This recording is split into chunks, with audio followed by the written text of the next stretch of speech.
Hello everybody and welcome to today's premium coverage for the heats, the pre-final and the final of the Uxbridge Hospital charity race presented by Green Infrastructure Partners.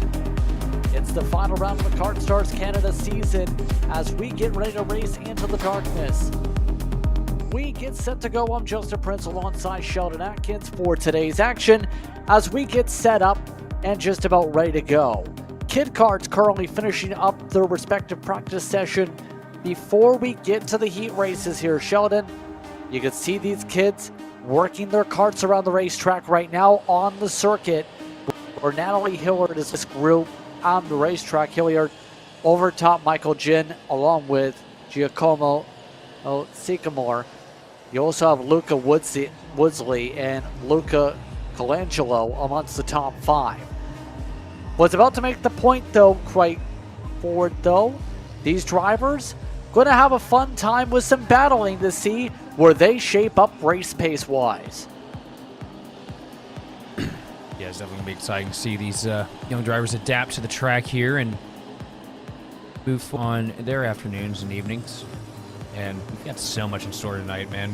There's so much great racing that we're about to see. I mean, looking at the timesheets from the last few qualifyings and practice sessions, everybody is pretty much just on a razor's edge of time from each other. Such close margins. Yep, right now, the Kid Kart's ready to get themselves off the circuit here with the checker flag waving in the session. Then it's going to be straight into Heat 1, brought to you by Goodwood Kartways today. 8 laps for the Briggs Masters, then it'll be 10 laps for the Mini Rok, VLR Jr, VLR Masters, VLR Seniors. Then once you go back to the Briggs and Stratton engines, we go to 8 laps respectively. So the Rok karts and their engines will get a little bit longer lap times here, Sheldon, to battle since their lap times are a little bit quicker.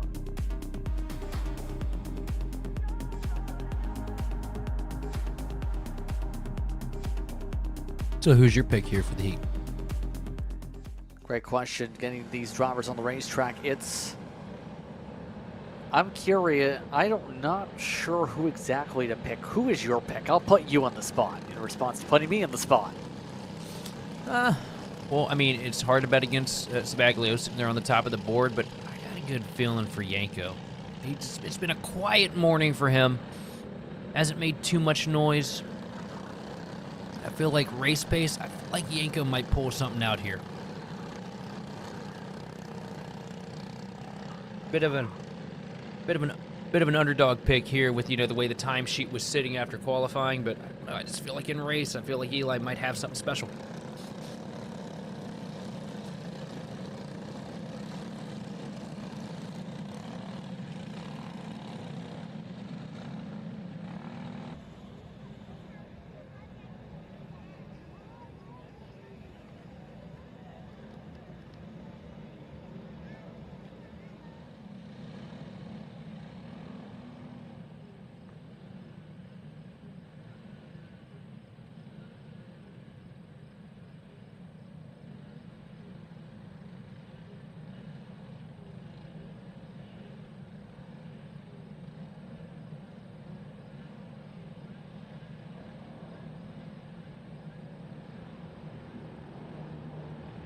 Here we go, getting all set to go for today's action. Green flag is out, and we're underway for our karts in the Briggs Masters.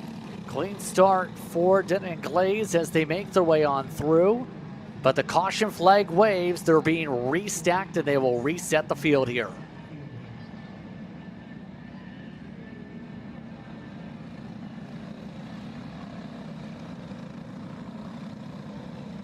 Again, so apologies if there was a technical issue there previously, but South Dita is the one in control of this field with Michael Glaze going to be now in second spot. David Anderson, Jason Rothman, Alex Sbaglio, Gavin May, David Miller, Greg Scottard, Eli Yanko, Mike Husby, the top 10. Kathy Lenaro, Skripnik, Fletcher, Chan, Melrose, Kindred are your 17 drivers from the order.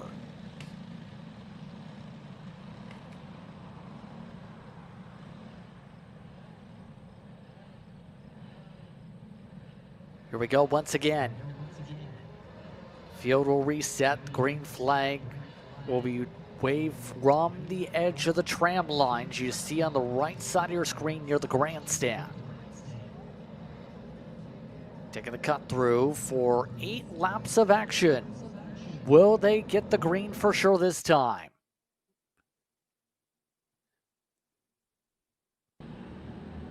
It's time they roll through. We're underway with a good start from Glaze. They get all sorted as they work their way through the opening sector, Sheldon. Glaze with a decent advantage here. Trying to hold off Saudita. Medita's starting to fall into the hands of Anderson. Anderson all over the back bumper here. I believe Anderson got the jump, in fact, in terms of the numbers. We'll get those full numbers lined up when they come the first time around here. But already single file as they work their way through.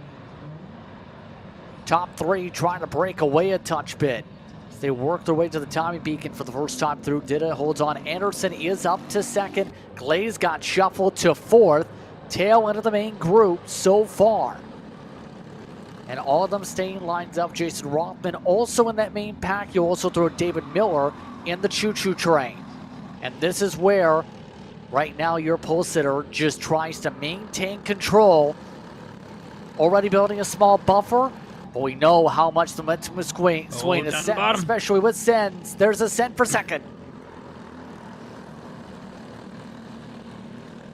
Anderson taking over the second spot. Deep dive into the corner, going to make it work. A little bit of a push from behind from Savaglio in the 471 kart. Savaglio was the one who made the pass to correct you there, but Savaglio, Leo, still needs to close up now 3-4 kart lanes to be able to get right back up to Dida, especially since he was 2/10 quicker than the rest of the field. Hand signals come up. Let's work together here is the signal to the pack. This train going all the way back to as far as around 8th or 9th spot right now as they work their way through.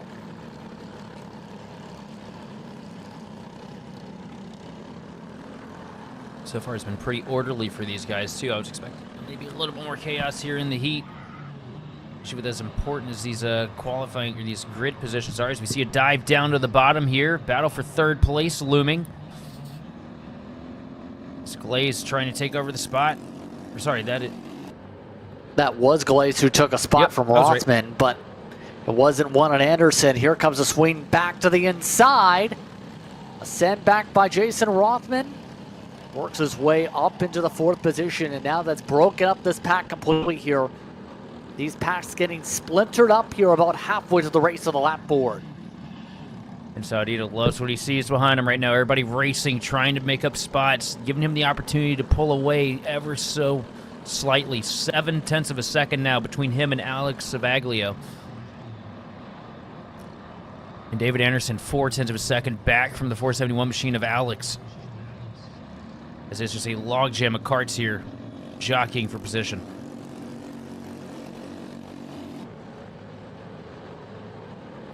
Yep, right now, these laps blistering on by on the pylon as they work their way through. A few laps to work with here in the race already. Remember, we already waved off the initial start. That burned some time on the board. So right now, Dida controlling the field as these Masters try and master the track here at Goodwood.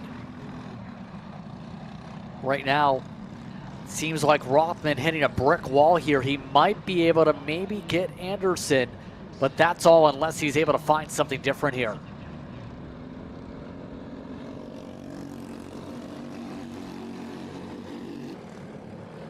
Saudi now up to a second advantage over second place. Michael Glaze sets the bet of the session, though. That go around with a 45.8, so still a lot of pace out of the 466 kart, but a little too late for him at the moment.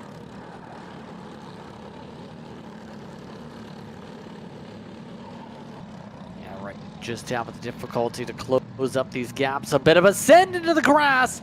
Rothman kicked up some sand, makes contact back on Rothman. They all go back and forth on the checkups. A lot of contact there in the battle for third position. Anderson holds on for now, but that's opened up the door for some other drivers to make their way. David Miller joining the conversation too, as they work their way around the track. All sorts of blocking going on as they try and sort out who's going to make a move where. Right now, Miller trying to push and find a way around Glaze here. I don't expect Glaze to make it too easy, though. Last lap. All this for the grid position. Right now. In terms of that, yes, absolutely. One track position for the pre-final, the final later on today. Here they come around the track. Dida in front, taking the checkered already. The 471, the 440, the 440, the 466, and the 424 amongst your top five. So, Bagwell, Anderson, Glaze, and Miller close out the top five. Dida holds on in front of the pack, Sheldon.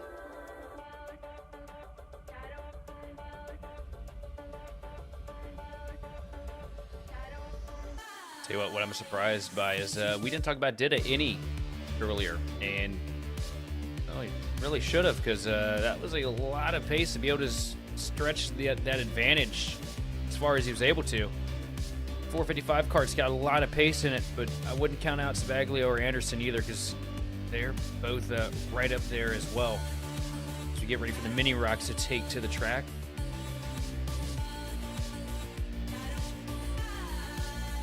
And I believe George Ho in the Five Machine.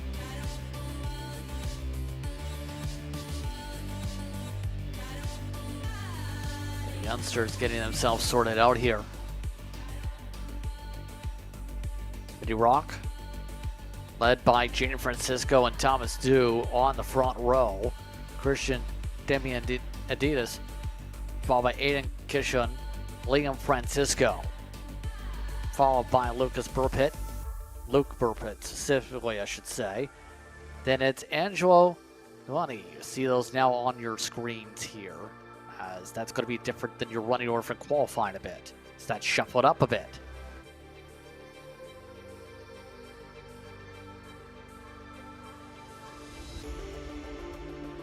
Look at how aggressive they are trying to get these tires up to temp here.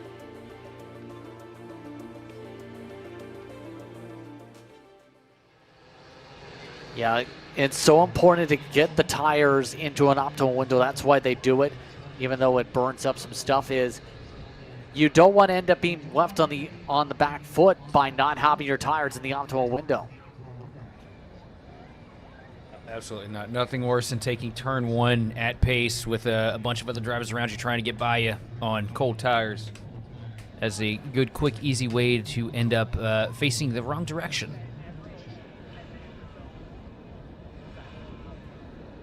Let's see how things sort out here on the timing beacons as they come up to the tram lines. Carrying a fair amount of speed actually here. Is too much of it. Carts roll, green flag, we're underway. Jaden Francisco, Thomas Dew leads them through. Already contact 3 wide.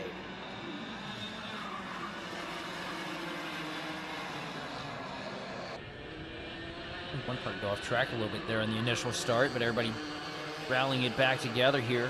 Right point in the right direction. Francisco with the lead right now in the 1/3 cart over Thomas Dew in second in the 150.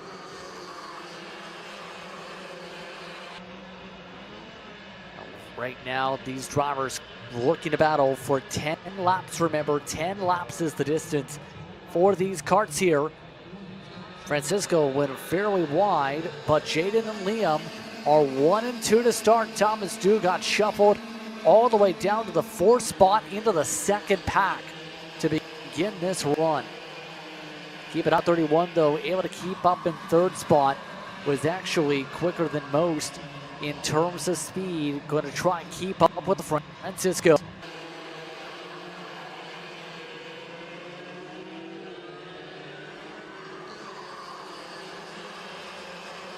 Tell you what, how about the performance out of the Francesco family here? Got the first two spots on lock right now here in the Mini Rocks. And we've talked about how storied they are here in karting.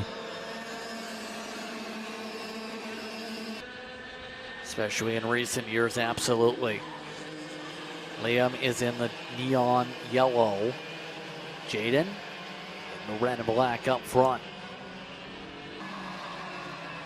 And Diaz still riding on behind. Diaz looking for a way to poke and prod. Right now has the momentum here, but just cannot find a way to get around on the far side of the racetrack yet.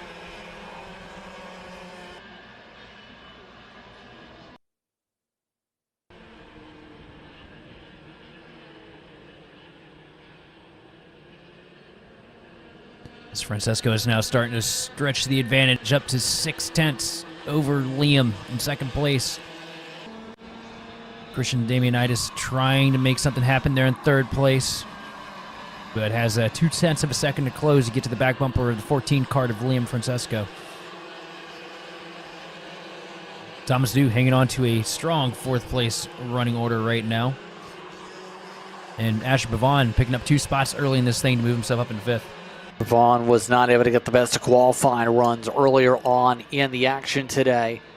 So kind of needs that confidence-wise to be able to gain some track position for the metric before you get to the pre-finals later on today. Yeah, here. Right now, Jaden Francisco leading by the way 8/9 of a second up the road for the rest.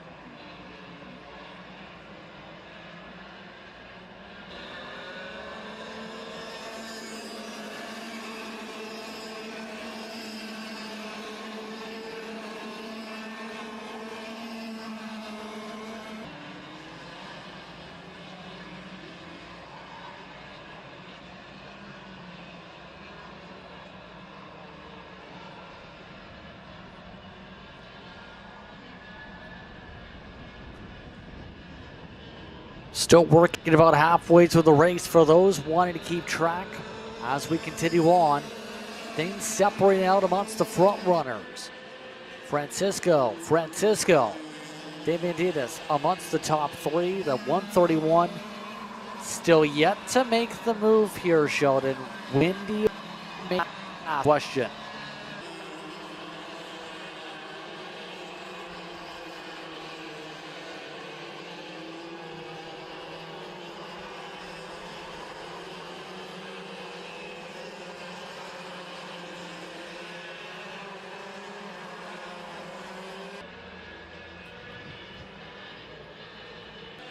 Still 3 laps up on the board, 3 laps to go. It's not white flag like it says on timing. It is go with the 10-lap races for the ROKs.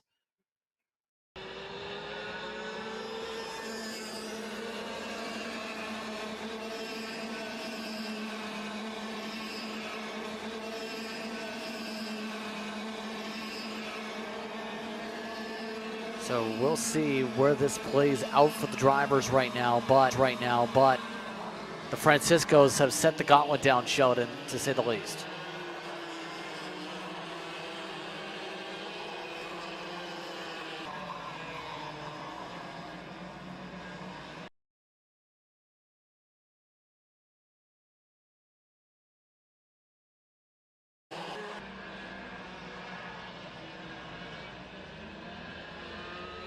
Yeah, right now, no chance to make the move yet. 1-2.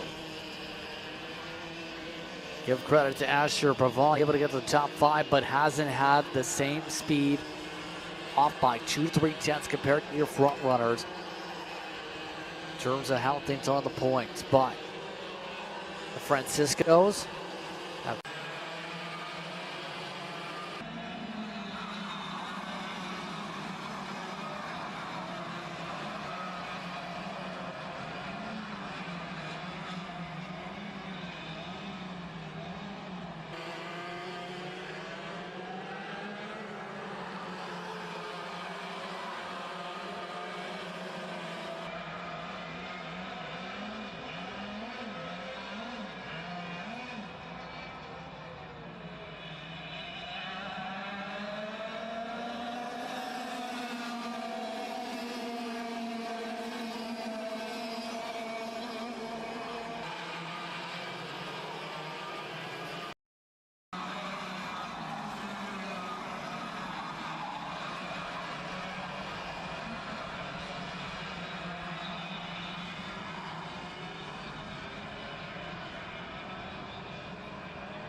set a rhythm, Sheldon, all day long today. But it's been made clear you have to be so good off these starts if you want to execute to then be able to have a chance in your battle pack with how much time you lose with one side-by-side. So lead.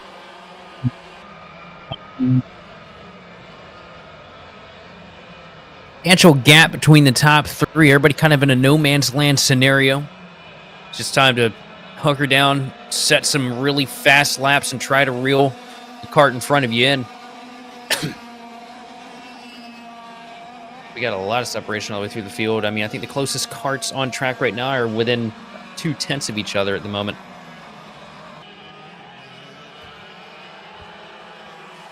Yeah, that's been the challenge for today. They work their way through the final sector right now, coming up to start what will be 7 to go. Lenko started the yardstick out. Or should I say, we're in Canada, it's the meter stick, they call it here.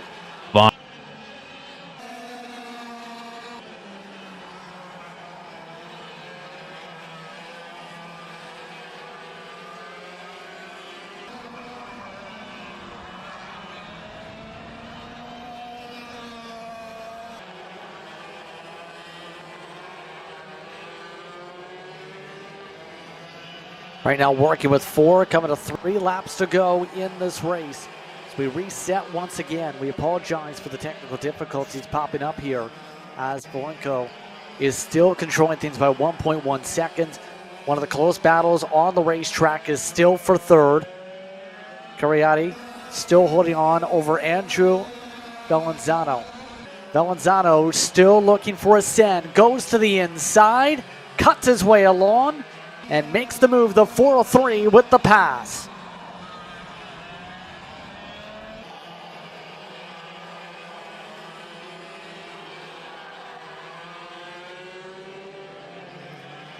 Yeah, right now, you can see the speed build up from the 403 since the move. They had been previously a little bit quicker than Cariati, and now have already pulled away 5 kart lengths in the battle for third position, coming around 2 to go.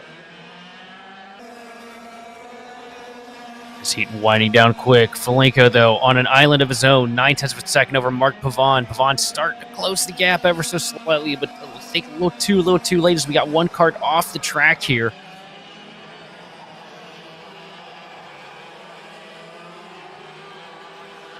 Yeah, still going though. That driver would be, you have Gomes off track. You also have 2 laps down Paul Rhodes now. Everybody else is setting lap times currently. Here we go, coming up to the white flag this time. Polenko has been able to dominate this race so far. Essentially, if you were the control kart, you've been in control today. Huge lap from Mark Pavon. Closes it from 0.9 of a second down to 0.5 between him and Polenko. Incredible lap. Near a second quicker that last time by. Not a lot of time to do with it, though. That's the problem. Half a second is an eternity here. You'd be within 0.2, maybe a 1/10 to really get a send on. Polenko ready to close things up. Polenko goes through the chicane. Gets ready to celebrate. Checker flag up in the air. It goes to the 483. Mark Pavon second. Andrew Bellanzano, Cariati, Hannah amongst your top 5 here. Henku in 6th position. Tomlinson, Marco Valenzano gets on the way to 8th position in the running order, as the 472 is indeed the kart in the middle of the racetrack on the Tony kart. Should I say it's a Lando Norris kart with a Tony kart uniform. He finishes 4 laps down 11 behind Levin Bowden and Jesse Garan. So, calmer race once again for VLR Master. Last of our 10 lap runners. Coming up here, it's VLR Sr next. Seniors earlier today in the qualifying session. put together some climbs, but Jordan DeLeo been the man to beat so far. Jordan onside Roman Doria on the front row coming up here. Ethan Paul in third. You have Giannis Markakakis, then followed behind by Aiden Shimbazi. Brenner Lilleberg will start alongside Franco Cariotti. Connor Rhodes, followed by Nicholas Capolongo. Massimo Paolaioli in the 10th position. Anthony James Rocco in 11th. Then it's Ali Tarani, followed by Stephanie Georgopoulos. We'll round out the 13 karts in this field. Georgopoulos will start at the tail.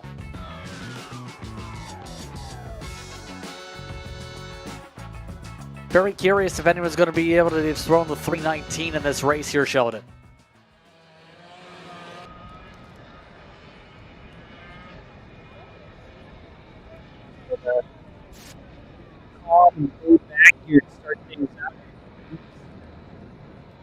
And we're going to start seeing that aggression start to come out, though. Here we go, coming up to the tram lines this time. Getting ready to roll. Green, green, green, and we're underway. DeLeo with a great start on the inside. They make their way on through as things get shuffled. Field makes their way to the middle sector now as they work their way on through and try and see where they get matched up and sorted out in the middle of the pack. Leo with the advantage now, starting to pull away.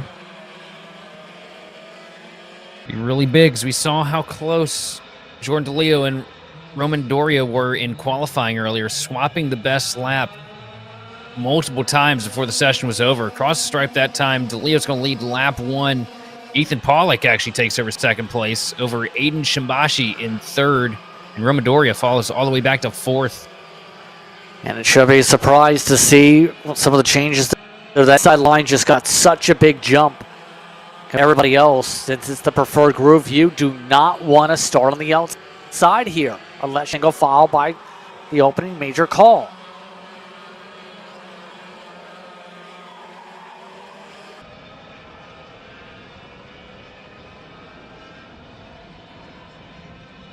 All of this is wow. The field stays single file. Doria falling behind, losing some ground in the fourth position.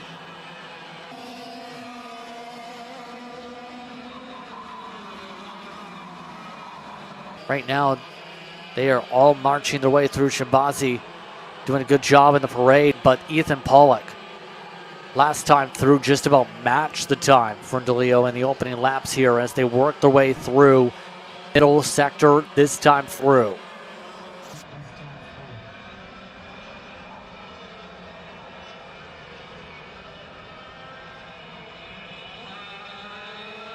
Such a rhythmistic track when it comes to the patterns you need around here. Just not seeing the passing opportunities develop as much as people, I think, want them to develop on what's essentially a short track for the go-kart circuit here, Sheldon. Yeah, very technical track. A lot of time off throttle, a lot of brake time.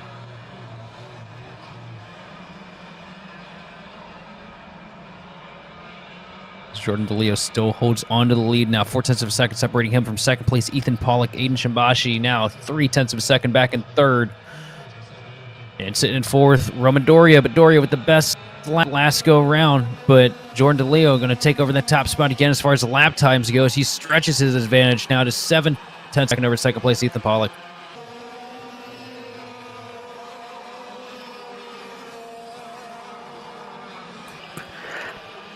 Yeah, right now, coming up to halfway this upcoming time by for this field.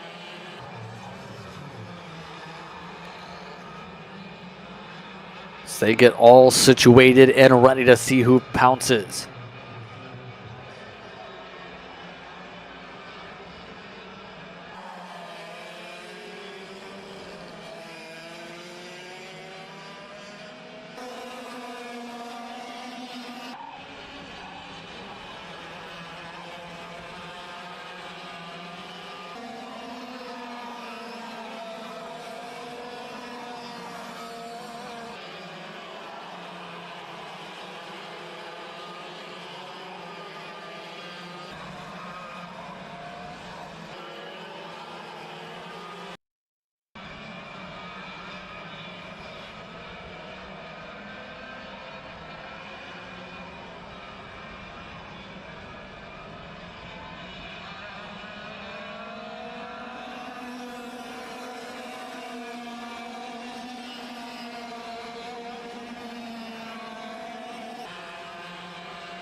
Jordan DeLeo now walking away to almost a second advantage over Ethan Pollock in second place.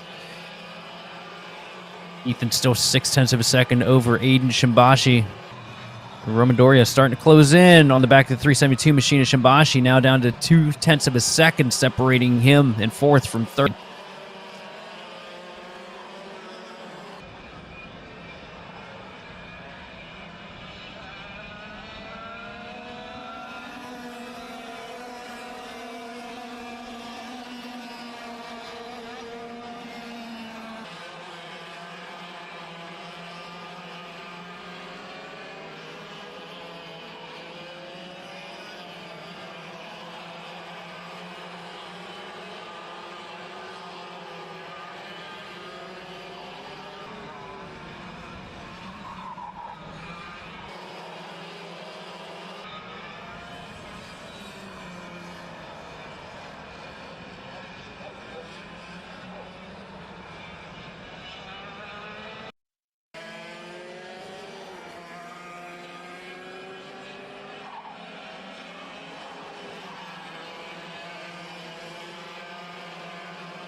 Checker flag waves. Jordan DeLeo puts on a dominating performance in VLR Sr.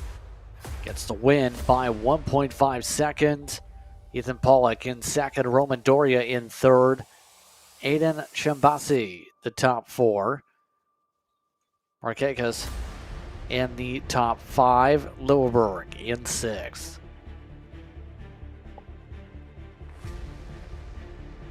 So we switch back now to the short distances. Briggs Cadet up next.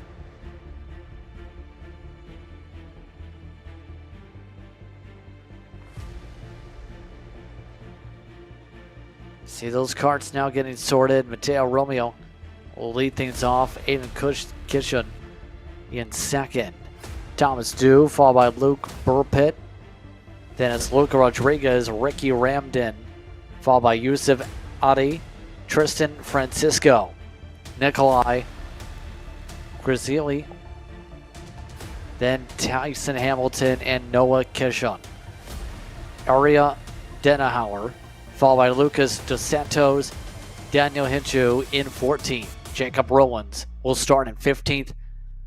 Kart still being picked up on the racetrack, hence the delay, as 16th goes to Calvin McGoey, should say, alongside Martin Ivanov, Lincoln O'Brien, Nicholas Valenzano, followed by Boston Gusson, Josie Sue alongside Marcus Dos Santos, Mitchell Jin alongside Joseph L. Haddad, Tillerson Chun, Landlin Chen, Casto Preventus, and Jackson Duncan are the 28 karts as they'll line up here in this race.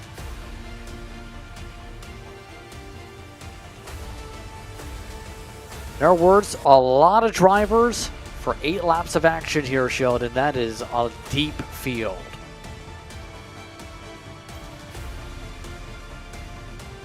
Stacked field here. I mean, what are we looking at? What was it, 28 for this one?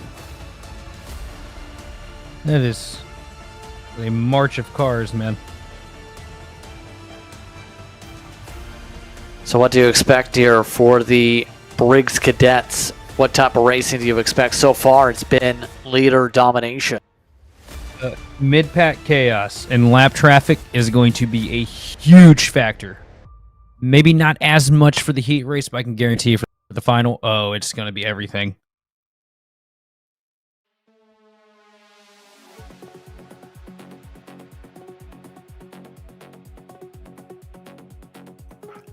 Yep, so the drivers just waiting, taking their time here before we get going for the next part of the show. Again, all these drivers took practice all throughout yesterday. Preparation today. Supposed to be a sunset break later on today for the Kit Kart Podiums, but also the check presentation for the charity donations. There's also a lot of unique podium prizes they mentioned. They are allowing people to put LEDs on the carts for the night races though today. You showed it.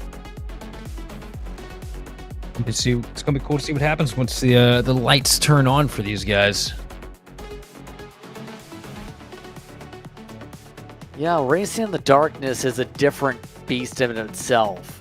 It takes a lot of concentration on the braking marks. When I called a night race in Texas back in June, a lot of people had difficulties trying to make sure they hit their marks in the first place.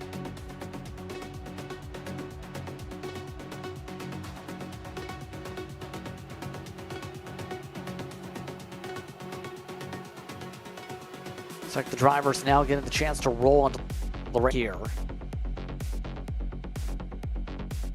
Again, they'll only get 8 laps. To correct that board there, 8 laps is going to be the time for these drivers here.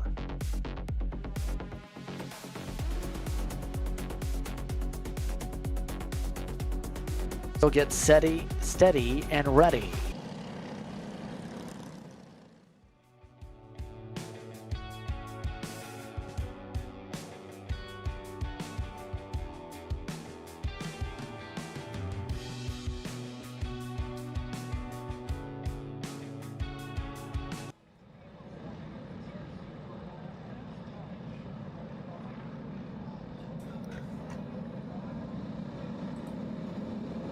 We apologize for the technical issues as we are going back racing here.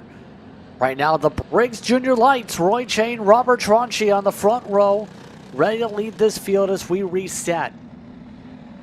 It'll be Milan Hazrati will start in third as they will reset the field. Lucas Frente, along with Alessandro Cadimi, are in the top 5. Asher Bravon is in 6th. Marco Fazzari starts off in 7th. Francesca Alpinelli. Then it's Noah Anderson and Cody Shaw, your top 10. Valentino Alpinelli, Jacob Creed, Tommy Farzales, Casper Kitchell, Benjamin Wolcott, Luca Fayetti. Amongst the drivers in the field, plenty more. 23 carts deep. Green flag is out. We're underway for Briggs Jr Light. Going 2 by 2, about third on back. Some drivers going 3 wide on the overlap. Pavana Munsto's trying to get aggressive back there as Roy Chain leads the field to the middle sector here. Roy Chain trying to walk away from the field here like we've seen him do multiple times already. Robert Trotchi trying to stay in that wake of that 163 cart to try and make a stab at it, to go for a potential win here in the first heat. Yeah, so far, so busy so far has been the racing today. Again, a reset for those who didn't hear us earlier on with some of the technical issues with the internet gremlins that keep on striking around the facility. Quite simply, if you've been the leader, you've been most likely to control things in these heat races. It's been difficult to take away the lead from that respective cart that's controlled things here today. What's it going to take, Sheldon, for someone to rip away the race lead here and take control of their own class from some people not in clean air? It's just mainly going to take no mistakes and a lot of pace. You see Tronchi trying to make something happen here, but not able to close up to the back bumper of the 163 card of Chang as Chang starts to slip away, but here comes Tronchi coming back strong here on the straightaway. To the bumper as he works through the S's, now through the tram lines to the start-finish line. And Tronchi is there. Will he go for a move? No. Likes to stay on the bumper of Chang, just right on behind and watch. Got it around 4 laps to go next time by at the stripe, about halfway through it in. Tronchi seems to be struggling in the middle sector, but has a lot of build-up down that front straightaway in particular. He's now up for grabs though. Kadimi trying to make a move, gets blocked off, and all of a sudden, Chang is running away.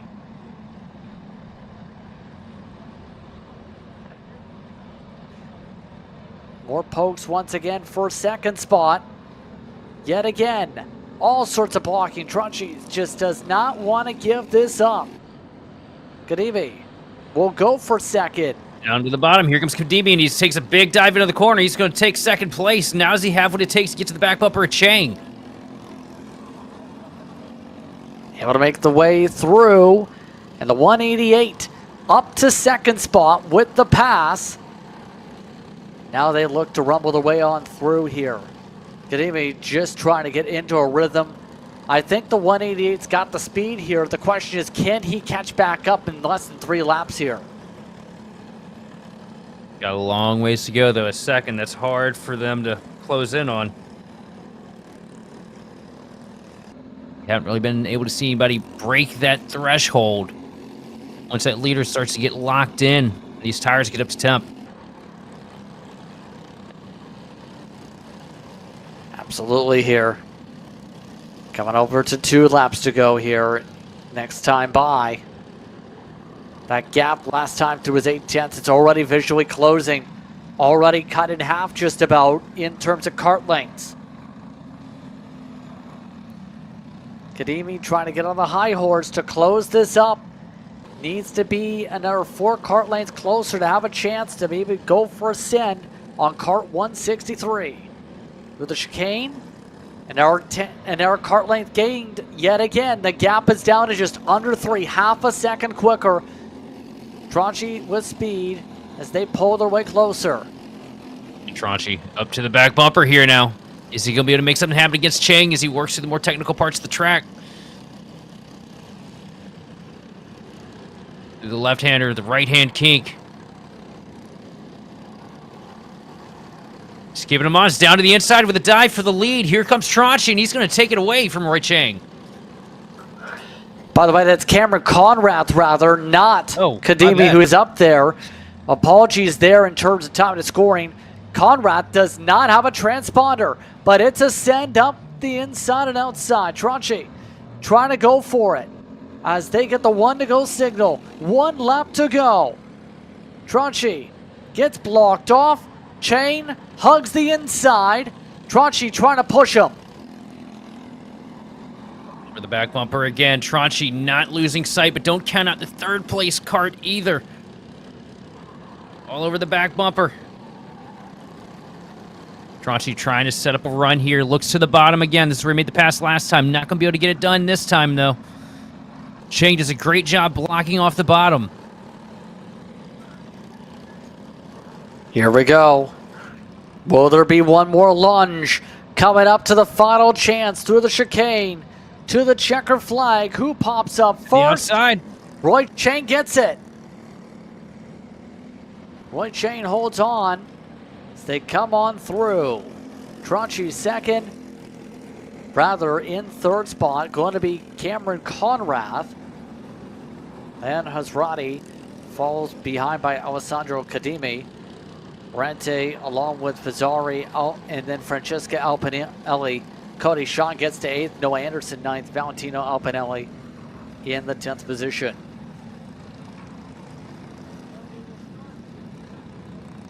So the junior lights sprint their way through their part of the card here. Next up on the order going to be Briggs Jr. Just 2 races left to go and we are immediately going to work. How will they go to work? Ethan Tires is on the pole. Ethan Chan second. Jamie Stewing in third. Then it's Blake Forgo who will start in fourth. Sean Evans and Adam Saldanha. My goodness. By Nico Gerserno, followed by Marco Bazan.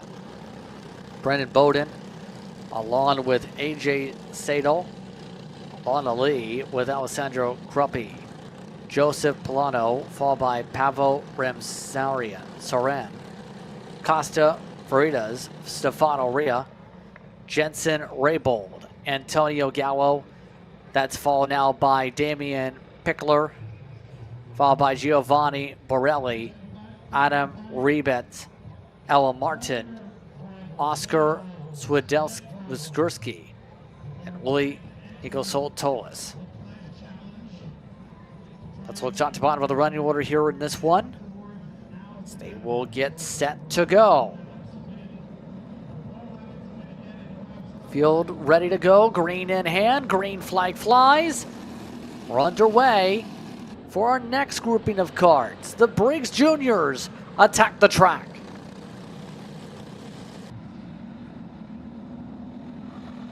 Oh, big bobble up there at the front. Ethan Tires. Just a little free coming into the corner. We got a lot of dust kick up as some of the drivers use the runoff space. The dust now blows across the racetrack as the rest of the field rumbles their way on through. Those with a great start up at the very pinpoint of the field. Top three look to check out. Ethan Chen, Blake Forgo. Ethan Chen looking for a place to go, electing not to push for the pass yet, trying to make this a two-kart battle, try and limit the variables.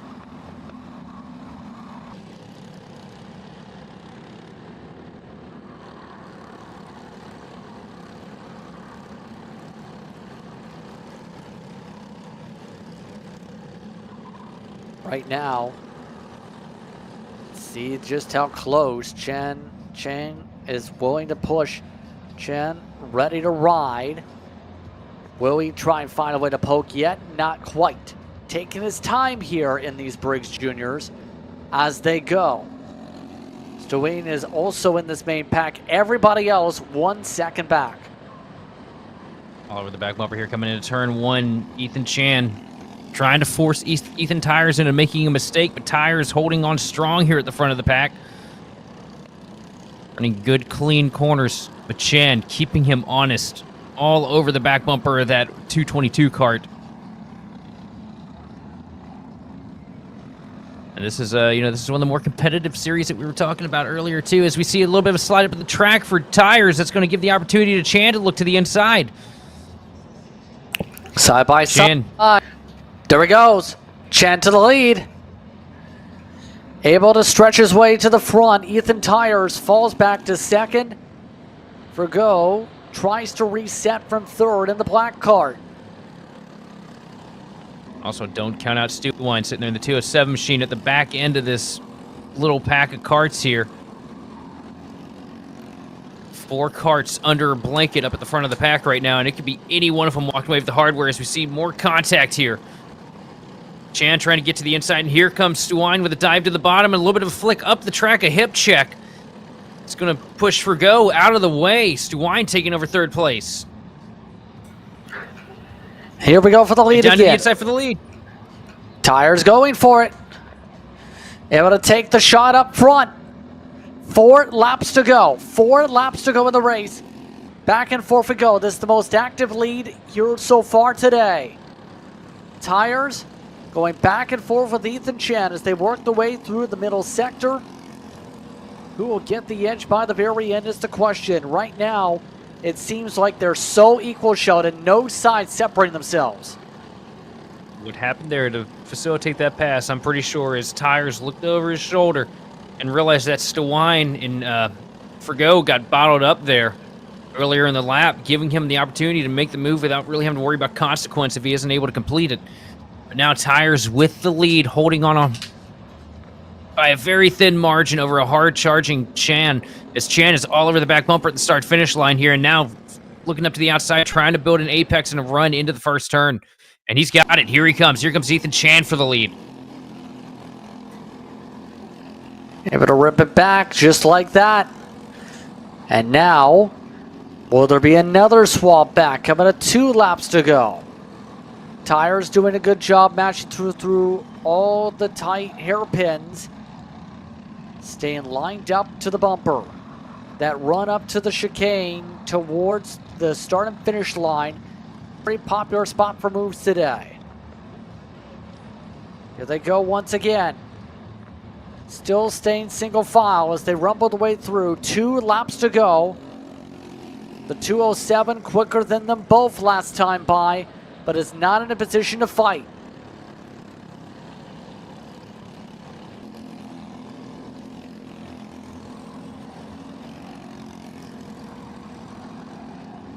Top 3 looking to solidify things here.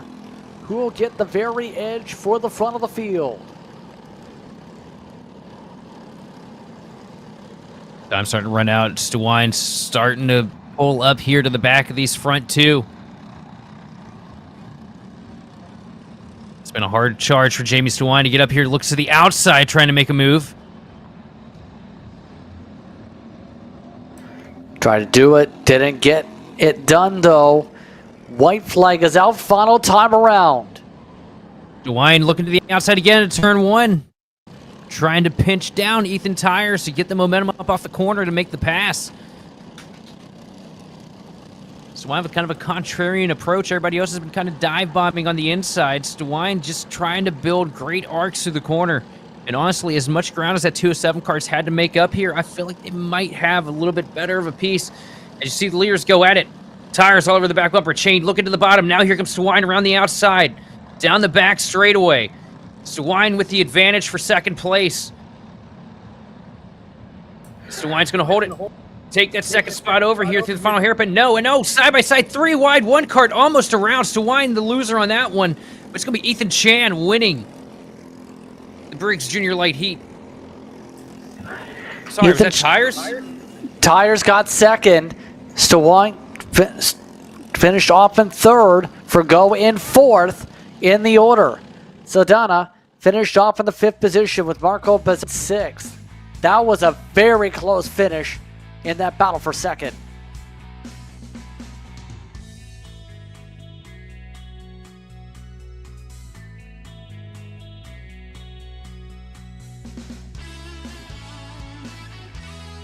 What a battle. What a race that was.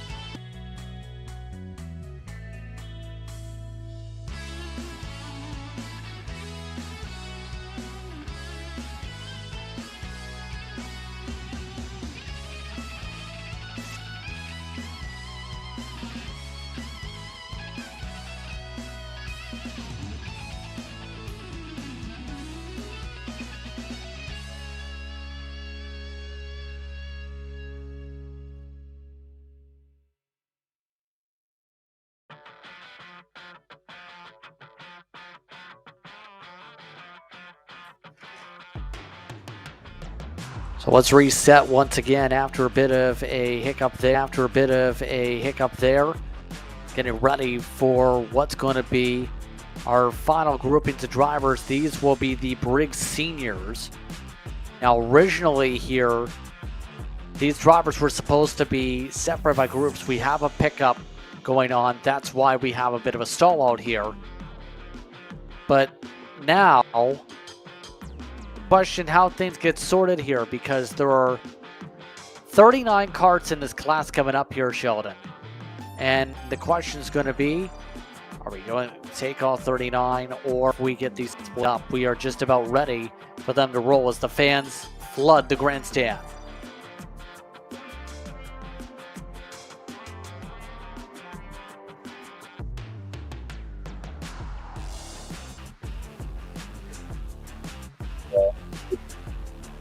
You have the covering outside of the sim world. I don't even know what to expect here, Justin. I feel like you've been here a time or two. These can get chaotic when you have a big field like this. So we'll see what happens for this order. Again, to remind you how things went in qualifying, Jacob Hill and Mitchell Morrill set the first 2 times. Logan Paxa finished third with Eric Moore and David Barnes, with Ben Lawrence in 6th. Declan Black and Alex Pellegrini finished off in 8th. Lite and Logan Ploder in 10th. Maddox Heacock January was in 12th. Oliver Radoff Pierce, Julius Batari, Lily Finn Joshua Mason, Anthony Boschia, Sloan Sterling, Nathan Wilkie, Owen McCarthy, Nicholas Hawley, and Lucas Dean amongst 24 top qualifiers.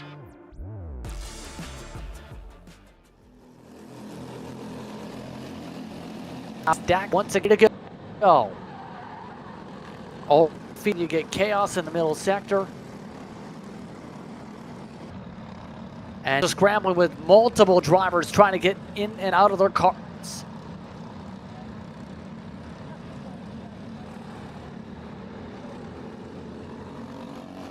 Logan Paxa got the best of starts after that chaotic beginning.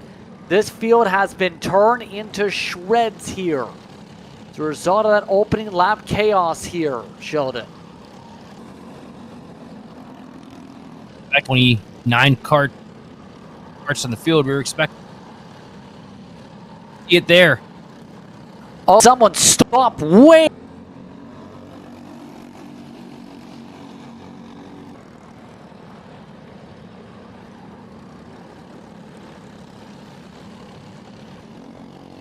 All this as well. Now up at the front, David Barnes trying to keep up with his fellow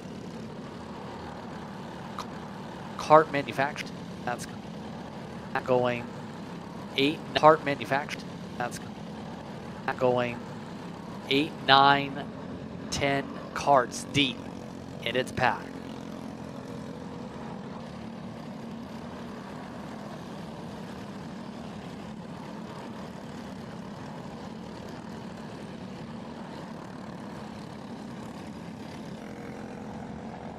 Right now they rumble on through, and so far it begins to be a busy time to see where these battles now lay.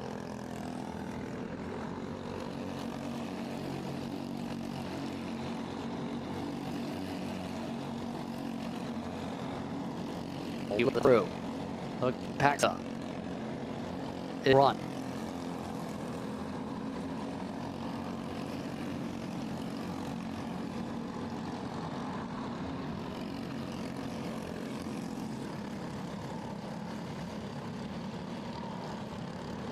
Lap traffic now in front of the leaders electing to come on down this time.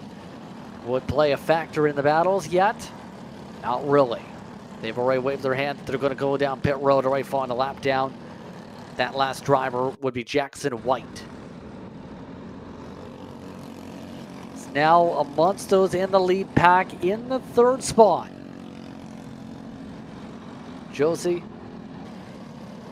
has been on the push. Been able to push forward all race long and get through the chaos, mind you, on the opening lap to be able to be in a good position. Some of the other drivers just staying lined up together here. 2 laps to go.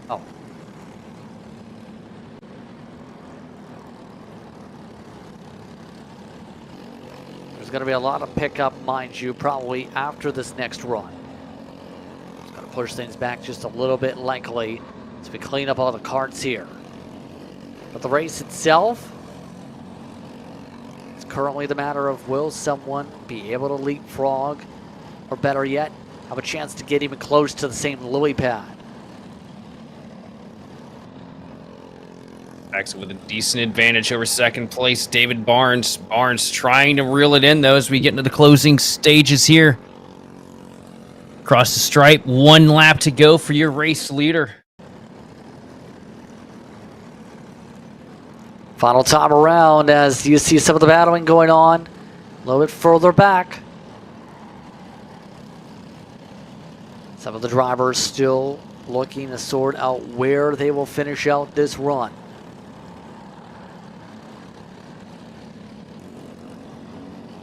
Some of the drivers battling back there, ready to do battle. Oh well, Bogopatska still holds on in front.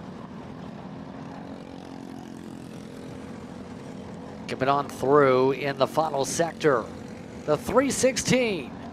Is able to get through chaos and take the win over David Barnes. Lite Joshi finishes off in third. Maddox Heat, Hawk, Logan Ploder, Eric Moore, Declan Black, Michael Ing, Lily Fintov, and Anthony Bashia get top 10s.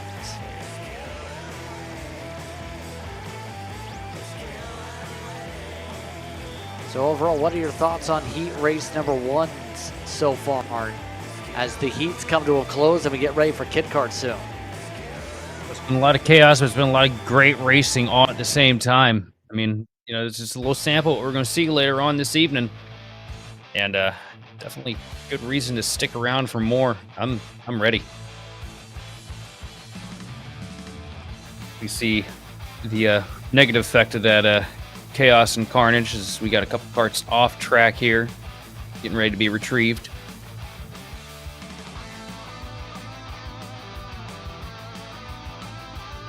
Yeah, going to be a lot of cleanup likely here as a result of this. This will take a little bit. Then we do have kid karts with 2 groups of practice sessions. Give those kids some experience and preparations down. Some of the times in those groups, for comparison, looking at the practice charts, they were set in times as quick as 1-minute lappers around the track earlier on. We'll see those drivers after the break. You're watching Kart Chaser for coverage of Kart Stars Canada.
Come on, man. Cat food marketing. $9.99 a month. Dude, Caleb, wake up. Dude, we're live in 5 minutes. Let's go. Come on. What are you doing? Dude, I'm so sorry. Xander had me in a cat food marketing meeting till like 2 a.m. last night. Come on, man. Do you have anything I can drink? Dude, I got the perfect thing for you. Perico. It's a healthy energy drink alternative. Perico, non-GMO, gluten-free, kosher, magnesium, B12, B6, Yeah, it's good. B5, biotin, and 0 sugar? Pericazo! Try Perico, made with natural ingredients, organic caffeine, and supports your metabolism. Try the new official energy drink of Kart Chaser.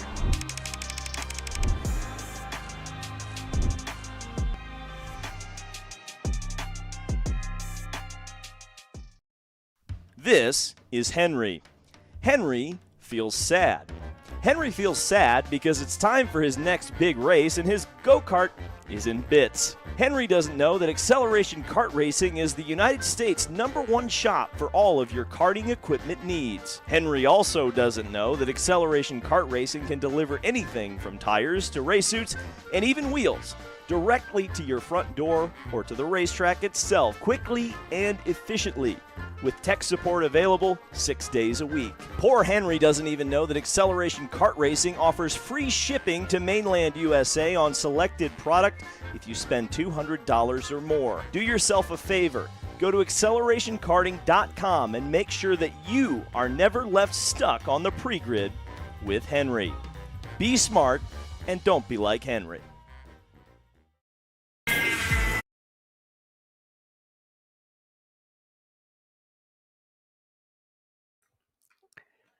Kid karts are now on the racetrack, and we will see the kid karts here on the circuit throughout their sessions. Now these kids do have a pre-final scheduled after the second heat races of the day. Then after that, they will have their kid kart final before going to sunset. So these machines do get about 8 laps a race. For their respective time here, they will get 6 minutes per respective rotation of their groups here. This is their second practices. Earlier today, they took part in first practice, where it was Arlen O'Brien who led one of the practice sessions over Alvaro Melro and Bima Ramana. Boston Karagachan, along with Martin Ivanov and Area Ramana, finished off in the top 5 in one of the groups. The other group was led by Natalie Hilliard with Michael Jin with Julian Florellino in the 4th position, 3rd should say. And Giacomo Sakamore in the top 4. Luca Woolsey, as we touched upon earlier, was top 5. And these are your youngest drivers. These are your future racers here. And there are a lot of them, to say the very least, as we said, who have brought their kid karts here for what's expected to be a huge race for the kid karts later on today here, Sheldon. It's all about getting these young drivers as much time on the track as they can. You know, you can't learn if you're not doing, and more time that these young talents get here on the circuit, the better they're going to be. And that was a pretty bold move right there. Did you see that, Justin? Yeah, a little bit of a send on that time there. But hey, this is where you need to develop racecraft as young drivers here. These competitors are still trying to learn, is the big thing. That was the old 2-for-1 special. But up at the top of the board right now, Arlen O'Brien with a 59.7, the first one of these karts to break the, not just the 1 minute mark, but the minute 1 second mark. So Arlen O'Brien looking really strong in that 15 kart.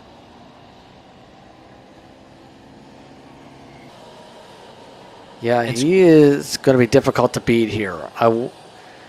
These karts have a lot of ground they have to make up around this racetrack, you will have to say, though. Like, these aren't the fastest karts in the world, but again, these are also young drivers that are looking to find the need for speed. About, you know, say what, 18 seconds to 20 seconds off pace of some of the faster classes that we're seeing here today. But, absolutely. I mean, you know, you don't, you know, you wouldn't send a kid out there with a full horsepower. You know, as young as these drivers are, yeah, you want them to kind of get the fundamentals figured out before you get them going a little bit quicker.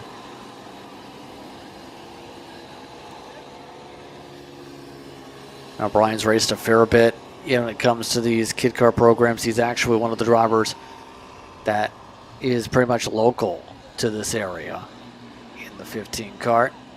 Second year in the program. Said, what does he want to be when he grows up? A race car driver. Doesn't everybody? I would as much time he's spending at the track here, I would hope so that he would prefer to be would like to be a race car driver. Means he's got the goals ahead of him.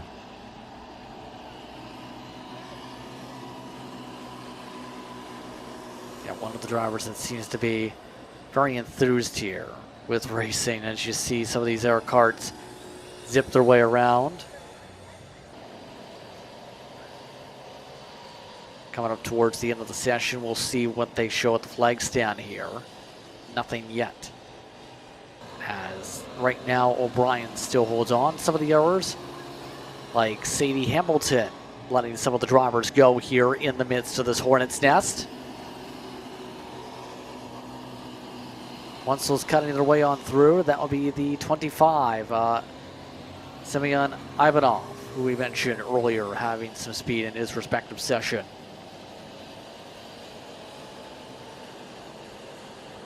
And these karts have a lot of opportunity for sends. How about a brave send? A little bit to the grass that time through for the 33. Not sure if that move's going to work in the big karts, but Bima Romana testing all the lines to make sure they work. You pay to use the track, you're going to, use the whole track. I mean, does the grass count as the track? Well, it's a part of the surface that, paid your entry fee for the week. So, yeah, we'll go with it. I mean, it's, it might get you for a track limit, but you only find that out once, right? I mean, for some, it might be their first lesson on the two, maybe. As Romana right now holds on to 5th in the session. Arya, I should say, is up there at 6th now. Times get situated and switched across the board. So checker flag is waving in the session now, by the way, as the youngsters close out their second practice for Group 1. Now, the interesting thing about how the lineup letter is, the grid is based on pledges, it says. For this order, remember, there were some donation drives going on as part of this event. So those factored in for the kit cards here for where they'll line up in the order coming up. The kit card program, 4 to 7, mind you, is a part of the special check presentation where they will be giving it to Uxbridge Hospital to highlight their contribution to the local initiative, a part of the charity side of this event.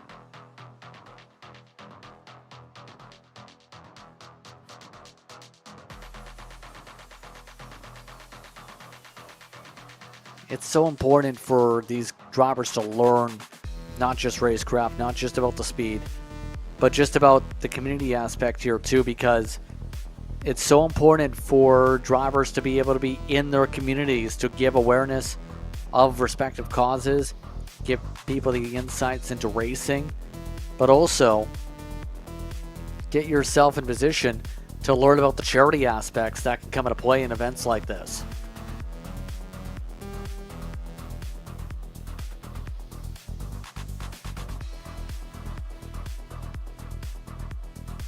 Our second group is ready to go and is coming on the racetrack, Sheldon. And these youngsters ready to fly.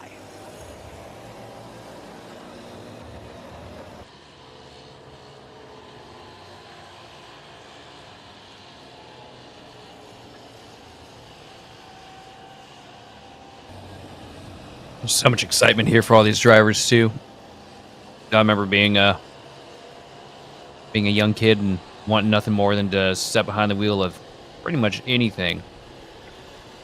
For these young drivers to get the responsibility and the ability to get out here on the track and, get a taste of what that dream that, all of us race fans had growing up is honestly some of the most beautiful memories that they can possibly create.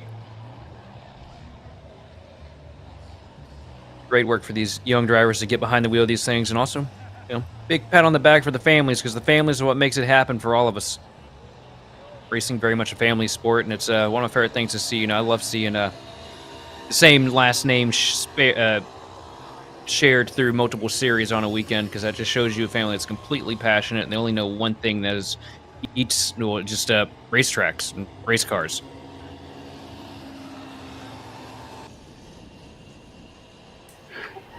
Absolutely.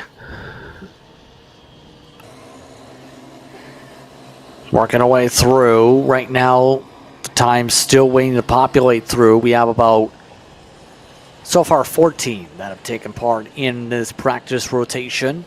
And we have several off the racetrack. A lot of chaos for some of the kid cards up into the major hairpin. But everyone else able to get through with no issues. Again, Natalie Hilliard led the way in this rotation earlier on today in the 50 car.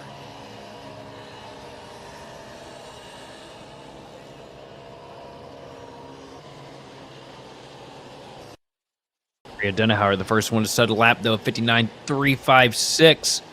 Another really quick lap. Joe Machine looking pretty quick. It's only the second kart we've seen crack the minute timeline. Natalie Hilliard sitting in second with the 102.09.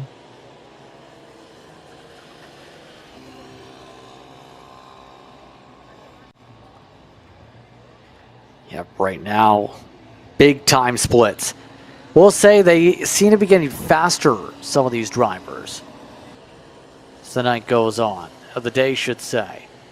So some of these drivers are finding a lot more confidence in themselves as they learn the marks.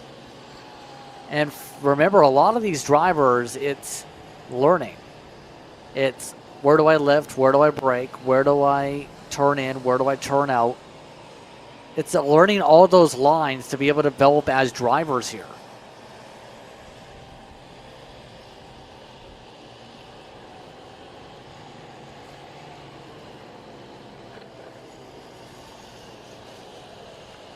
Oh, some spins there. Everyone else able to keep going. Looks like they're able to get off to the grass. Take a look at the 10 machine on our screens. That's Dev Persad. Right now, Denehauer at the top of the board. Natalie Hilliard in second. Teo Ono in third. Julian Forellino in the fourth spot. Giacomo Secamore in the fifth position. Nolan Davidson in sixth at the time being.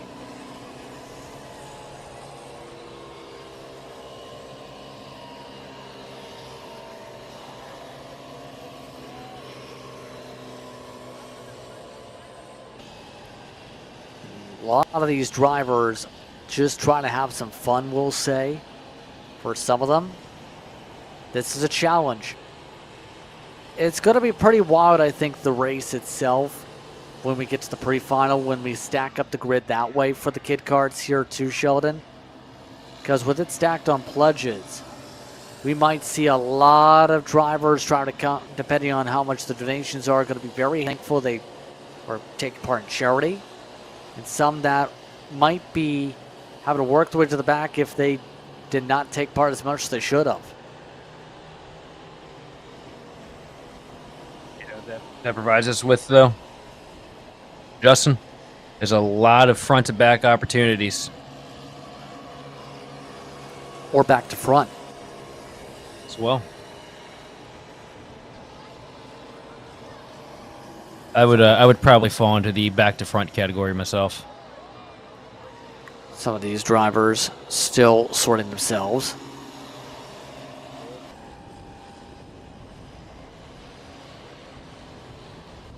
Should have about a minute or so to go in the session for them before we get going. Remember, after this, we go directly into heat races. Again, the schedule has no major breaks baked into it today outside sunset. You have to be up on it when it comes to the schedule here today, but better yet, this is going to keep all the teams on their toes to make sure they're all prepared and ready for these grids, because they are going lightning fast.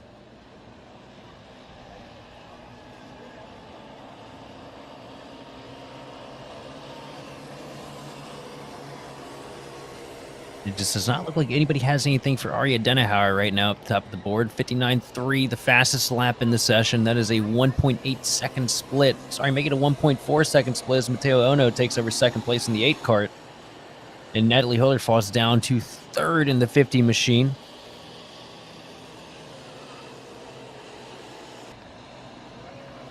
Checker flag waves in the session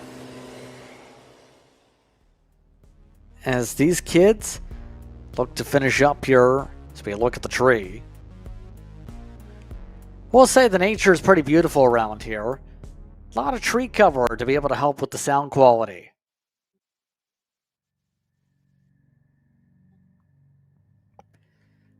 Denahauer leads top of the board. Ono in second, able to get to the 1:07 to the end of the session. Natalie Hilliard, Michael Jin. Then it's Giacomo Sycamore, Julian Florino, Luca Woolsey, Luca Colangelo, Deb Prasad, and Nolan Davidson, the top 10. Also in the session, Oscar Harris, Eleanor Irwin, Hank Roxborough, Mason Mari, Henry Molcock, Dante and Shams Emran are how they're lining up here from this practice. So overall, based on the times you've seen, who do you think is going to be amongst the contenders here in Kid Kart with these two groups? Definitely can't count out Denahauer with how fast she's run here in practice, and you also cannot count out the Machine of O'Brien. Both the only two to crack the 1 minute bracket.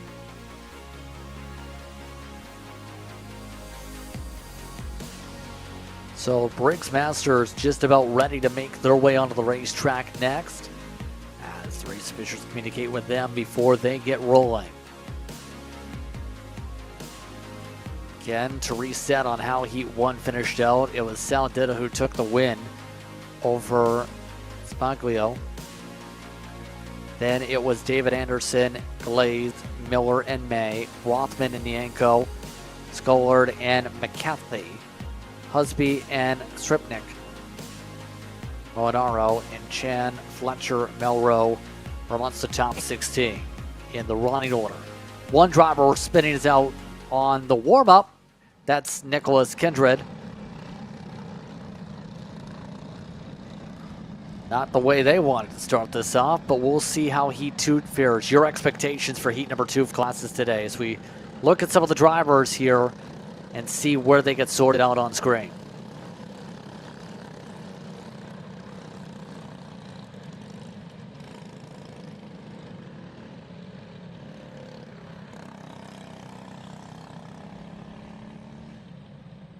Well, on that silent note then, get ready for the tram lines. Again, this field 18 karts deep. Again, happy up with us here on Kart Chaser as we get ready to go here.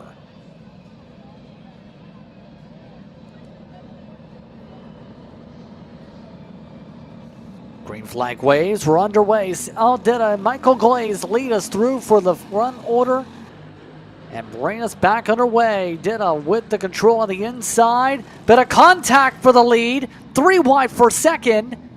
Anderson, Rothman amongst the drivers moving. A bit of contact in the back of the field. And big contact. Off.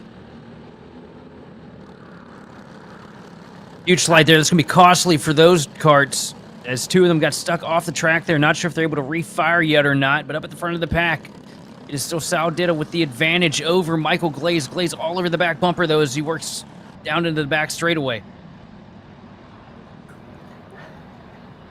Chaotic start once again here. As the field makes its way on through. 7 to go. Dida Glaze, along with the 40, 71, and 440 in the lineup. Already, Dida having to play a lot more defense, Sheldon, than earlier. Absolutely Glaze all over the back bumper of that 555 kart. Michael Glaze not going to let him fall out of his clutches, but he has to be careful too, though, because Savaglio is right on the back bumper of Michael Glaze. And just behind Savaglio, you got Anderson. I mean, it's a 4-kart breakaway up here at the front, and 5th place, not too far back from them either.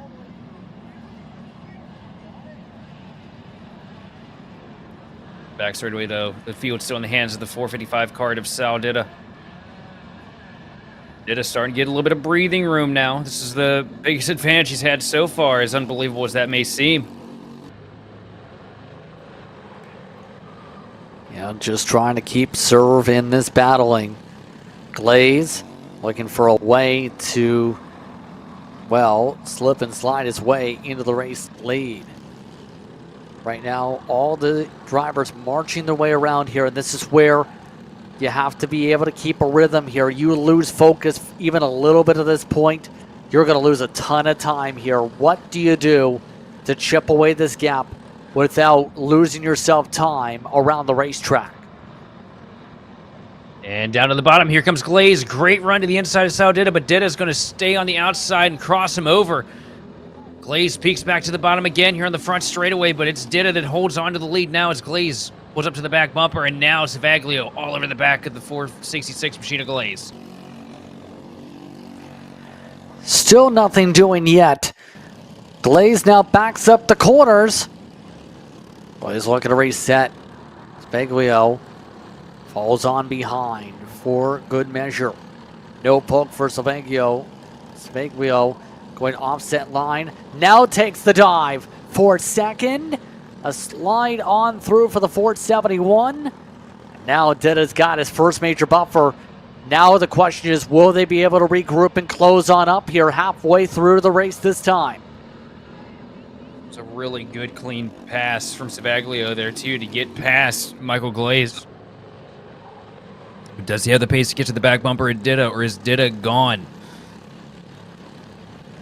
0.6 of a second advantage. I think Dita might be trying to creep away from these guys right now. Yeah, he is trying to work as fast as possible. Last time through, he was 2/10 quicker than anybody else in the field. Set his fastest lap time of the race. Speed is there for Dita to just run away like he did earlier on in these battles. Here we go. More sends though. Dive up the inside. That time able to move on through as Jason Rothman now went to the podium positions. So Glaze all of a sudden started off strong. Is now having to fight just to hold on to the top four right here. David Anderson nearly taking a poke. And we know Rothman's got some good pace in his kart. Question's going to be, can he find the pace to at least try and move up another spot, position himself well for the metric for when we get to the pre-final?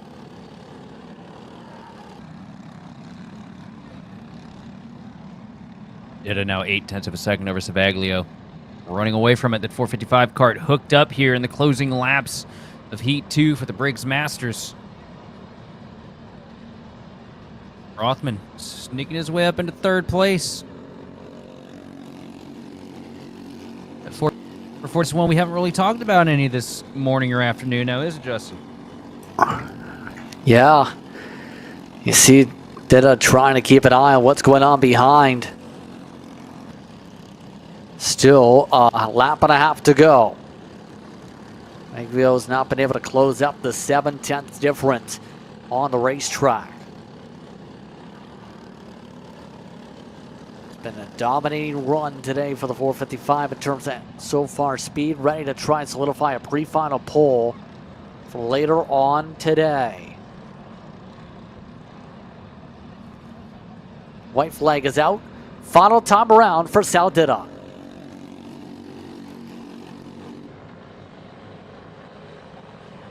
Savaglio's starting to close the gap a little bit, but not enough time, I feel. Oh, never mind. I take that back because we see a huge run for Savaglio down the back, down that straightaway. Don't need to be perfect through here. Is he going to be able to get close enough to the back of the 455? It doesn't look like he's going to have the advantage as we come into the back straightaway. Sal Dita looks like he's going to cruise away to it here. Savaglio certainly putting on the heat here in the closing stint. Here we go, Dita through the final sector. Makes his way through the chicane. Checker flag wave. Sal Dita over Alex Savaglio, Leo, Jason Rothman, Michael Glaze, and David Anderson get top fives in this one. Looking at running order, David position, Greg Stoddard in 7th. Lee Husby and Chan round out your top 10 finishers, Sheldon. Green Home 11th is going to be Artem Skripnik with Kevin Melro in 12th. 13th going to Eli Yanko with Steve Molinaro in 14th. 15th place going to Kevin May with Scott Fletcher, Nicholas Kindred, and Mateo Cameron, rounding out the 18 kart field. Tell you what, man, it was racy. It was action-packed. I'm so excited once we get to the Masters later on this evening. Yeah, there's been some decent battling for them today. But our next class is the Mini Rok. Let's see if they let it rock. One of the, I'm sorry about that. Probably one of the more competitive fields I've seen for Mini Rok in recent memory. Remember Jaden Francisco and Thomas Dew up front. Christian, Damian Adidas be up there as well. Aiden Kitchen, Liam Francisco, Luke Bulpit once the top 6. You see some of the names involved. This is again with them how they're sorted on the timing beacons in pit road. But that's not going to be amongst your starters. Those are amongst your drivers. There is, from what I can tell, a scoring beacon pickup for those 9th on back of the lineup. That's why it shows like that. But Angelo Milani will be in 7th, Asher Pavon in 8th, George Ho in 9th. Then it's Anthony Donato. Wyatt Smith was the 2nd half off the pole, around 2.6 off of it in the final spot. So off to the tram lines they go. Fields already rumbling to the green, green, green. And we're underway. The Franciscos looking to battle up front. Already Liam Francisco picking up a lot of ground off the jump.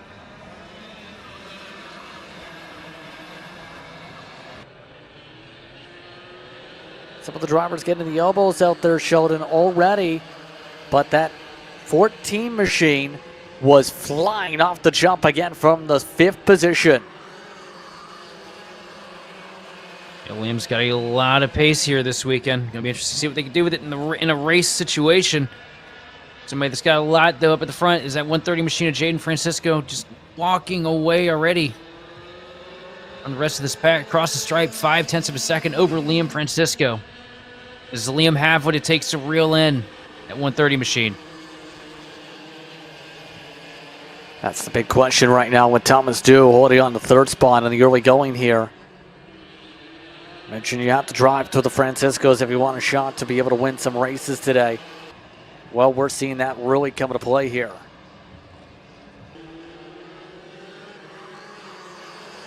All they are doing is trying to make sure they keep on rumbling their way forward as they make their way on through. Where will they shape up is the huge question by the end of this one. Everyone just marching their way single file for now. But I will say Thomas Dew has some good speed in his kart. He's looking already. Thomas Dew in the 2nd group. Tried to peek underneath Liam Francisco, didn't get it. Actually cost him a spot, I should say, to the 131.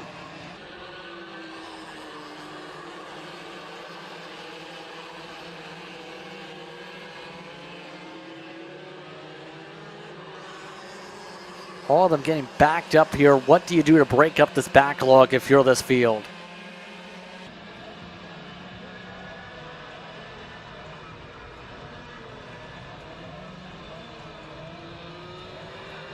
Somehow finds your way through the chaos. See if you can't creep through.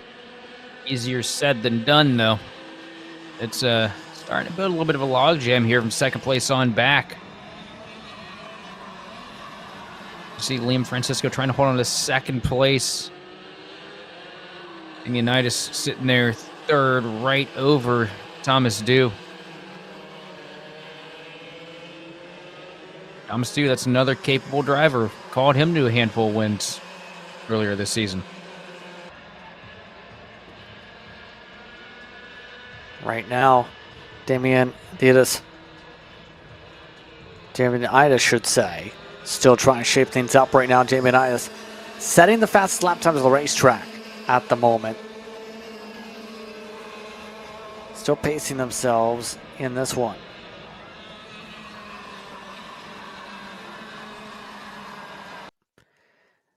I will say this 131's definitely got raw speed. It's just the problem of not fast enough almost to make the passes yet here, Sheldon. What's that mindset like when you know you've got speed, you just cannot seem to get the edge to get next to somebody? for me, it is the most frustrating thing in the world. It is, you know that you're faster than the guy in front of you. It's just, it's so incremental that you're not able to get, the nose put to the right spot coming into the corner, or get the drive coming off the exit. You end up getting to a point where you just get bottled up behind somebody for so long that you start making mistakes because you're frustrated, because you want to find a way by, but you can't figure out how to do it. Then eventually you end up putting yourself in a bad spot, and you end up losing spots to the cars around you or the carts around you. And it is my least favorite place to be. And of course, all the stuff I do on iRacing with dirty air being everything nowadays, I get to experience that every time I, turn on the rig.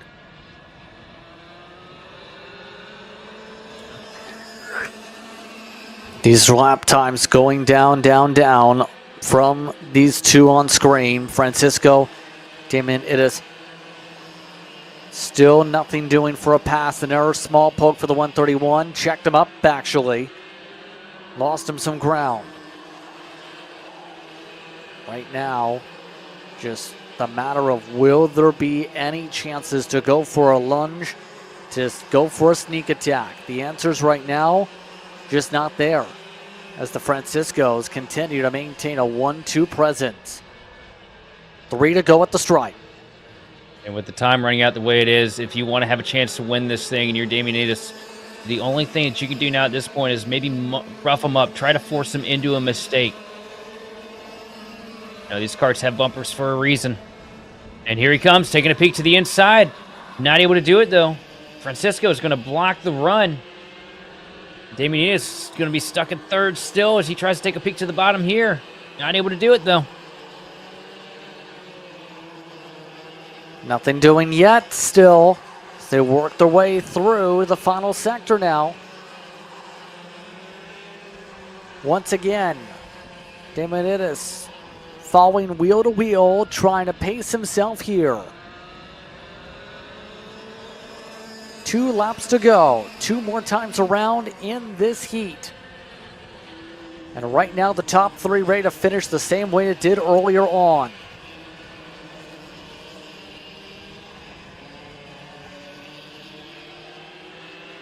It's been an interesting time here in Mini Rocky, especially when you think about the championship conversation. Remember, Christian Damien Edis is that championship leader. He's right now in position to be able to try and get himself the title with the way Asher Bavon has not been able to move forward here today. This is a great day for the points, at least for the Heat so far. Remember, it's qualifying, pre-final, and final. That counts for those points, though, overall. The Heat's setting the momentum as the final lap is underway.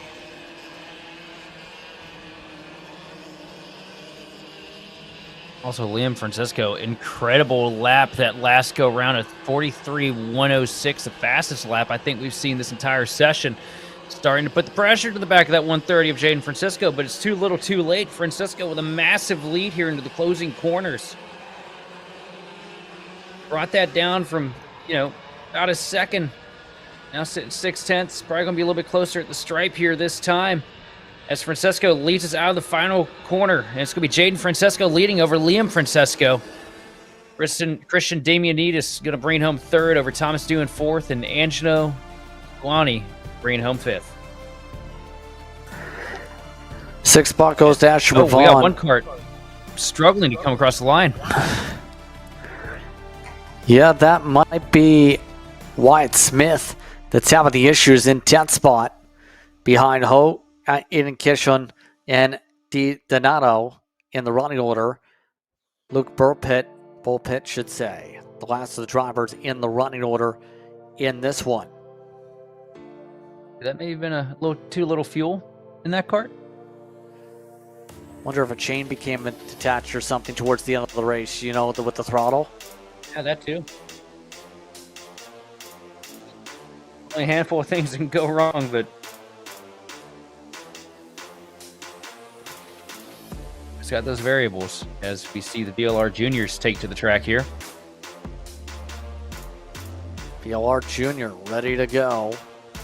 And remember, earlier today it was Roy Chain who set the Old were Robert Tronchi, Ethan Tyers, and Quinn Tyers, followed by James Tufford, Luca Cariotti. Then it was Cole Campen, Marco Fazzari, Melville Dos Santos, Stefano Pagliaroli. The field really fast. This is almost too fast coming up to the tram lines. They need to slow it on down. Gonna have to be careful here as they come up to the lines. Juniors earlier were led by Roy Chain by 3 seconds. Green flag is out. We're underway. Roy Chain looks to repeat. Chain makes his way on through single file through much of the field. Already everyone trying to get their marching orders to figure out where they're going to battle. Tronchi already holds on to second.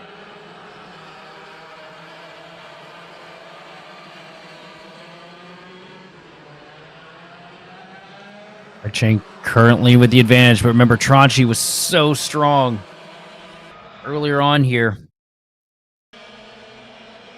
Robert have the chance to break through and take the lead.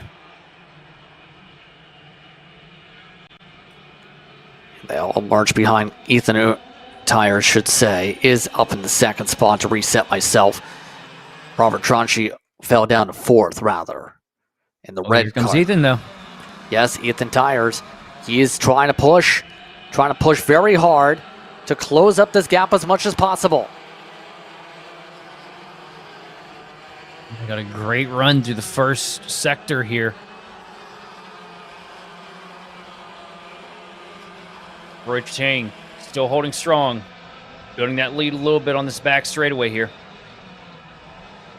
Final hairpin, it's going to be Roy Chang across the line to lead lap 2.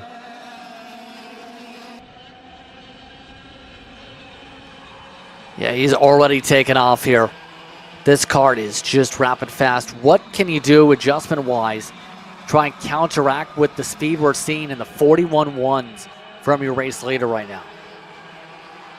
Setup-wise, I'm not too sure. I don't know how open the rule book is for the karts. Imagine it's pretty closed off, right? Because it's all about building the driver up. Imagine there's probably some things you can do with tires and, you know, gearing potentially. Aside that though, not too sure. I've never really had the opportunity to look at one of these up close, unfortunately. Now you're going to have to dig deep if you're going to try and find anything to bring you closer to Roy Chang, because Roy Chang is running away with it. A second gap already over Ethan Tyers in second. And Quinn Tyers hanging on there in third place, 5/10 back from Ethan. Robert Tronchi looming on the horizon in fourth.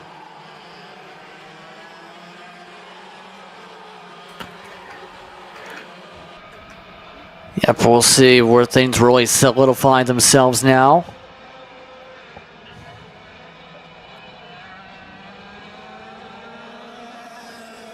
Right now, separation up to 1.3, last time by the stripe. So, right now the tires, not the kart tires, the Ethan and Quinn tires, continue to work together here.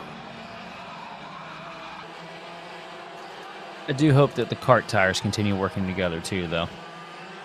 Kind of important to do that, don't you Yeah, think? you got to have those, right? Yeah, kind of. A little bit. Without tires, you're kind of almost Freddie Flintstoning around. It And, broke. Well, I can tell you, first thing that broke, traction. well, keep in mind, Quinn and Ethan, experience when it comes to kart starts with national champions before. Race in Rok from VLR with Briggs Jr karts. They race a fair bit when it comes to these machines in the region. And they're amongst the teams that have had some experience going all the way to Italy. In fact, some of their starts in recent months. That's a long way to go to be able to go racing. We were talking about earlier, though. Yeah, that big distance, there's a reason you make that. You know, you don't make that big pilgrimage for nothing.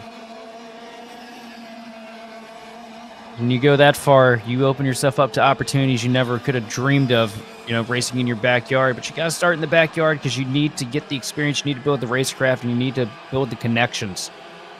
That's the most important thing in motorsports, honestly. And you know that as well as I do, Justin. We're both here because, we happen to know the right people and had the talent to get in the right spot.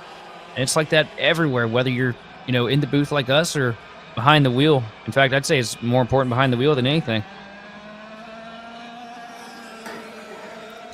Yeah, so important to build connections. Quinn now up to second, by the way, after that conversation.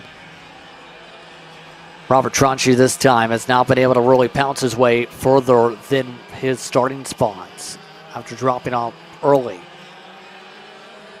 Still coming up to 2 laps to go here. And we got a really good run there in second place, but Roy Chang is just in a different area code at this point. 2.7 seconds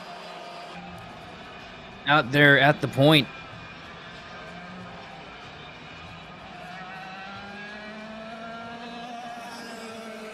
Just right now looking calm as possible.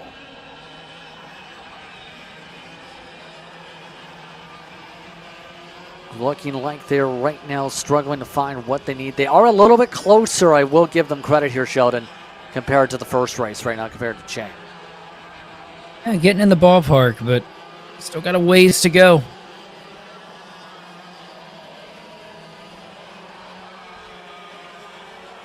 It's been an incredible drive out of Roy Chang here, but it's been a great drive out of, both Quinn and Ethan Tires as well.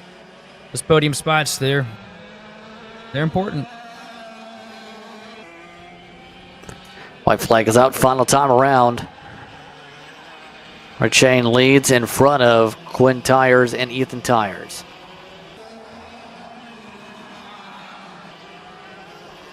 They look to sort themselves out here in this field to see where they're going to line up for the pre-final later on today. Dominant speed, dominant kart, dominant run for Roy Chang. He'll take a checker flag here. The Tires will run second and third. Quinn over Ethan. Robert Tronchi gets in the 4th position. Cara Dungeon in the 5th position. James Tufford in 6th. Cariati in 7th. Dos Santos, Fazzari, Campen. Your top 10 with Pagliaroli in the 11th position. There's a look at the intervals. The difference for the win, it actually did end up being the same interval in the end, Sheldon, 3.1 seconds like race 1. Yeah, Roy's just got this place figured out. Been very calculated, no mistakes out of the 263 kart. It's going to be real difficult for anybody else. Try and steal that spot from him. So we have VLR Master taking to the track here. This is where it gets a little more competitive, I'd say.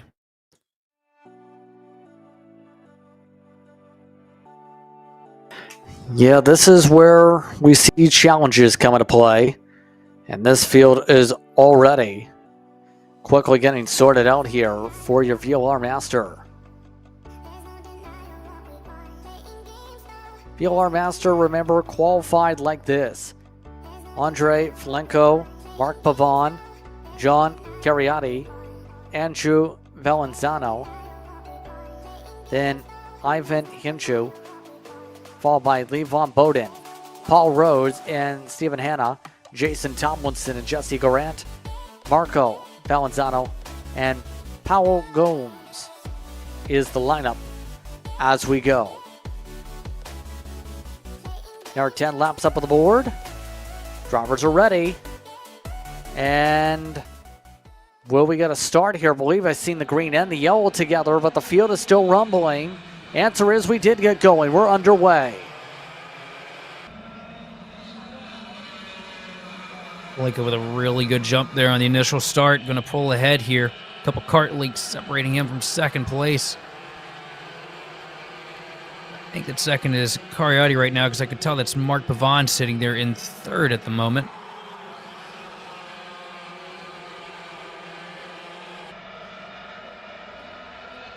running the same livery as young Asher Pavon, with the blue and the almost Menards yellow. Yes, it is Kariotti in second place, Mark Pavon third, fourth, Ivan Hinku and Paul Rhodes rounding out the top 5 here as we complete lap 1. Falinko with a 7/10 of a second advantage at the stripe this time.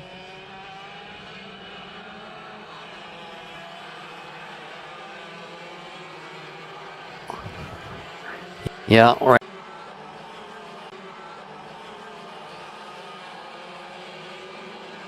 Falinko still with the advantage over John Kariotti.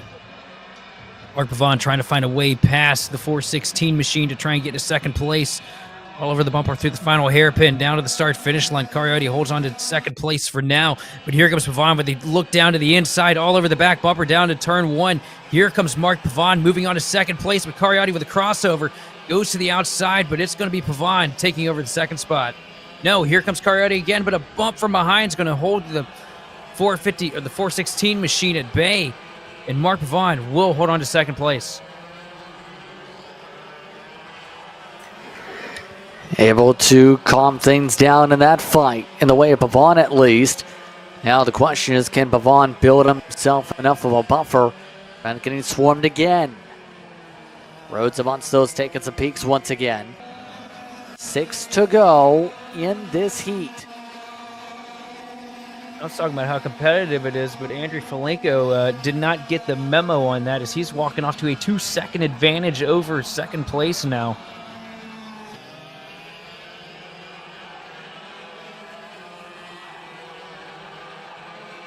Mark Pavon starting to walk away from P3 though.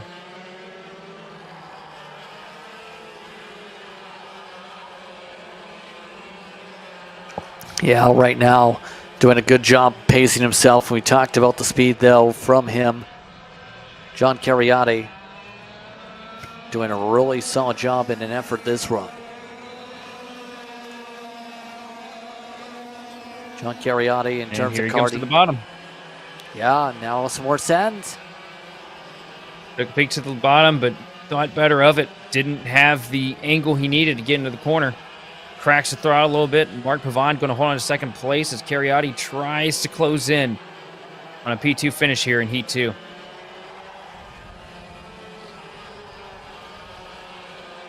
And John was about to say, well, drivers has been in the scene for a long while. It's been in the conversation in this series since all the way as far back as 2020-ish. Some of the reports back then. He knows how to contend. Now running behind Pavon still and holding back Hinshu in terms of any sends. Absolutely correct on knowing how to contend. Kariotti, an immense wealth of talent here on the karting scene. But the same thing can be said about any of these guys up here in this, battle for the win. I mean, Falinko especially. I mean, look at the gap that Falinko has pulled, 2.2 seconds last time at the stripe. And we know how fast the Pavons are. We see that week in and week out on any given speedway.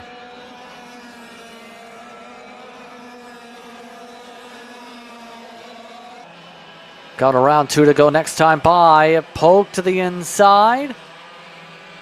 Jude does not get the run needed.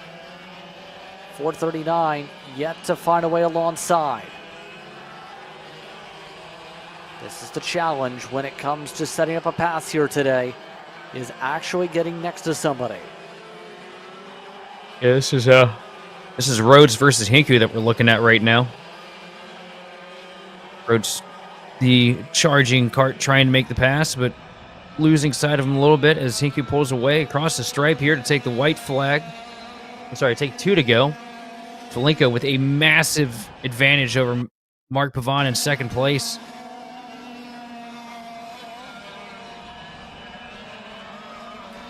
What a great day it's been for Falinko.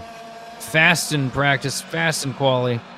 Get out here in race conditions, 10-lap dash for this heat, and that kart is just lights out quick. It's been a dominant day for many of these leaders here in the early portions of the card.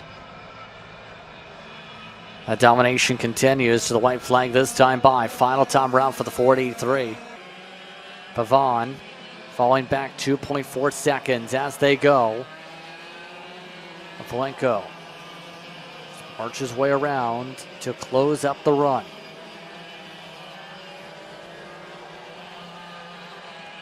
Garriotti been reeled in meanwhile by Hinju and Rhodes in the R pack, but the 483, all that is mute. Pole position secure for the pre-final. Valenko coming around to the final chicane. Andre Valenko takes the win, gets it over Mark Pavon, John Garriotti, Ivan Hinchu, and Paul Rhodes, the top 5. Bowden, Hannah, Tomlinson, Garant, and Valenzano, the top 10.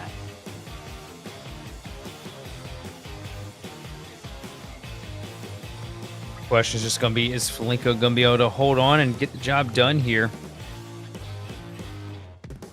when it matters?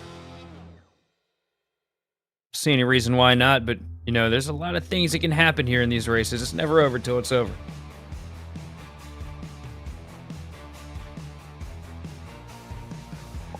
So, next up in the running order, it's going to now be the VLR seniors. And these drivers so far today led the way of Jordan DeLeo. Roman Doria next to them.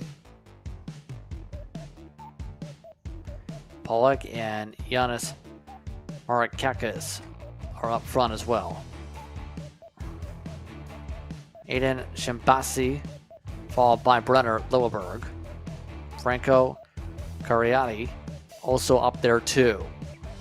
Connor Rhodes and Nicholas Capolongo. Massimo Perroli. Anthony James Rocco. Ali Tarani. And Stephanie Georgopoulos.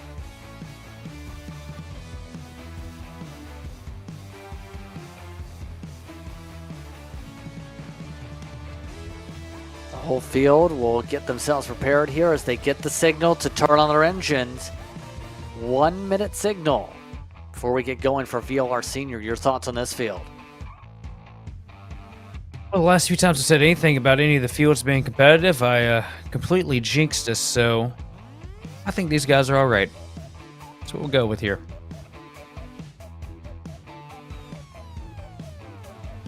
So this is one of the fields that's going to have a massive stack of karts, though, isn't it?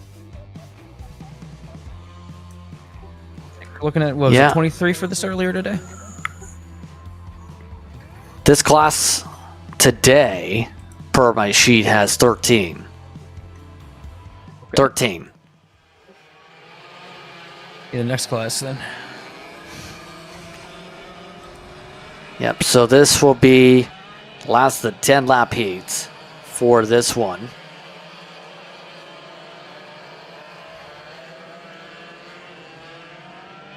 Field quickly gets its tires heated up and ready to roll here for about the midway point of our heat races.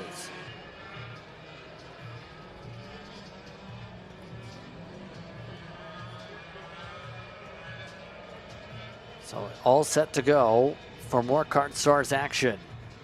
The Uxbridge Hospital charity race presented by Green Infrastructure Partners continuing on here.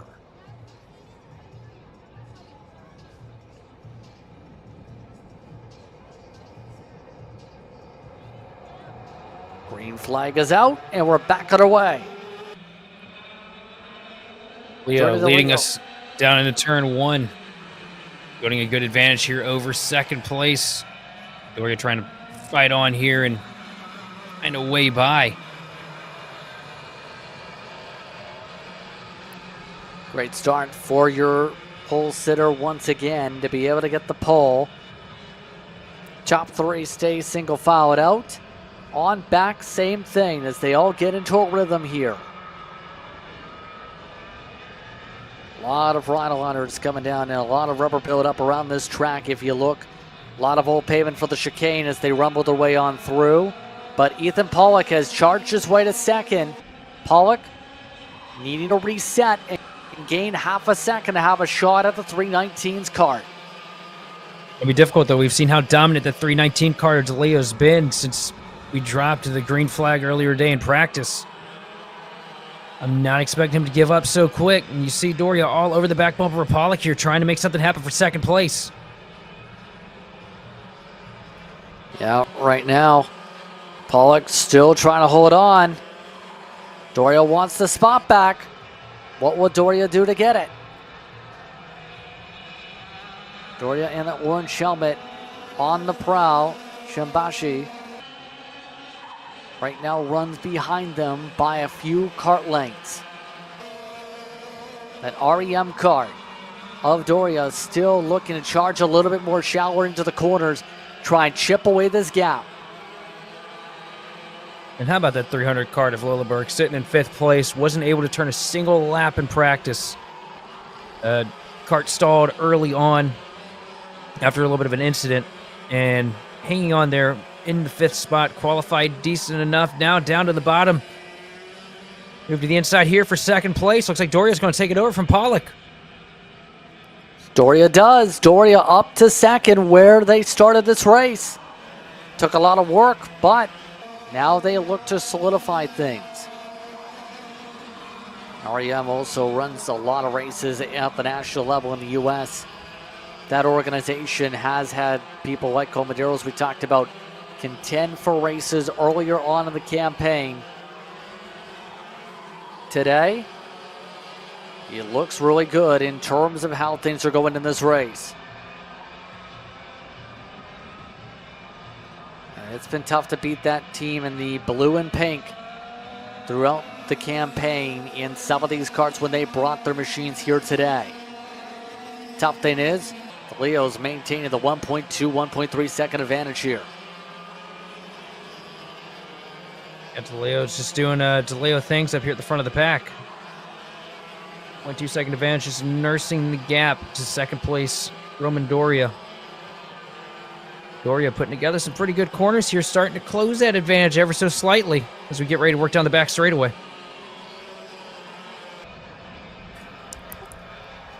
Yeah, right now 1.2 was the last time through, coming up to the halfway mark of the race. Where would they go this time? 1 second flat. Doria is chipping the gap. He needs to get momentum regathered quickly, get back in drafting distance. And that's easier said than done. Doria is setting the fastest laps, but only by a 10th. If that was to continue, there wouldn't be enough time to get up there for the race lead.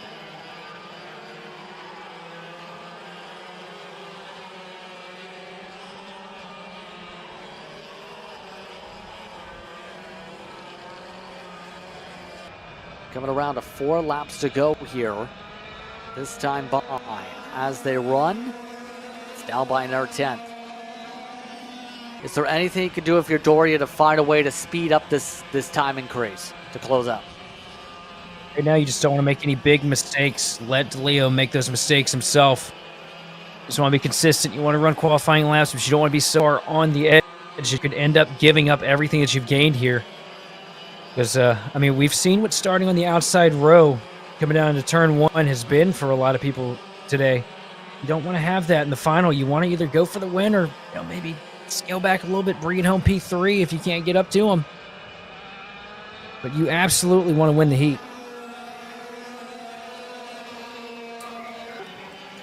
You absolutely want to get yourself the best possible position for the pre-final, absolutely.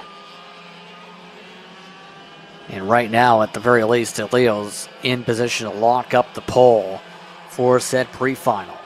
Those pre-finals will be like these heat races, 10 laps for those classes later on today.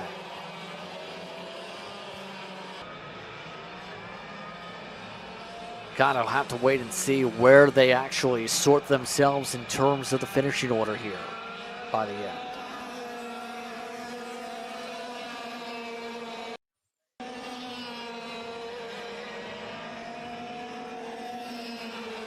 Gains seem to be going quick because Leo putting in some good laps here. Going to pull that advantage back out.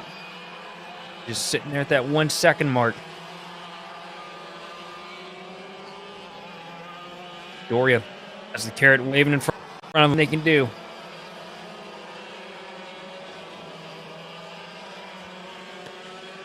Yeah, coming up to the white flag this time through. Dominating performance yet again from Kart 319. 1 lap to go in this heat race. Jordan DeLeo is setting his fastest lap times right now. Still in the 40.4s, while Doria's fallen back off to the 6s. Has not been able to push the kart enough to be able to keep chipping away. A phenomenal effort today for a family that we've seen build some racing history, including here at Goodwood over the years. Jordan DeLeo coming through the final corner. Put together a stellar drive and pick up the heat win. Heat number 2 goes to Jordan DeLeo, Roman Doria. Followed by Ethan Pollock, Aiden Shambasi, followed by Mara Kakas along with Capolongo. We're just going to bring it home 7th over Racco. The 307 machine bringing home 8th. 9th place going to Massimo Pagliori, followed by Ellie Tirani. 11th place going to Stephanie Georgopoulos with Brenner Lilleberg bringing it home 12th, and 13th going to Franco Cariati. Mark top to bottom of the running order, 23 seconds, 1st to 10th difference. Big margin on the racetrack, actually. Georgopoulos, Brenner Lilleberg did finish as the DNF, and Franco Cariati did not get started. Turn the lap count back to 8 here, Sheldon, as we get back to the Briggs and Stratton engine. Really tough day for Lilleberg, by the way. Unable to finish. Looks like the momentum's going the right way in qualifying, and DNF to finish out Heat 2.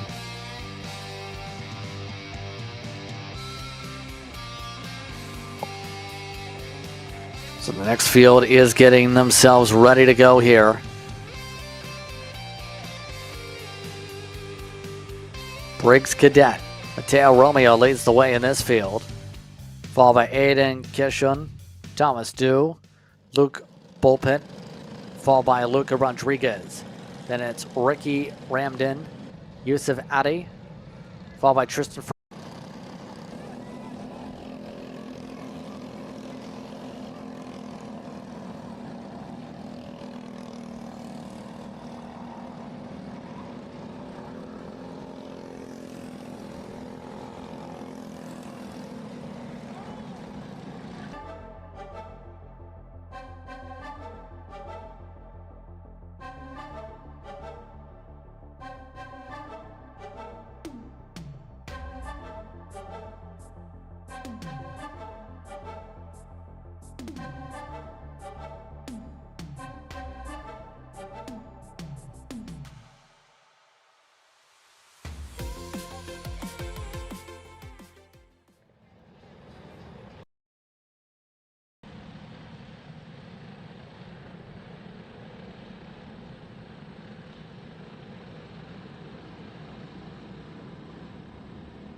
Apologies for more technical difficulties as we currently work our way around the racetrack for Briggs Jr Lite. Absolute calamity striking for some of the drivers as they rumble their way through. Roy Chain, Robert Tronchi lead this field over Cameron Conrath, Lan Hazrati, as well as Lucas Ferrante amongst the top runners coming into this race. It's been chaotic for some today in this class, and already a chaotic start from the opening corners has separated the field here, Sheldon.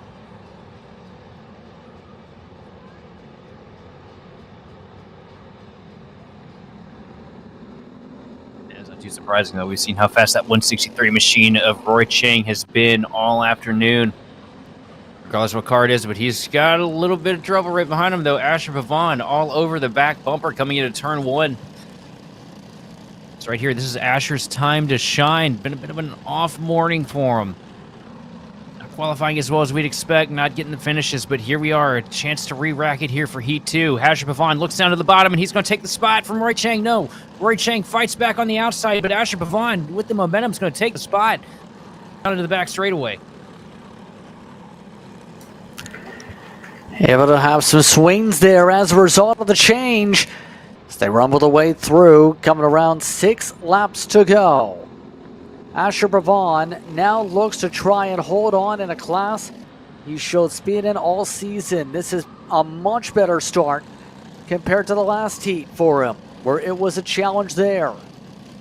Roy Chang providing pressure still, trying to keep toe-to-toe. Stay lined up on the back end. Right now, Chang looks like he might go back and forth here if he allows it.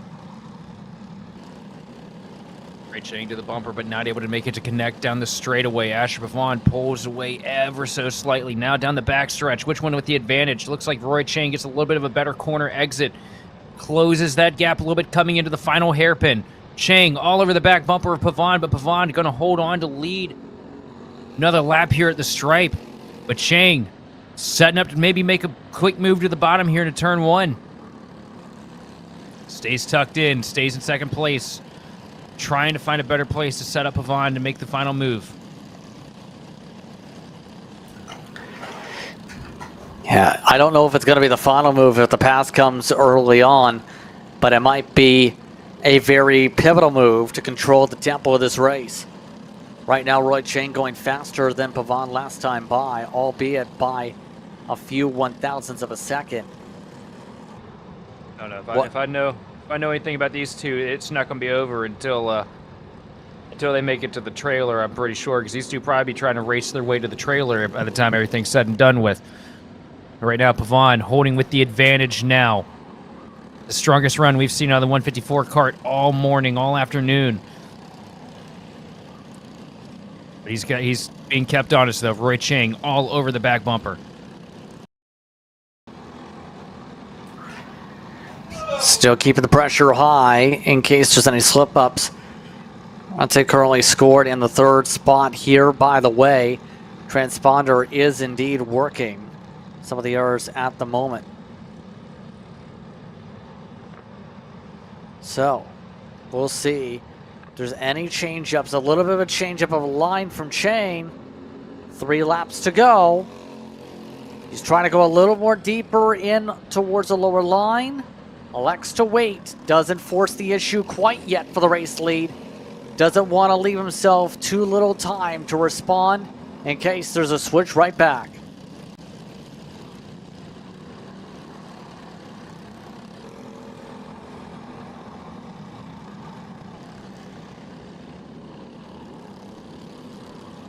Just continuing to swing the motions, to say the very least, right now.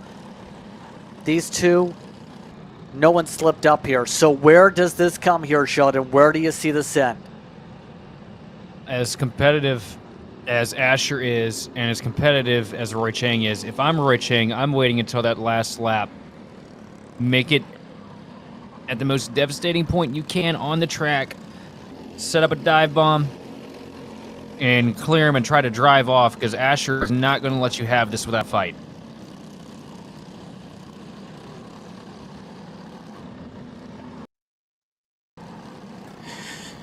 But yeah, right. Look at this. Bumper to bumper here still. Asher not able to lose the machine of Roy Chang. The 163 hanging tight with the 154 here down the back straightaway. Winner of the final turns into the final hairpin here to the start-finish line. It's going to be Asher Pavon with another lap led here in Heat 2. White flag is out, final time around. This time through. Here we go. Roy Chang looking for a place to strike. Where will he go? Still making the way on through, as right now Pavon holding serve as they make the way out of the hairpins. Coming up towards the final sectors coming up. Pavon with the advantage over Roy Chang. Roy Chang all over the back bumper. He's going to make a move. He's going to make it here, and he's going to make it quick. Pavon the advantage straight away. into the final hairpin. Asher Vaughn able to get 0.2 of a second. Marco Fazzari, Lucas Ferrante with Alessandro Cadimi in the top 5 as Roddy Apanelli, Anderson, Robert Tronchi falls all the way down to 9th. Jacob Cree is in 10th. It's going to Luca Ferrari along with Valentino Albanelli, Wilcott, Kitchell, Shaw, Brazales, Preventus, Conrad, Naval, Bordeaux, El Haddad, Elliott, and Dinjo amongst those in field.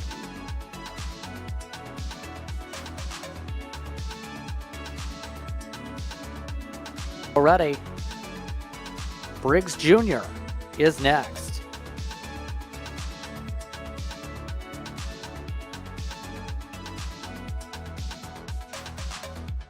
And your thoughts on Briggs Jr coming up here after some chaotic starts as, oh, look out, they almost got a wrong signal there to go. I'll tell you what, this field has completely blown away every expectation that I've had all morning, all afternoon. So with Briggs, not 100% sure at this point.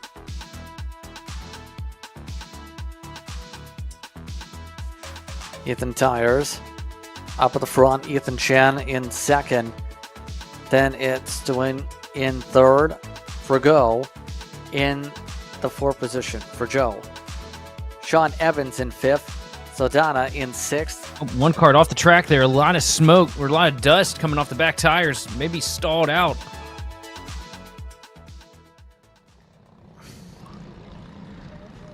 Yeah, didn't get the number plate, but this field's still getting doubled up.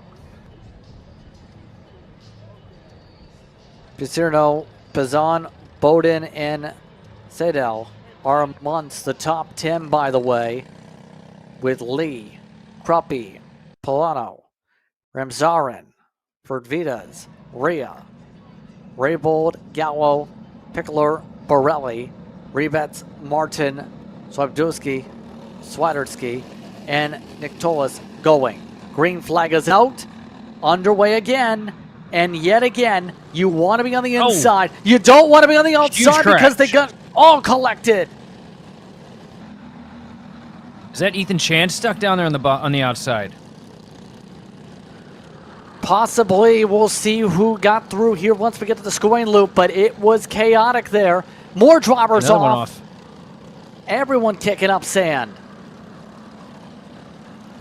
Is that Ethan in second? I saw a blue card off track. That's why I was wondering if that was Ethan. We'll know here when they come across the stripe as we got a pass happening, an attempt for a pass happening for the lead right now. Ethan Tyers trying to hold off a hard-charging Jamie Stewine, which, yes, that was Ethan Chan that went off track. Not the place you want to be if you're Ethan. A lot of pace in that cart. And now you're pretty much back to the drawing board as far as trying to find track position here today. Stewine keeping the pressure up right now as they work their way around the racetrack. Tyers holds on in front. Polano was the fastest on the opening lap, by the way, with all that chaos. Trying to get the fishing rod out to reel them on in. Went all over the back bumper through the final hairpin. Yeah, we've seen this pressure before. It's lasted full races. Will this happen again like the Briggs Jr Lite? Or will this be a much earlier move coming up here? You also learned a little bit in that last race, too. Jang didn't make the move early like we figured he wouldn't. Opting to wait till later and waited till later, and the opportunity never presented itself again. So do you opt to try and stay all over the back bumper, or do you just make the move quick here if you're Stewine?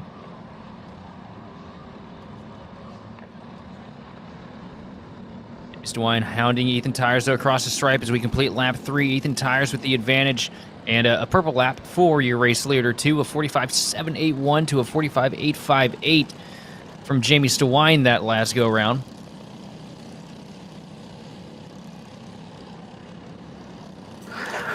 Yeah, right now they get lined up here. Coming up to halfway next time. Top two checking out. And this is the challenge when it comes to this type of racing here, is actually, again, setting up any opportunity for the pass. Trying to set something up here. These drivers continue to plant their carts where the line where some of the rubber buildup has gone here. DeWine getting a better run on the front straightaway yet again. Set the fastest lap of the race. Opportunities up front.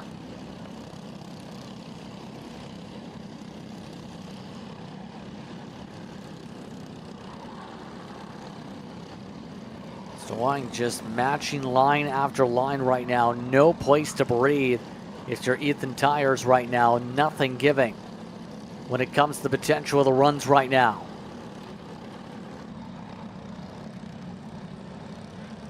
Ethan Tires still with the advantage. Kart link separating, but closing quick. DeWine gets up to the back bumper here into the final hairpin. All over the bumper at the start-finish line. And all over the back bumper down at turn 1.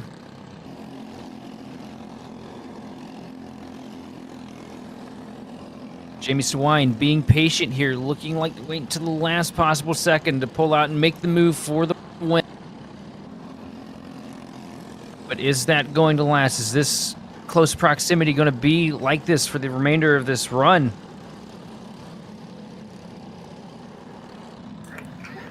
Easier said than done on those choices, though. Coming to 2 laps to go. They rumble their way on through. Bit of a slow run for Tires coming out of the corner. Still bumper to bumper. Now it looks fine. Taking a shower line. Taking a look inside. DeWine makes the move up to the race lead. Does Ethan Tires have anything to fight back with, or is Jamie DeWine locked up Heat 2? As he leads here through the final technical sectors of the track, leading up into the back straightaway. Ethan Tires all over the back bumper, though.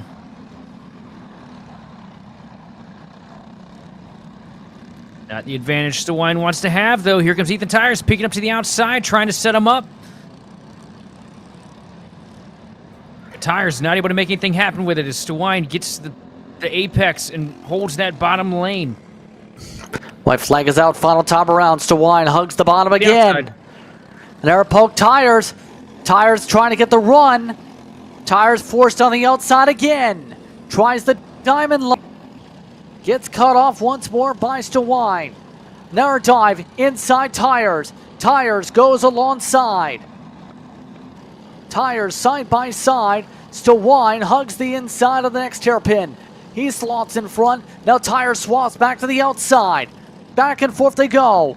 Tires tries to dive to the inside. Gets to the inside. Coming up to the final chicane. Tires has the pole. Tires pulls in front. Ethan Tires takes the heat. What an incredible battle from these drivers to be that close to each other from start to finish, but also to put on one heck of a show to finish this thing out. I mean, that was masterful racecraft from both Ethan Tires and Jamie DeWine.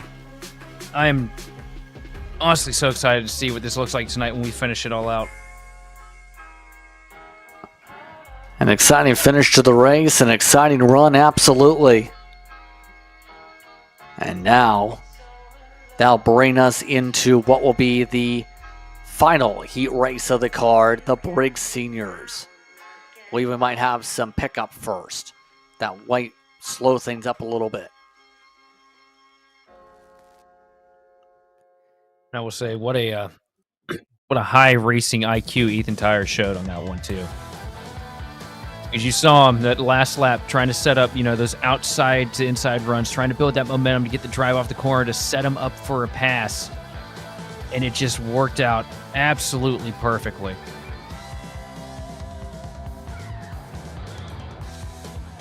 Some brilliant racing absolutely here, but the Briggs Seniors get ready to hit the track. Remember Jacob Hill in that blue cart.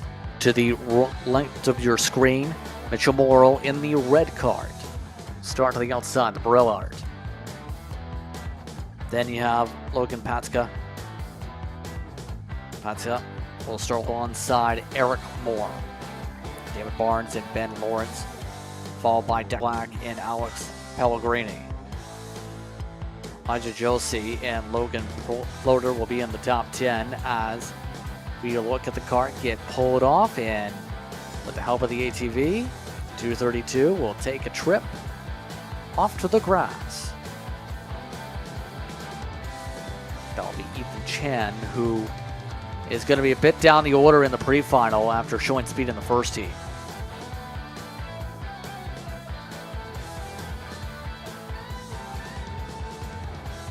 Looks like our field just about in position here this time. Just waiting for the land to get the command, but the rest of your running order run through that. From 11th, it's Maddox Eacock, Jaden Harry, Oliver Hayoff Pierce, Julius Patari, then Lily Flintoff, Chad Webster and Mitchell Ing, Joshua Mason and Anthony Boschia, then Sloan Sterling and Nathan Wilkie, followed by Owen McCarthy and Nicholas Holley, Lucas Dean and Caitlin Freer, Sebastian Espinosa Magia, and Jacob Underhill Steves, followed by Tyler Freer, followed by Patrick Boizuti, Tyler Shuck, along with Zach Ten Hoop, Alex Chun, along with Santino Krupi, Major Makoskias, along with Adrian Abijan, Jackson White, Michael Beck, followed by Mia Ashley, Cyril Rodriguez, and Ryan Hodgson. Rounds out the order. 39 carts, remember, were on the entry list. 38 took the start in heat number 1. A massive field. They'll get all to the tram lines this time.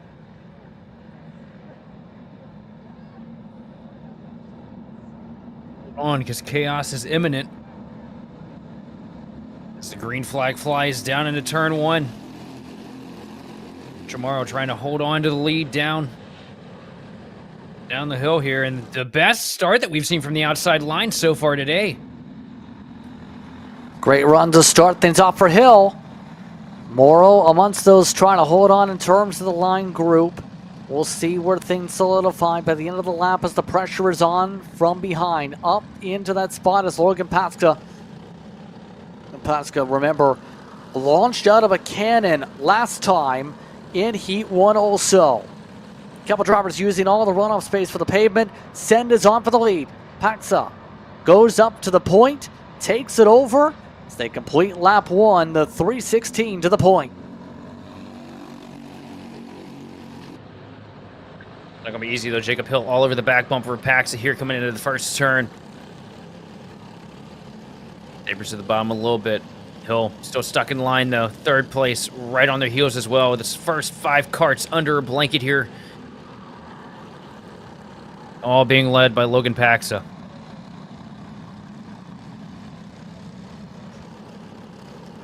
Yeah, right now that second place on back battle is getting a cold weather. Right now Jacob Hill trying to defend all the carts at once. Things getting bottled up right now. Should say Hill and Munsel's getting Munsell shuffled.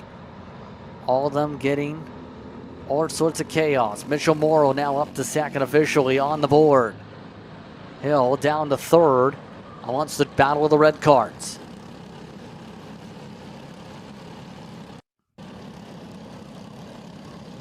These droppers, remember, having a lane at the top of the board as they work their way through. Some sand getting kicked up.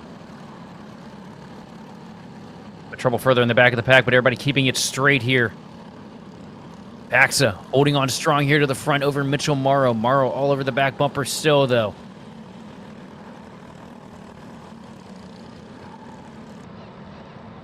Paxa with the edge right now.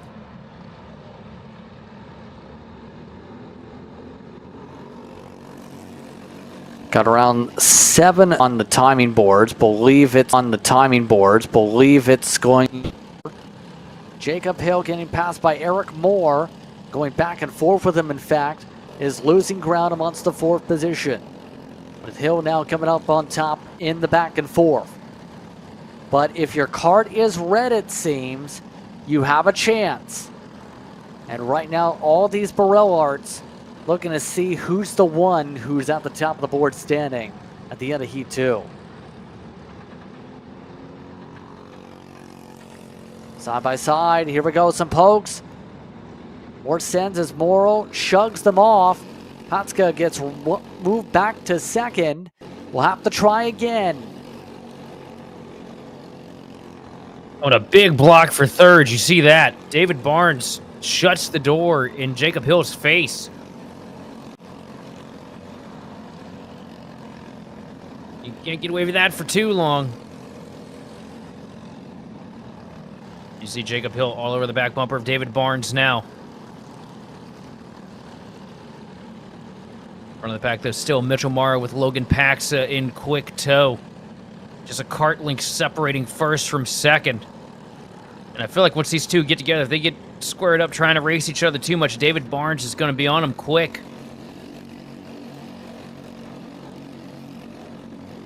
Time starting to run out. 2 laps remaining here for Heat 2.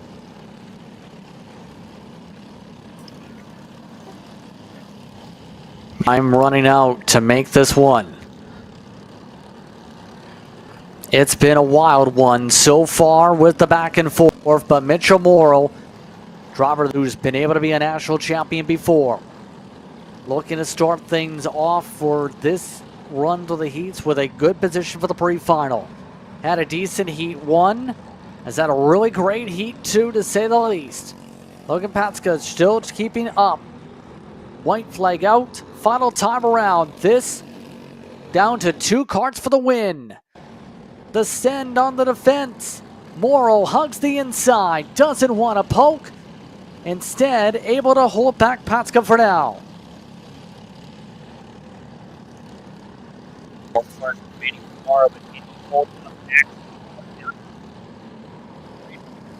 Right away here. Takes a peek down to the inside. There's send up the inside. Here we go. Back and forth we go. Patska now up front. Morrow trying for the response. A slide. Oh, big slide. Big trouble's coming out of the corner. Oh, wow. Checker flag waves. And it goes Mitchell Morrow.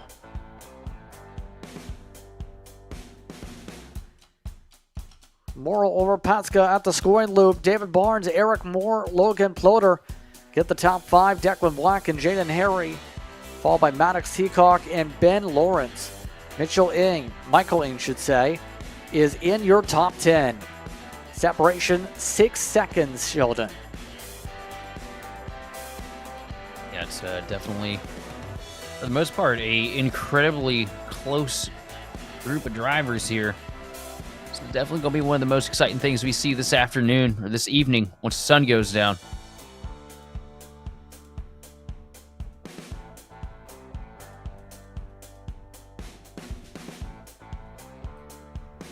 So that's going to bring us to what's going to be probably one of the more wild races you'll see. Every kid kart is ready to hit the racetrack. And this field is sorted via pledges, remember, to donations. This field going to feature, I don't know, 40, 50, 60 kid karts. That is a lot of drivers about to hit the racetrack here.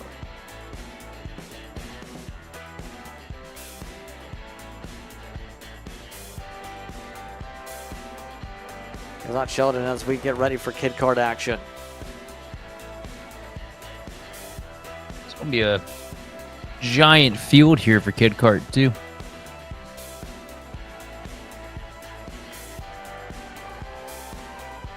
It is going to be a giant field, so how do you navigate it coming up?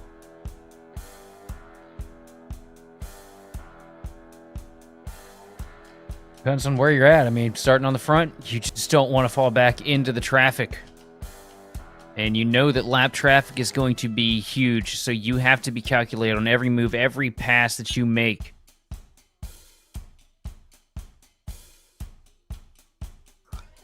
I don't know if we have enough tram lines for the amount of carts we're about to get here. There's a lot of these drivers, and it looks like just getting sorted on where they're going to start for this launch.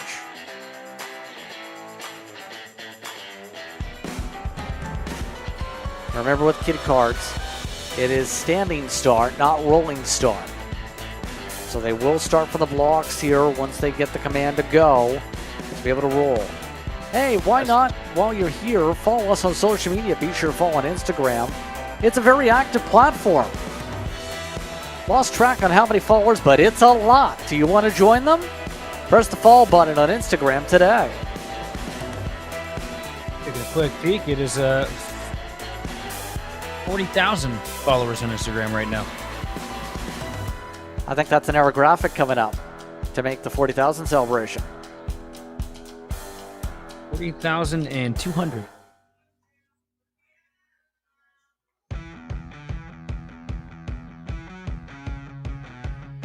Yeah, right now all these parents making sure their drivers know how to approach this chaotic start. Just getting the last of the water jugs out. These drivers will have, remember, for these races, both pre-final and final, 8 laps for these kid karts.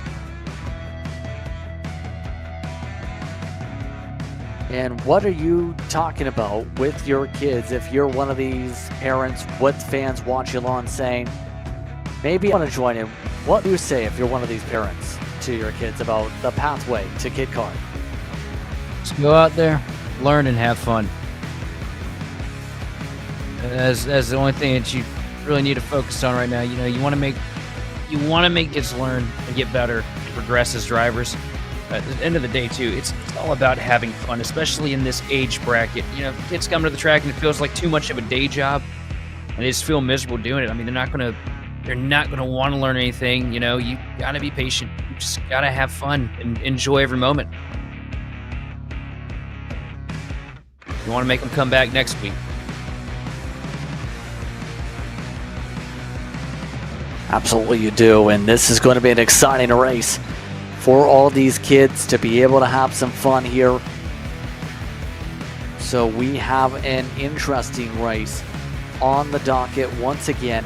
Again, remember, this is a part of what's been a signature night race on the calendar since 2009. Almost what's been near 2 decades. Don't remind me how long ago 2009 was, man. Putting gray hairs. Give me gray hairs over here. Check out the parents being told, let's make their way off the racetrack. It's time for all the kids to get ready. Gotta make sure everybody's off the racetrack so we can go racing. All these parents gonna be watching from the pit road area, from the paddock, to see what happens here.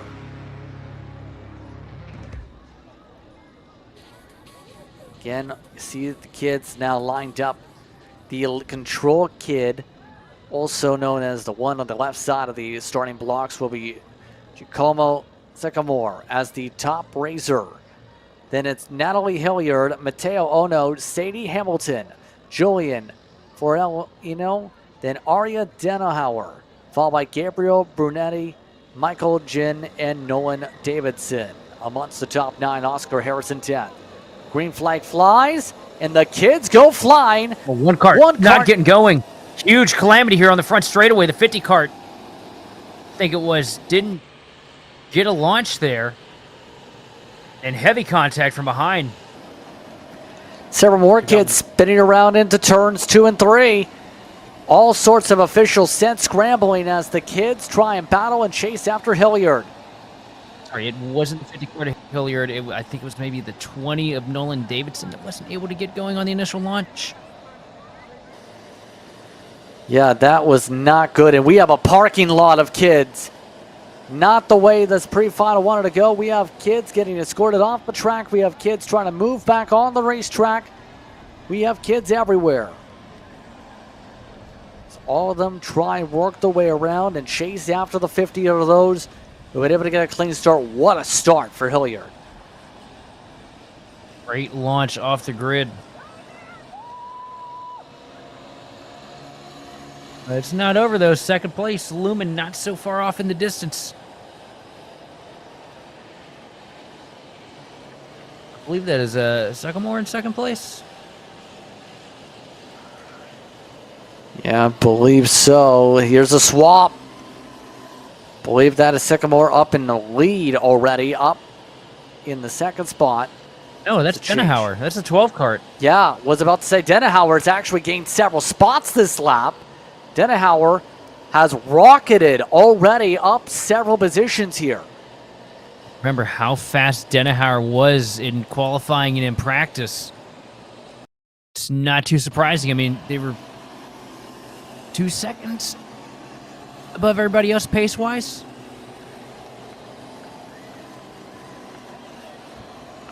I'm not going to say it's a Saturday cruise, but right now, Arya Denehauer making it look like it is. In that 12 cart. Come across the stripe.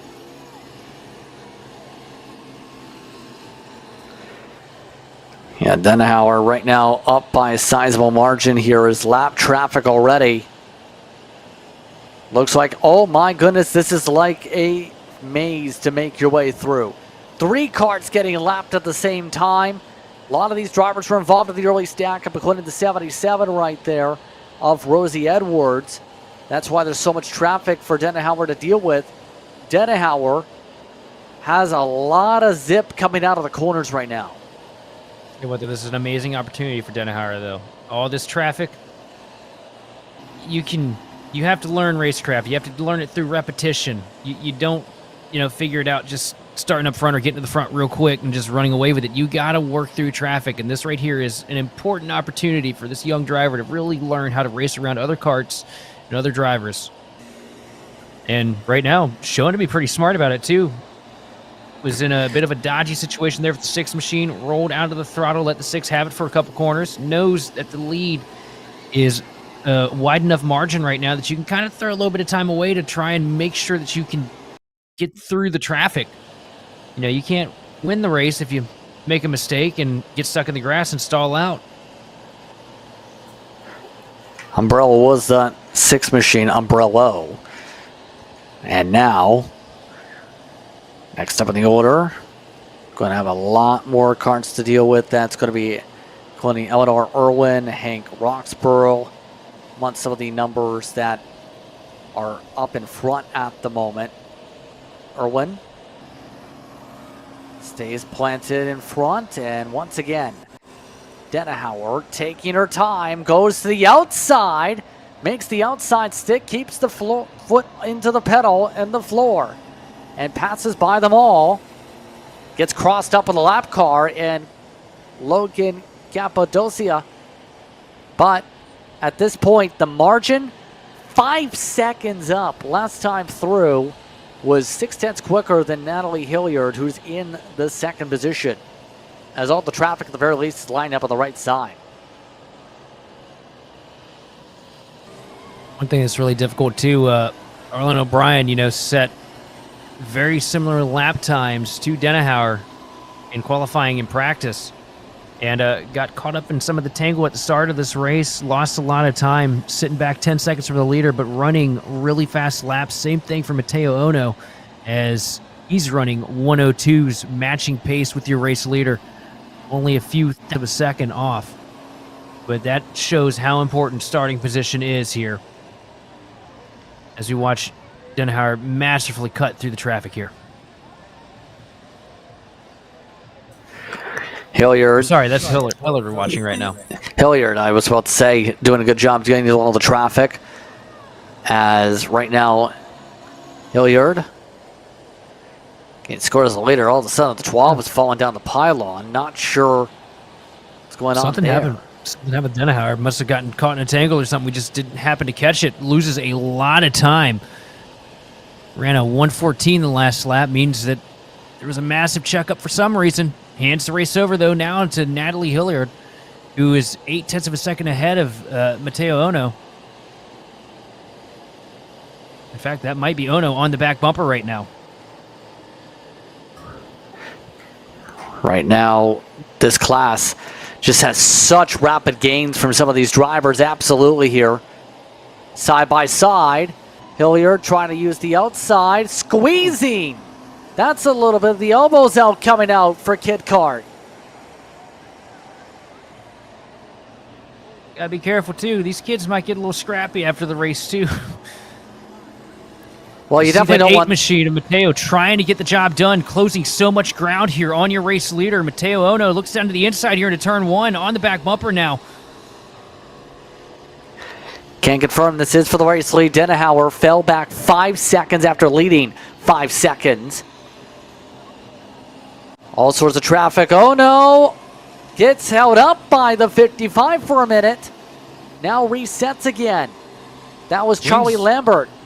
He swung wide there to avoid getting entangled with the lap car, and I think it actually worked for him. Had a huge surge of momentum at the end of the straightaway just by lengthening the straightaway itself. Big gain there for Ono. Still all over the back bumper of Natalie Hilliard. Hilliard running a little bit better through the second sector of the track, though. Now down the back straightaway. Here comes Ono looking to the back. And it's going to be 3 wide with a lap car with Ono to the bottom here. Able to get through Hilliard. Now forced up high side for the next lapper. Ono gets the better line. Estimated 2 to go. 2 laps to go. Ono doesn't want to wait. Here we go to the bottom inside.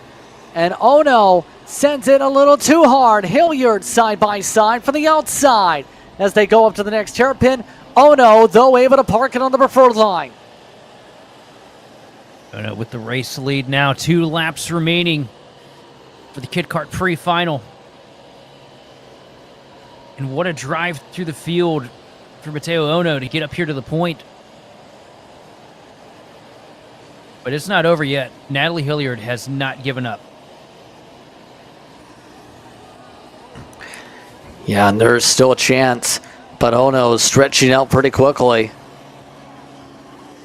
It's been a wild race here so far with a lot of comers and goers. Denehauer 4 seconds back out of the podium spots. Arlen O'Brien started towards the back, has charged his way to third, by the way. Lap traffic ahead. Again. Oh, through the grass. Bit of checkups. A lot of trouble for Ono there for a minute. Hilliard still tries to set something up. Mateo Ono replicating the famous pass in the grass there to try and hold on to the lead as he works around lap traffic. Kind of really close here. Here comes Hilliard. Ono got held up there.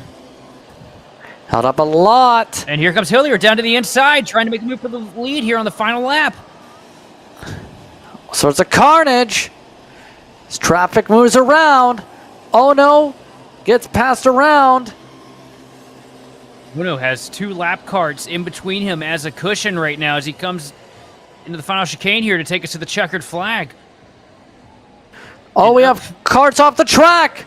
Oh, no. Oh, no, and here comes Hilliard. Around the outside, Hilliard takes it the last second. Not only Hilliard's able to come away with it. Ono in second, Arlen O'Brien, Aria Denehauer, and Giacomo Sycamore, should say, in your top 5.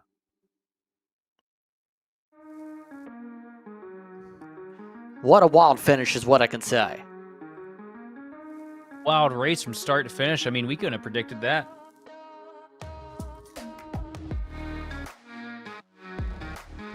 It's a good thing that we're broadcasters, not forecasters. Kid Kart was hype. We'll take a break. Pre-finals coming up. You're watching Kart Chaser from Canada.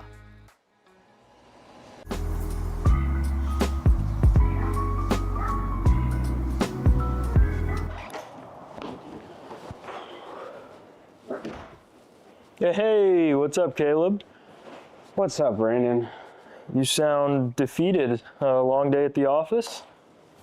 Yeah, got stuck at a cat food marketing meeting for like 3 hours. I don't know a thing about cat food, and I don't even work in marketing. And then I got sent on a coffee run like I was some sort of intern. Then at the end of the day, when I want to go get gas, I just realized everything is so darn expensive nowadays, man. Yeah, you got that right. Like, do you have any idea how much we're spending on Netflix? That's like 20 bucks a month. Do you know how much we're spending on cable? That's like 50 bucks a month. But you know what isn't expensive? Tell me. Kart Chaser Premium. For only $9.99 a month, you can watch all of the American karting action live from coast to coast. Subscribe and become a member today.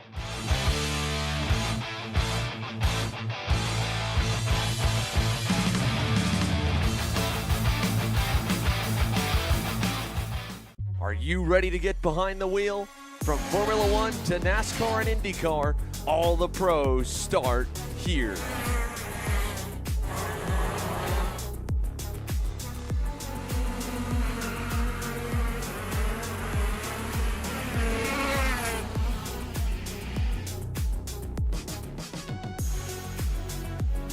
For more information, check us out online at mcckarting.com or call us and go racing today. Are you stuck with your kart racing? Not sure of the ideal kart setup? Or going to a track for the first time? Well, Kart Class has the answers for you. Our online portal has a wealth of experience and knowledge to help your kart racing. From kart setup advice to track guides that are targeted specifically to your circuit, or the driver coaching aspect with mindset, racecraft and driving techniques. If you want to take your karting to the next level, visit us at kartclass.com.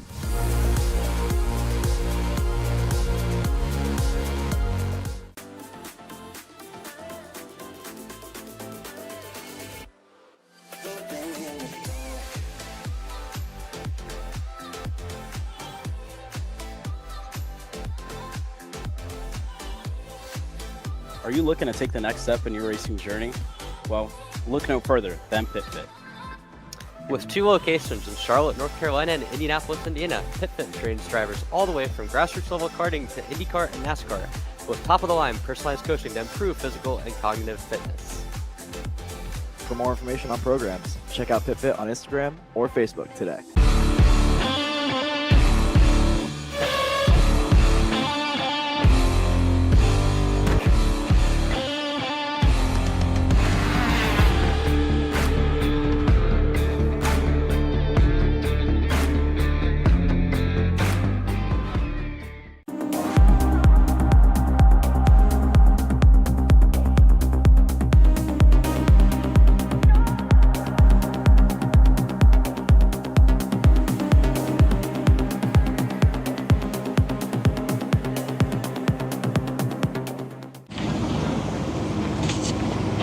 What are you doing? It's got my new Greyhound seat. You don't even have a cart. Doesn't matter. I have a Greyhound. Here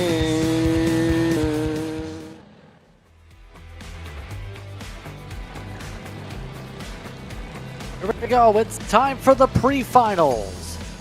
These brought to you by Vortex Engines, your Heat 2 action was brought to you by Briggs and Stratton. Vortex Engines, again the engines that power the Rok cards. We start with Briggs Masters, 10 laps for its pre-final. And we get ready for, this is where, Sheldon, the points count. You get points from here on out.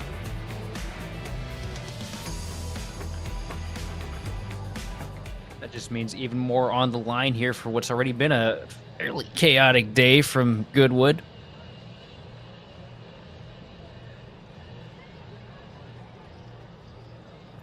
And these carts getting ready to rumble. Take the slow roll up to the start line. Just about all set to go for today. They want them to go at a snail's pace. You might be able to walk past them all at the speed they're going here for the tram lines.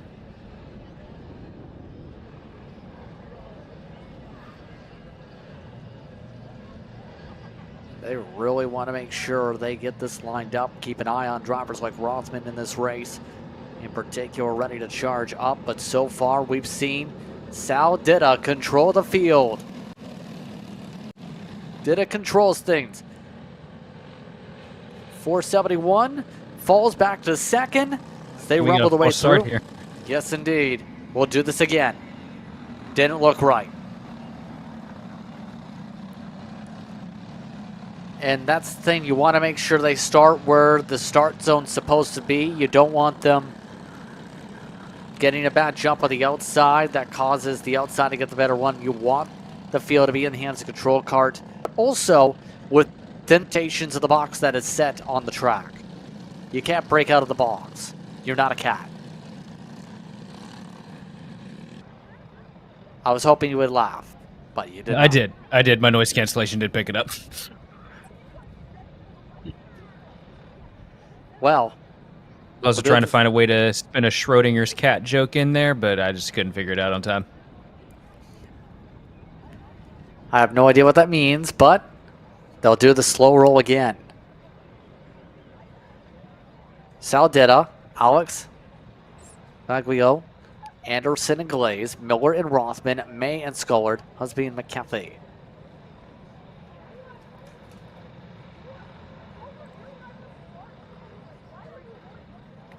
And once again, get your calisthenics in. They are just about ready to start from a dead stop here. Now they're starting to roll a little bit for the tram lines. This is intensely slow. Oh, they might have sped up again before that mark. We'll see if this green flag sticks. Ditta this time clears. Spaglio into second. They're getting Archie Barnes behind. Here we go. Off the track goes the 470, and once those off Eli Yanko, they keep going.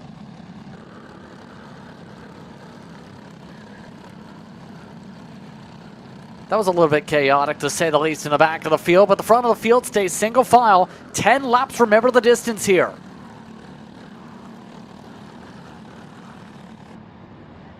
And a move for the lead. Almost, but not quite.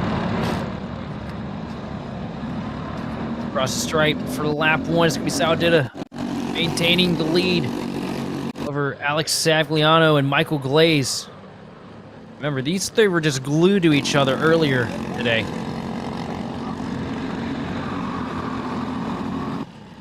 Yeah, now they're trying to stay attached to the hip this time. We know the battles have been intense up at the front at times. Saldetta, the thing is, if you have a battle for second... Oh, and he runs off the track! Oh, that was a squeeze by Ditta! I don't think he realized he was there. Glaze slips on through to second, and now Ditta holds on in front. A bit of a squeeze play, even if accidental. Across the stripe, Michael Glaze going to hold in second place. Savaglio, the one that caught the short end of the stick there. Runs off track, ends up in fourth place here across the stripe. Jason Rotham brings it up to third place in the 442 cart. And also, the next to last cart in the field just ran the fastest lap of the race so far with a 46.9. That is David Miller in the 424 machine. Fired way back in traffic, but definitely some pace in that cart. Yes, absolutely. Some impressive drives for some, but right now, Maglio trying to reset to gain back his third spot. Rothman been able to get to third by the end of some of these heats, though. As now, we'll see where things get stacked up halfway next time by. Rothman goes through the lunge. Rothman not able to clear like he wanted. There's the risk. The 471 retakes third.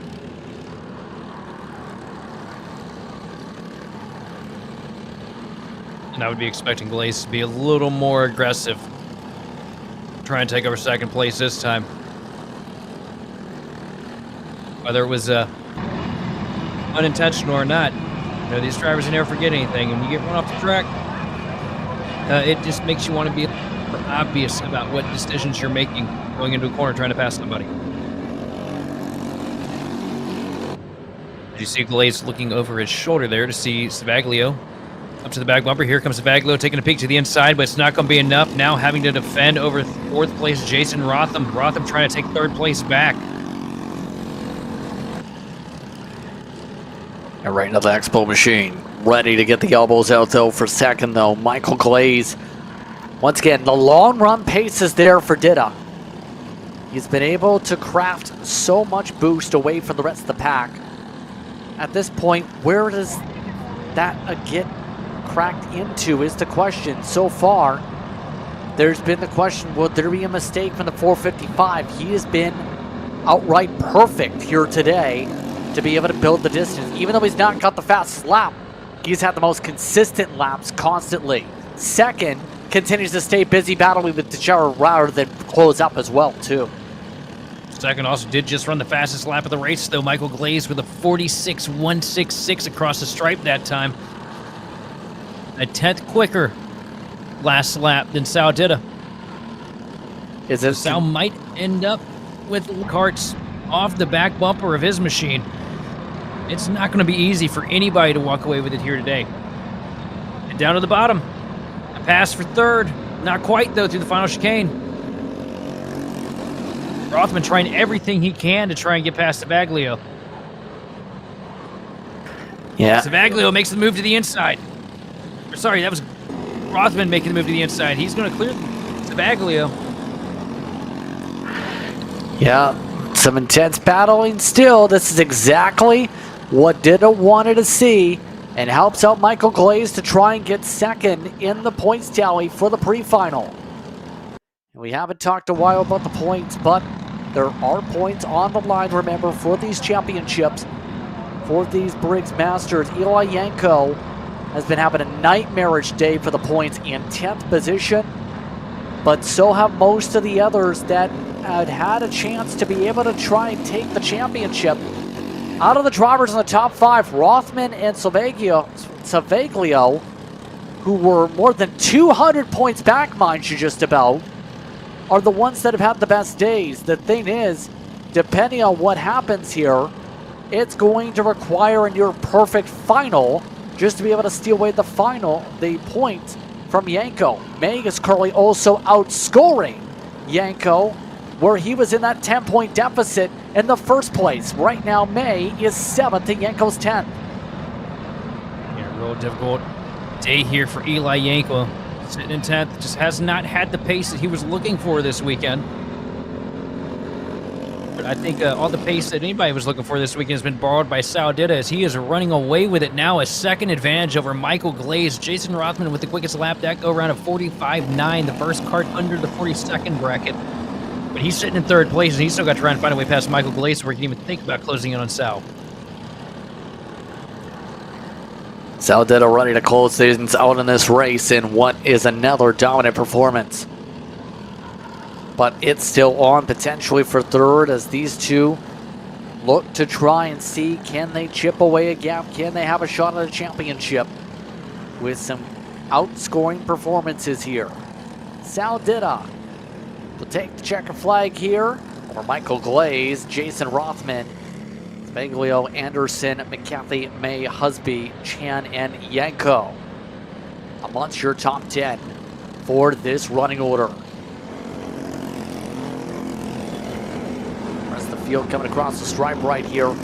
Mateo Cameron just finished outside that top 10 grouping, by the way. Tripnick went all the way to 12th on a charge. Kindred, Melrose, Fletcher, Lanero, Miller. Greg Scottard from that incident was a DNF, by the way. And he was a driver who was a top 10 driver before. But earlier on in our premium chat, for those watching on the YouTube side, be sure to subscribe if you haven't already for $9.99 to be able to watch along with all the races. Richard Francisco made it clear. Francisco are on top always. And well, in this class, when it comes to your mini rocks, they've been on top here, Sheldon.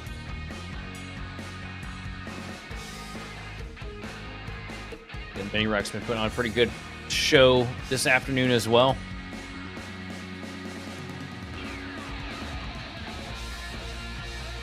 Breakdown of some of the upcoming events, by the way, here on Kart Chaser.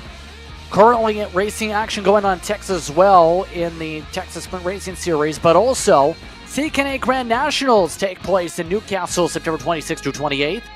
You'll be able to catch that once again on Kart Chaser the whole weekend. Then it's the MG Tires 200 NCMP. That will be a week later as we continue on what's been a busy time in Newcastle. That same weekend on the October 4th, Kart Chaser Grassroots is on the air, the Indy Karting Challenge from K1 Circuit Whiteland. And don't forget, the RMC US Trophy Final is, guess where? Basically our third home at this point, Newcastle Motorsports Park. Catch that all on Kart Chaser. Newcastle's having a roll when it comes to major events this season, by the way. With, I think it was something like near 15, 20 races Kart Chasers had this year at the racetrack combined by the end of the season. That's a lot for one track, but it kind of showcases why people love the track. It is one of the staples of the Indy area. Oh, yeah, absolutely. Such a beautiful facility. I mean, this one's a beautiful facility, too, to give credit to the Canadian fans, obviously. Amazing. It's the amount of character, too, between, in a world where a lot of karting tracks feel like a parking lot with lines on it, it's good to see tracks like these that have character that, feel like a shrunk-down, unique kind of Indy or F1 circuit, where these drivers really get put to the test, lap in and lap out. And one thing, talking about Indy and Whiteland Park, it's really exciting to see it. They got Daytona repaved and ready to go. I think they got that in time for the last week they raced there. I remember seeing the notifications in Discord about it. There's actually 2 weekends in October for them.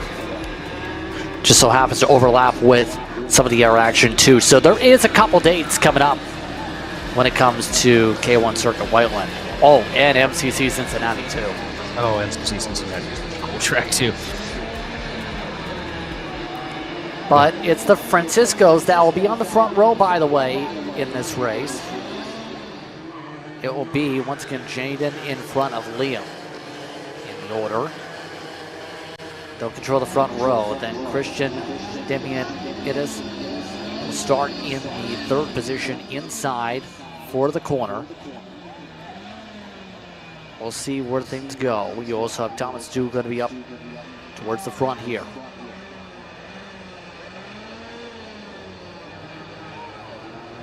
Looks like those get set up to go. Green flag is out. We're underway.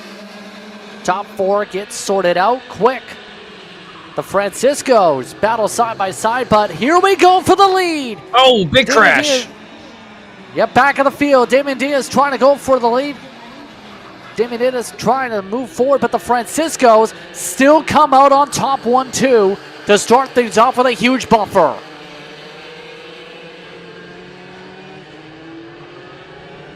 You got to work extra hard to get through that buffer. Those Franciscos have been so fast all day long. Doesn't look like they're trying to relinquish that either as we look at a battle right now. Down to the bottom. That 154 card of Asher Pavon trying to make up position here. And up into P3 for Asher Pavon right now. Christian Demonidas fell all the way down to 7th from that start, by the way. Already Asher Pavon on the move, as said, and he is again one of the drivers looking to gain a lot of ground in the point standings to try and pick up ground on that 131. Your 131 machine, points leader coming into this weekend, has had some times where he's maxed out points days in particular at Motorsport. He did that, and looking to do so again.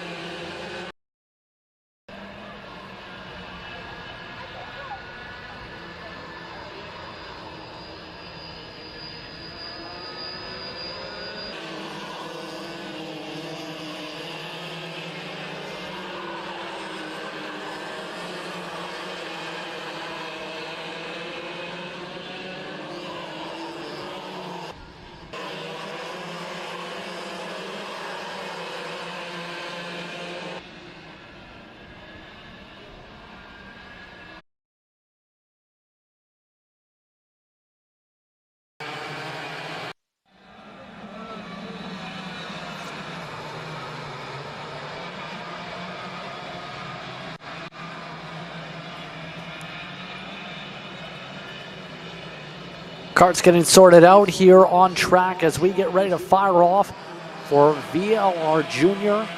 Apologize for technical difficulties with the previous race as we get sorted out for this field. Roy Chang, Quinn tires, Robert Tronci and Ethan tires, Kara Dodgen along with James Topford are your top 6. Luke Cariani and along with him Marco Fazzari in the top 8. We're underway for VLR Jr. Already looking like some of the drivers looking to send it 3 wide. Tronci wants to defend for second. Not able to get it as one car goes way sliding off the racetrack in the background. That's going to be a huge cost of time there. It's going to be interesting to see who that was. Looked like they were a little bit closer to the front of the pack. Right now, though, racing the hands of Roy Chang, trying to keep up the momentum he's shown all morning, all afternoon long. No, he wants to bring home this pre-final, bring home these points. When tire's not going to make it easy, though. Jane Francisco won the previous race. I was about to say, pardon me for cutting you off. Oh, you're fine. Actually, I thought it was Tires that was in second place, but no, it's Robert Tronci and Kara Dodgen bringing it up into third place. Yeah, I was about to say, for those who missed on the last race, went to Jane Francisco 1.1 seconds in the pre-final for their respective class at Mini Raw. We'll sort out for them as we make our way through the track. Get 10 laps or distance for the VLR juniors here. They try and battle things out, the tires. Looking to regain some ground here. Dajian now stays to the inside. Outside goes to Quinn tires. Quinn couldn't get the overlap to stick though. Back to the reset. Chang trying to walk off with it right now. 4/10 of a second over second place, Robert Tronci. And setting purple laps every which way.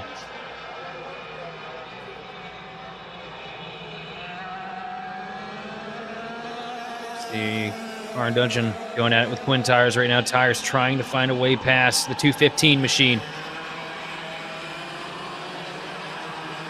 And Ethan tires right in line behind Quinn.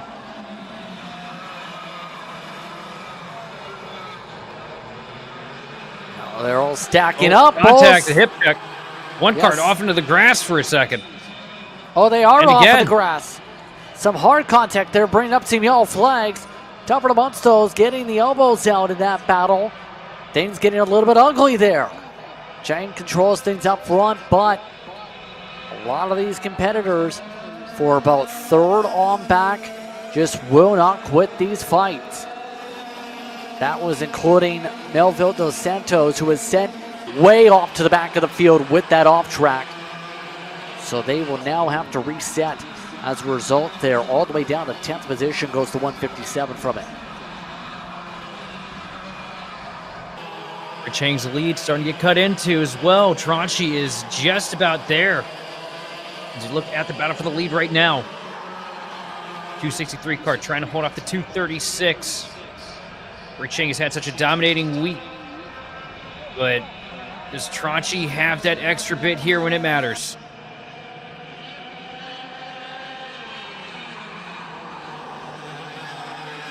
At that time, 4/10 of a second separating first from second place, and 4 seconds separating second place from third.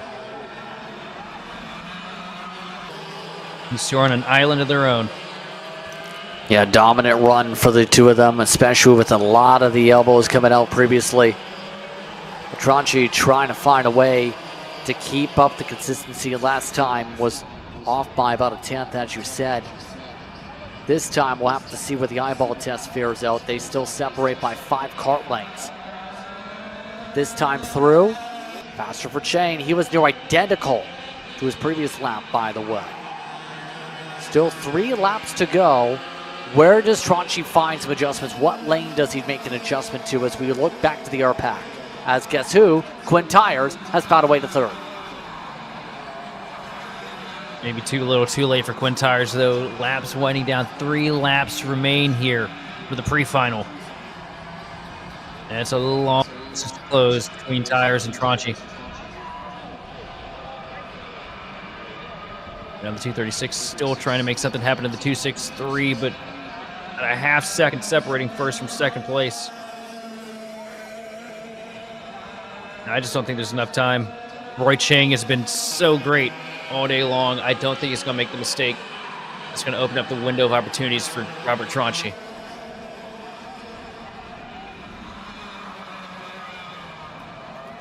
Yeah, so far, so good for Telford, by the way, amongst those able to move forward. Not the greatest of runs for Ethan Tires. He's gone from being a top 3 threat to just holding on to 6th. Close out this race. Coming up towards the white flag this time by for this pre-final. Final time around, the top 2 still separated by about half a second. Twin Tires starting to build some buffers now in the battle for 3rd. Will there be a switch up amongst some of the team drivers for 4th and 5th? Telford trying to find a way maybe to go somewhere. He doesn't have to have the urgency to go. He has the preferred line to the inside if it stays, but hold on. Here comes Ethan Tires sending it. Ethan Tires makes it stick. So Ethan Tires with a late lunge with the 222. Checker flag already waving for Roy Chang. Robert Tronchi in 2nd. Quinn Tires in 3rd. Kara Dudgeon in 4th. Ethan Tires a top 5 here, Sheldon. And Tronchi was really closing in. That advantage there in the closing segments. Last couple laps brought it down to 0.3 of a second. So when it comes... As we get ready to go here, Sheldon.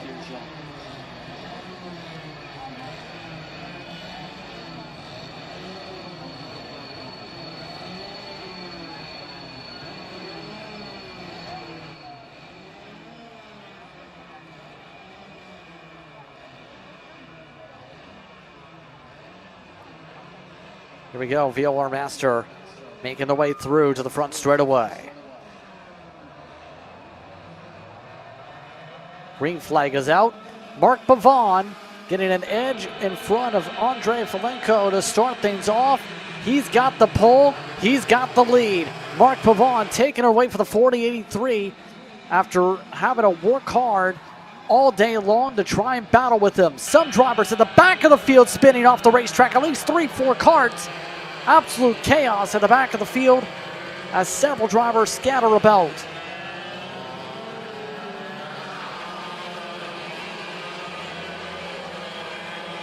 Rest of the field rumbles their way on through. Falenko losing his advantage after controlling things to start things out with the heat races.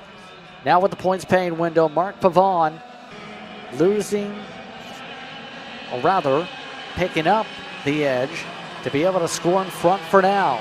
But Falenko already trying to go for the lead back. Takes a poke, door slam shot. So one thing, those Pavons have really been picking it up here when it matters most in the closing stages of the day. Mark Pavon with the advantage over Andre Falenko right now. Falenko all over the back bumper. It's not going to be easy for Mark. No, it's definitely not going to be easy for him right now. See that setup right now. Falenko trying to regain.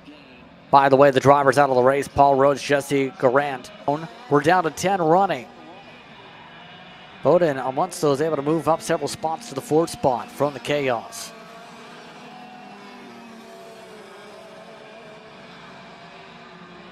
Right now, Hinshu is holding on to 3rd, by the way, in that respective pack. He's in the pinkish red helmet. He is planting the lines right now. John Cariotti was the quickest out of those on the opening 2 laps, but is still having to work by all of the 4 carts in his pack. Yeah, he's got a long way to go if he wants to get there to the front. A lot of carts in front of him, and nobody's going to roll over and just give it to you at this stage of the day. No one's going to roll over at this rate. No, absolutely not. Also, Falenko back in the race lead over Mark Pavon.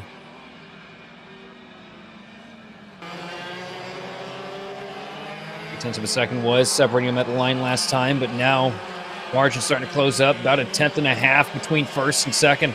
Half a kart length now pulling out to a kart length and a half. The final corner here, up across the line. This time it's going to be 0.2 of a second separating Pavon from Folenko. Battle far from over between these two. Especially with how things have turned out here today, absolutely. Right now, Pavon eating into the corners, though. He's really sending at corner entry to try and chip away this gap. The thing is, he's been able to make the time stick in these Rhino sections to be able to make it grip up a little bit more, to be able to find that little bit of an edge. In most cases, when it's not been there, it's been much harder for him to be able to get that kart to bite. Remember, when you talk about Rhino, it's usually those darker patches that pop up here that allow you to be able to get that extra rotation, extra bite compared to some of the other corners, and it adds that extra grip to be able to rotate in general. That air pack, by the way, still bumper to bumper, still nobody taking a peek.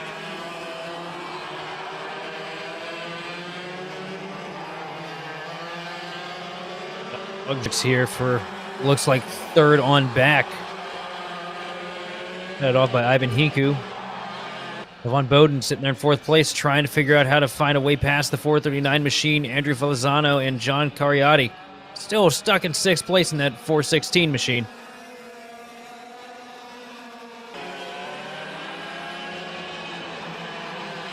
Still trying to figure out things right now as they rumble.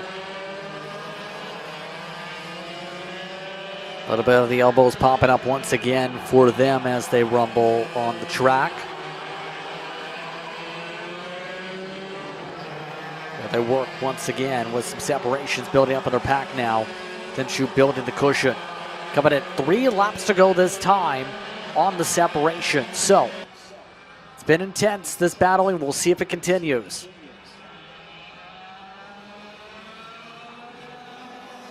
Also across the line that time. Pavon a little bit quicker than Folenko. A couple tenths quicker than Folenko, actually. 2.5 to be precise. Here comes Pavon all over the back bumper of Andrei Folenko. Got it for the lead, starting to heat up here as we get into the last couple laps. 3 laps to go here for Heat 2. Or sorry, for the pre-final. Folenko, one of the drivers that's also competing in the track annual championship here at Goodwood Kartways. In terms of his abilities, he has been fast all event long. Now looking for any place, anywhere to respond. Keep in mind, your points leader is in a position where they'll lose some ground. Mark Pavon doing what he needs to try to rip away a championship from Andrew Valenzano. Valenzano, though, had the buffer of 150 points coming into today. At least 100 can go his way if he can get the swing back on the 483 and try and get the edge to chip away at the 403's distance. Coming up to the white flag this time by Folenko. Controls this field as they zip their way down the front straightaway. Is there enough time? Is Folenko going to make a mistake and open up the door for Mark Pavon to work his way by? I'm thinking probably not. We've seen how fast and calculated Folenko's been since we dropped the green flag this morning. Just got to nurse it through a couple more corners. Lap traffic in front of him, though, might come into play as you see Pavon trying to get to the back bumper of the 483 machine. But Folenko looks like he's got this thing set as he works past the lap traffic and down the back straightaway here for the final time for the pre-final. And it looks like it's going to be Andrei Folenko as he works into the final hairpin. And across, take the checkered flag. Andrei Folenko is going to win the pre-final here over Mark Pavon, Ivan Hinku, Levon Bowden, and Andrew Valenzano coming home P5. John Cariati brings it home P6 with Stephen Hanna in 7th. 8th place going to Jason Tomlinson, followed by Marco Valenzano, Paulo Gomez, Paul Rhodes, and Jesse Grant. That's all down to bottom at the running order here in this pre-final for VLR Masters. Midway point coming up will be VLR Sr. 318 expected to once again be a threat. A little bit of damage on that cart behind him? Or is that just the way the nose cone's shaped? I think that's just the way the nose cone's shaped. It is how the nose cone's shaped. Huh. Interesting. Remember, Jordan DeLeo won both the races, but Roman Doria got the chance to start second. Ethan Pollock going to be amongst those you'd have to think up towards the front here coming up in this heat race. He was amongst those who was second and third in heats 1 and 2. And now we'll get to line up right behind Doria. So they warm up the tires here. The 319's had some dominating pace here all day long. Where does he respond?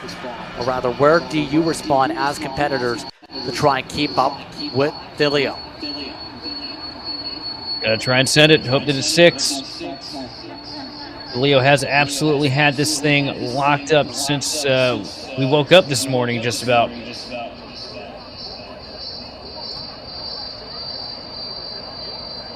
gets to control the field here coming up to the start box. Here they go inside the tram lines. Here they zip. Green, green, green. They're underway. Jordan DeLeo immediately jumps in front of Roman Doria. No major carnage this time in the back of the pack. And charges on to see what happens. Already Doria shuffled to third. Shimbasi was able to get a great jump to roll up to second. The highest of 372's been all throughout the day today, I believe. Ethan Pollock rather up to that second spot as things get shaped away and squared away.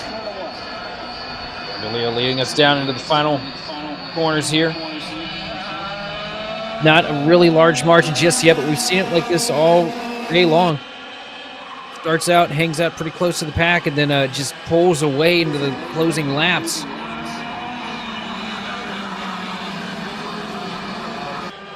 Pollock trying to close in though on your race leader, a little bit faster across for the first lap, which is actually pretty impressive because often that somebody not starting in the lead sets the best lap for the first lap.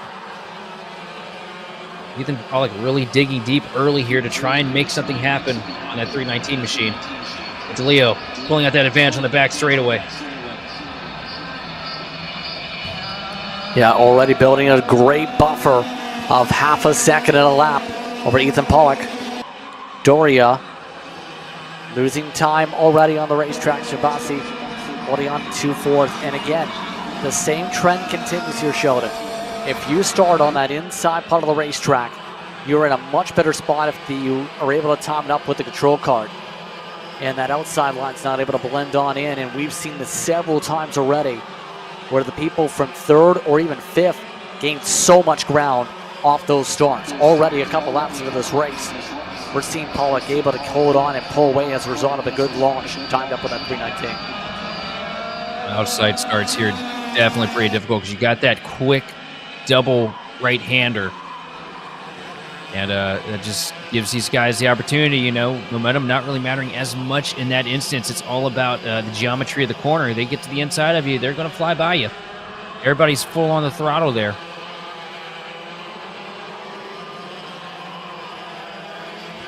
Yeah, right now, some separation quickly builds up. Some of the other drivers taking a look towards mid-pack.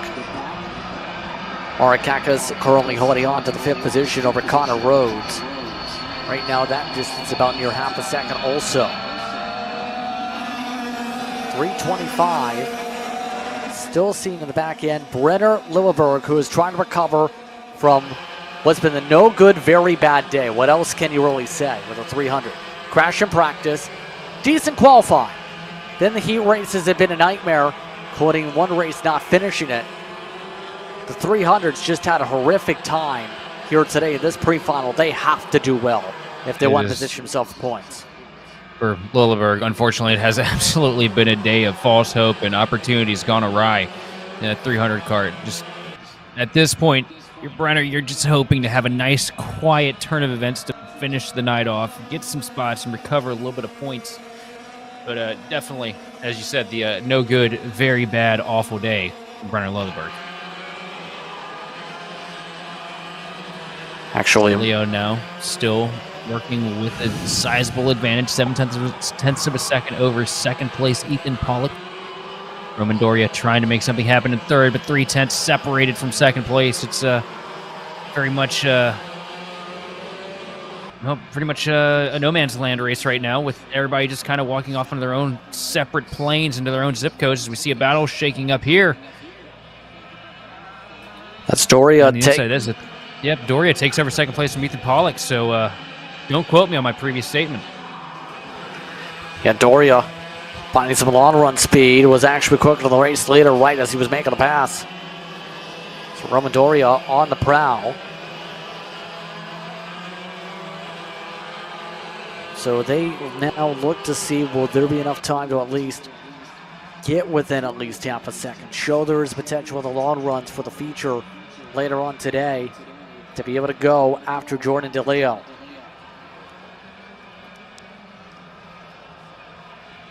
Still 3 laps to go in this race, though. That's the big thing. They keep on going here. I also feel like, in part, DeLeo's kind of giving these guys false hope, hanging back, waiting for them to kind of close up in the final laps. Because we've just seen that kart, that 319 kart, has been so dominant here today. Also, another thing that I'm starting to wonder about, too, the track definitely going through a couple changes here. Sun's starting to set, temperatures going down. How much of a swing do you think it's going to make on these karts? Keep in mind, Doria, who is still riding second behind this dominant run by 319, had just recently punched their ticket to the Rok Cup Super Final. Had won the championship, got a straight ticket to Italy. The drivers who finished second and third in that championship ended up getting tickets to the one in Vegas next month. So when it comes to Roman, he's going to have a busy time, again, competing against European competition. Prove he's going to be one of the best of the best. Coming up to the white flag this time by, as we see a lot of these cushions build up. The sun starting to set around the racetrack, by the way. It's starting to get a tinge orange. I wonder how much grip that's going to generate for these karts, too, because you know as well as I do, once you pull the sun off of an asphalt surface like this and it goes through a couple cooling cycles, it feels like you're pretty much running slot cars around the track. As we see Leo still leading right now. Very convincingly, 8/10 of a second separating him from Doria. Doria running quicker laps, though, here in the closing laps. But it is the final lap. Not enough time to get it done, as we see Leo charge down the back straightaway into the final chicane and up to the start-finish line here. Jordan DeLeo is going to win the pre-final. Continues a sweep of the day. 100 points going the way of the 319. Roman Doria, Ethan Pollock on the podium for the pre-final. Massey in the 4th spot. Markakis in the 5th position. Markakis in front of Lilleberg, who's recovered at least several of the spots to get the 6. Connor Rhodes, Capolongo, Paglioli, and then Franco Cariati, followed by Anthony James, Rocco Girani, and Georgopoulos, the lineup.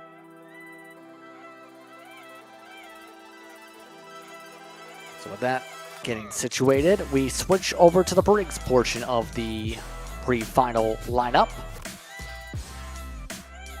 And it's going to mean we have a short distance again. It stays 8 laps for the Briggs Cadet drivers.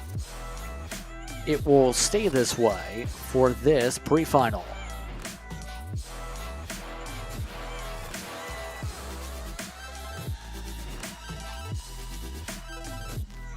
We'll see where things line up for them after what's been some chaotic racing for these drivers.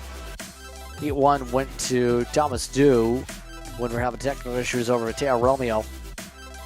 Luke Bullpit took heat number 2 by 0.2 of a second over Aiden Kishon. But Mateo Romeo in third. So in other words, what I'm saying here, Sheldon, this one's up for grabs because no one's been fully consistent in terms of their finishing position at either of the heats. Yeah, this is definitely going to be an exciting one to watch. And a lot of heavy hitters in this field, too.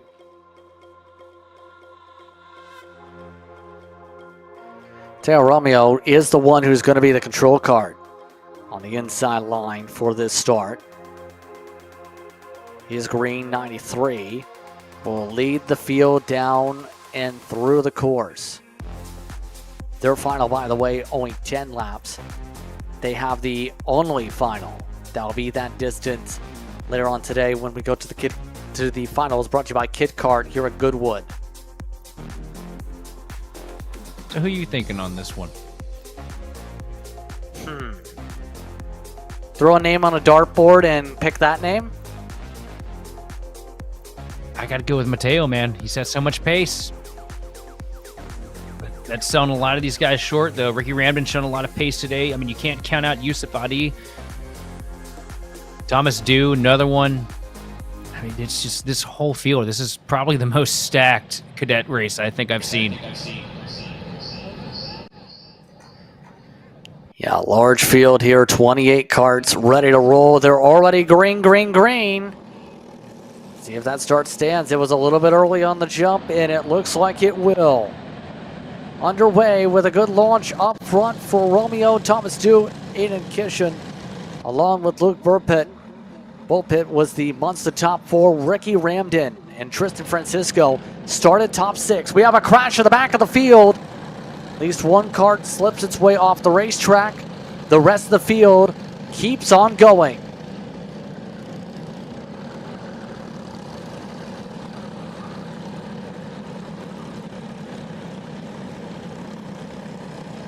Looking like the front runners just getting themselves sorted out here. See them work their way to the end of the first lap. Romeo, Dew, dropping down to 4th.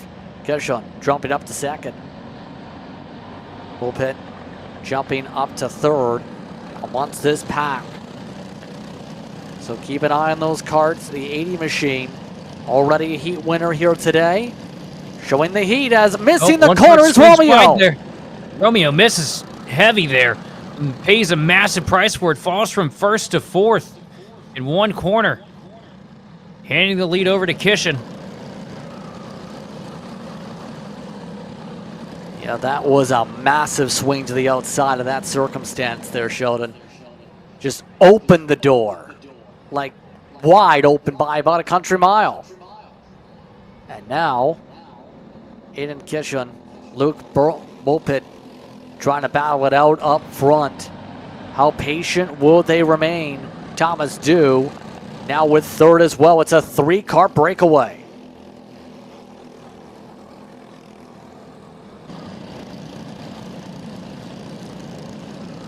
Kishin. Not much of a margin, though, here. Luke Burpitt all over the back bumper, and Burpitt not really one that we've talked about a whole lot today as far as pace, but really putting on a convincing drive here for the...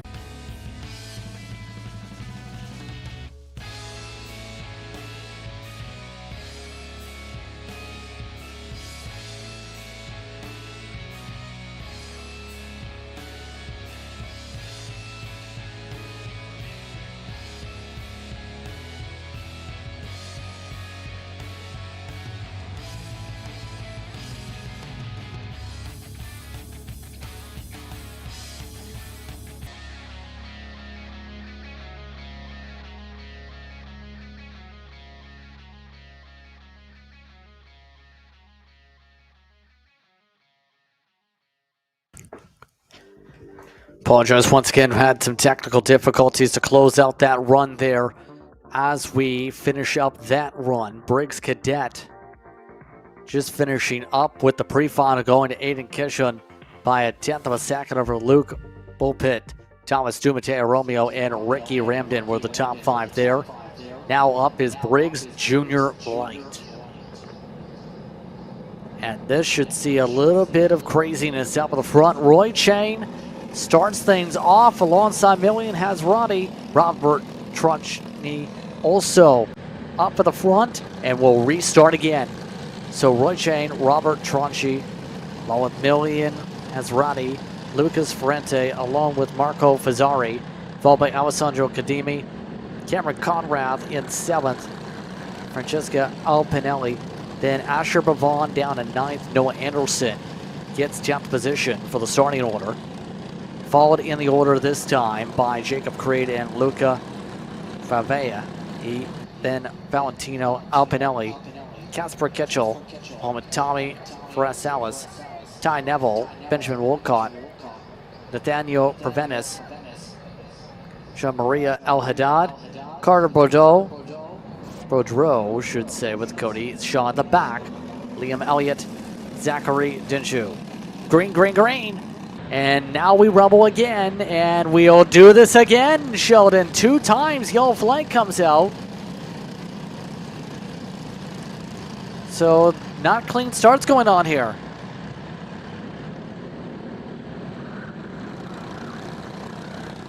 We're just kind of getting a little too antsy here. Yeah, they just red flag. Oh my goodness, they just red flagged and somebody stepped in front of the field. Red flag is out and now they're crashing from the that was a quick red flag out of the corner and that spooked the field.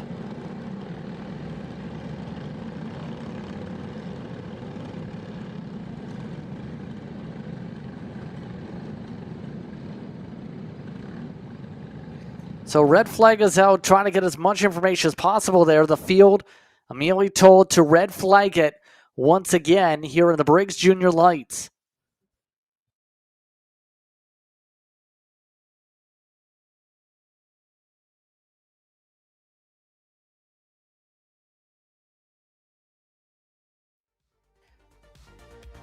Right now, officials checking on some of the drivers at the very least here, and now I think they want to try and make sure there's a message made clear here on how they want this start to actually go here, if I'm understanding this correctly.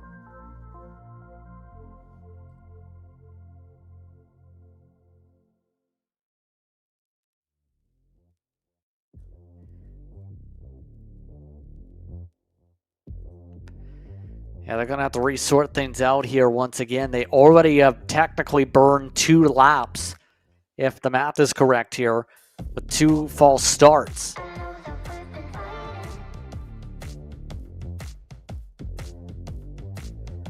A lot of drivers having to get their engines refired up here and reset before we get back going here. Everybody trying to pull on the ripcords.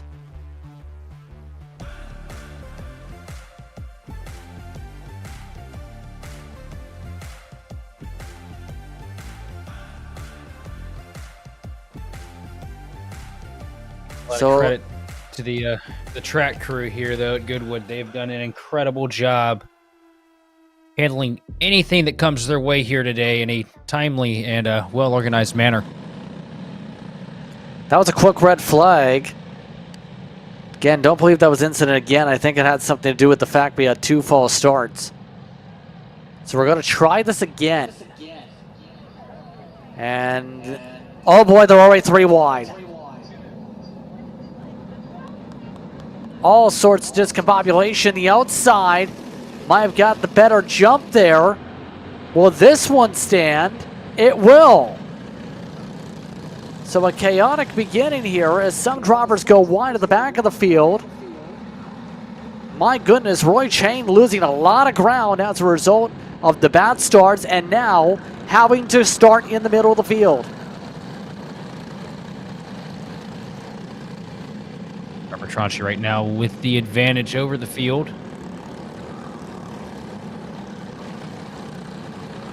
Oh, one car's swinging wide there, using on the runoff area. So after they explained everything for these drivers here, they are now getting sorted out. Here is how they run. It is Tronchi, then it's Hazrati, then it's Conrad, Chain, Cademi in the 5th position rather on the racetrack. So already they've used up 2 of the laps from those starts. We're on lap 4, 7 laps to go. Maybe amongst those with the yellow cart looking to try and rattle Conrad's cage a little bit, getting a little poke around. Dasher Pavon all over the back bumper. Trying to make something happen here. 6th place right now, not where he wants to be. But nowhere to go. They're side by side in front of him. 188 cart moving forward. Kademi, and here comes Pavon. Making quick work of Kademi. Dasher Pavon moving up to P4 now as Roy Chang and Robert Tranchi run away from the field here. Chang's got a long way to go, though. 0.7 of a second back from your race leader in the 136 cart.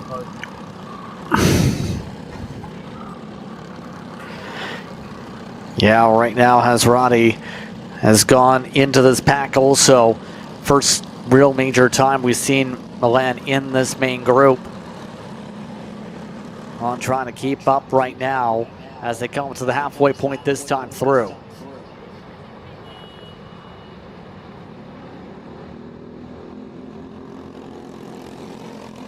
Tranchi, mind you, again, amongst drivers that felt disappointed in how they did at the National Championship is among the drivers trying to compete for the Youth Athlete of the Year.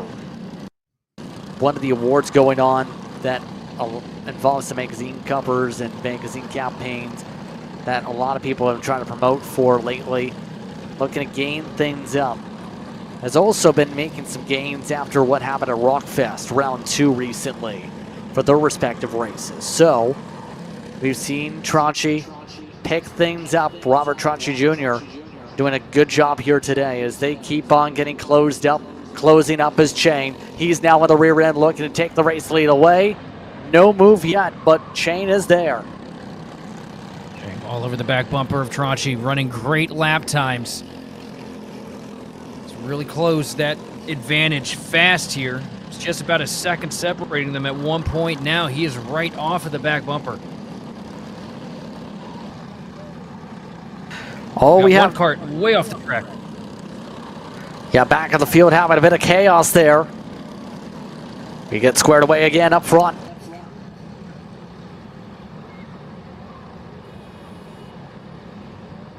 Coming up to 3 laps to go. When do you pull the pin? When do you throw that grenade and then yell, "My spot!" to get up to the front?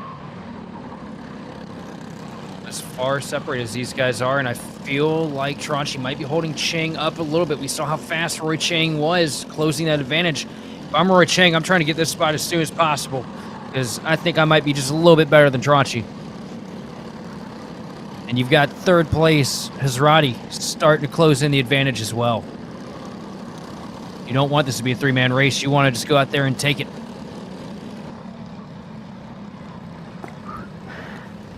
Yeah, at this point, limit the variables, limit the amount of people who will be able to make moves on the chessboard, so to speak. After all, chess is a 2-driver game, 2-player game, should say. It's not 3, it's not 5, it's not 500. You could do it. It'd be very difficult.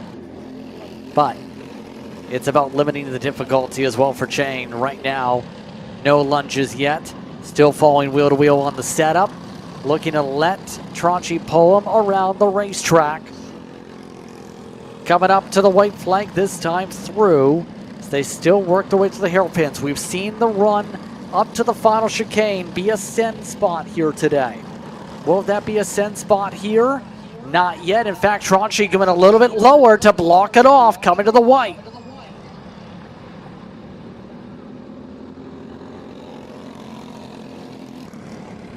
And all over the back bumper again, down into the first turn, side by side now for the lead.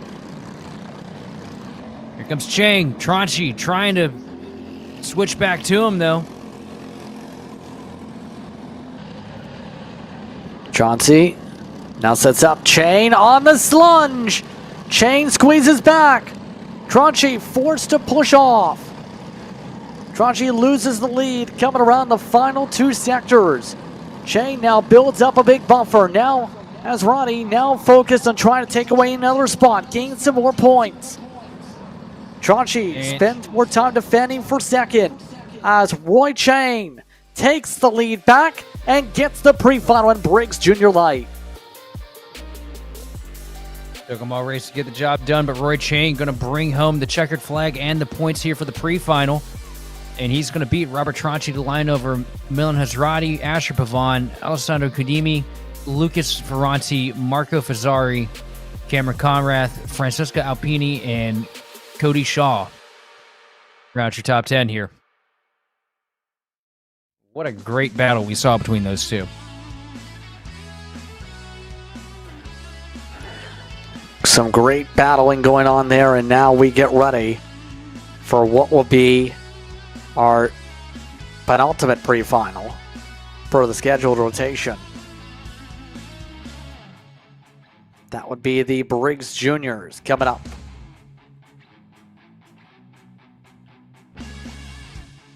Briggs Juniors so far has seen Ethan Chan pick up one heat win. Ethan Tires picked up the other.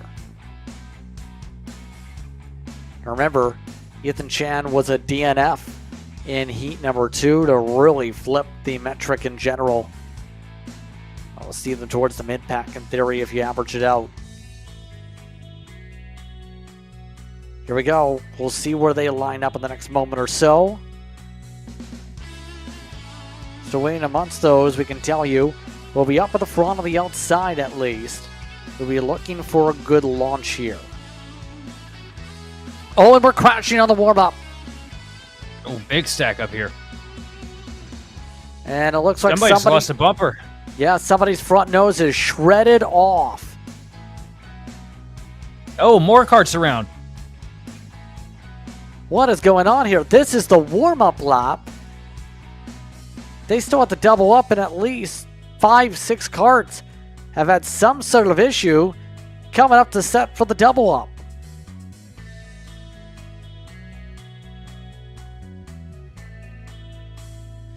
Ethan Tires will lead this field to the green. Jamie Swain will be alongside. And it becomes a mixed soup of drivers behind that in the order.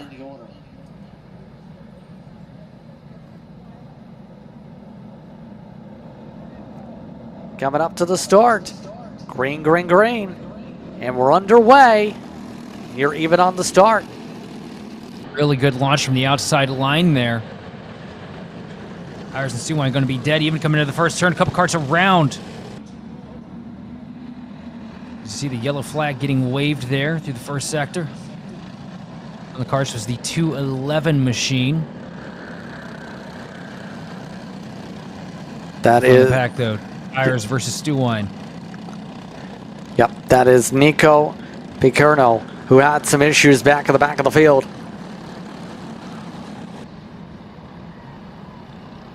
Still though, up front. Ascend up the inside. Stewine takes it away. The 207 takes the first spot. And now this is really the first time the blue machine has led this field here today. As now they rumble on through. At least 5-6 carts in the pack. Make that 3 because they're battling for 4th. Evans and Lee side by side with the swap. The bumper 3 cart breakaway up at the front of the pack. The intensity here in the Briggs Jr class has been definitely pretty wild. Stewine versus Tires. Forgo hanging on in 3rd place. Everybody just trying to figure out, size up the competition, figure out when you're going to make the move, or if you're even capable of making the move. Cross the stripe that time to complete lap 4. Stewine leading over Tires still. Adam Saldana in 9th place just ran the fastest lap of the race so far, though, with a 46.763. Good pace out of the 279 machine here in the pre-finals.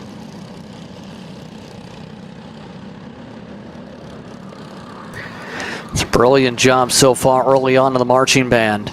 Hearing there were 2 improper starts for the previous red flag situation, by the way. Just got the confirmation why we had moved the pole sitter back from the last race. That was what we thought here in terms of that situation. For those curious at the facility, what happened there. All this is wow. Stewine continues to battle with purple lap times.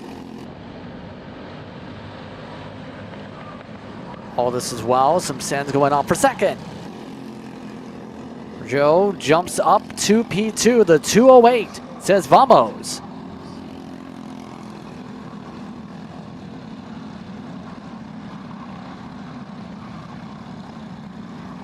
Brandon Bowden. Rocket lap there, 46 flat in 10th place. A lot of fast karts all the way throughout the field, not even just up at the front. But then again, 10th place, I guess that is pretty close to the front here with as big a field as we do have.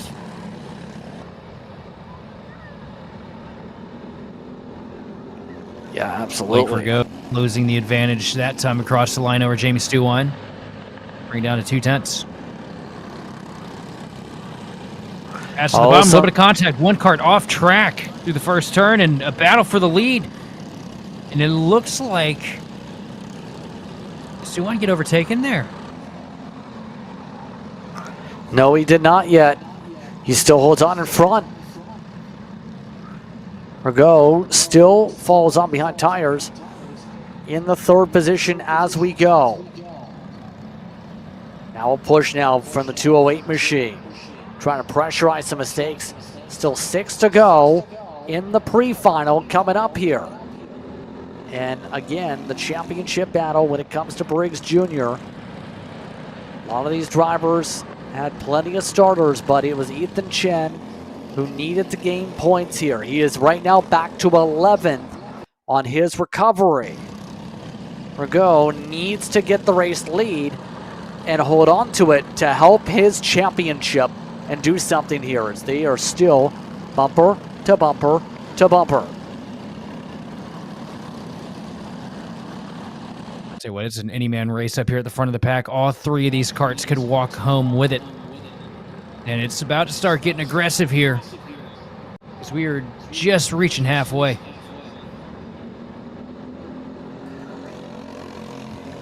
Yeah, the intensity level's got to be picking up with the championship points, right? It's so up in the air. Again, nothing you can really solidify for a championship with the way things are going on, the most part. For most, just so much up in the air in terms of where the potential live points can go.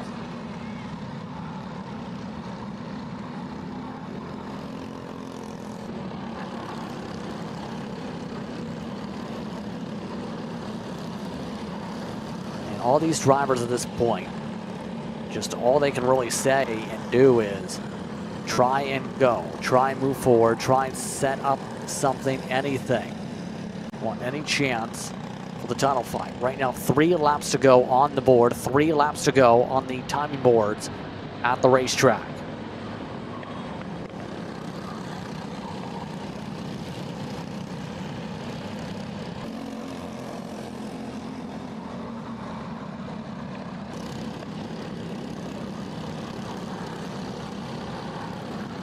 Nobody has blanked quite yet for the racing lines. Nobody's gotten the chance to move ahead. Ethan Chen is, by the way, the fastest car on the racetrack and might be a threat for at least the top 5 to close out the season here at this rate. He's up to 9th here in this pre-final. Here we go for the race lead. Stewine under attack, holds onto the inside. Ergo battles tire to tire with tires. Tires able to move his way up to second with the move. 2 laps to go. Ethan Tires have what it takes to get to the back bumper. The 207 machine of Jamie Stewine. We've seen how fast Ethan Tires has been all day. Finding the opportunity. Ethan Tires using every inch of the racetrack he can. You see him curb hopping here, trying to get that kart to rotate as quick as possible. Up to the back bumper now. It's starting to pay off. Ethan Tires hounding Jamie Stewine down the back straightaway. At quick look to the bottom. Ethan Tires side by side down the back straightaway with Stewine, trying to get it into the final chicane here. And it looks like Ethan Tires is going to be able to get it. Ethan Tires to the lead as we come across the stripe. 1 lap to go. Final time around in this pre-final. 4 karts with a chance. Marco Vazan is in the battle now, looking high side. Has to cut his way to the inside, back to the outside for the hairpin switch. He goes back single file once again. They continue to scrap it out and sort themselves out. Stewine now looks for a way to chip away again. Yellow flags now in the middle sector, though. That will take away a chance for them.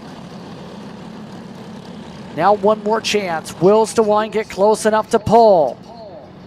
Down into the final hairpin. I don't think so, unless Tires messes it up real bad here in the final hairpin, but it doesn't look like it's going to happen. Across the stripe, it's going to be Ethan Tires leading Jamie DeWine across the line. Blake Forgo bringing it home third, followed by Marco Bazan, Sean Evans, Alana Lee, Ethan Chan, Adam Saldana, Joseph Polano, and Costa Veritas. What a race that was. So top to bottom at the top 10 as the rest of the screen shows your front finishers. Again, what a race. That's what you can say.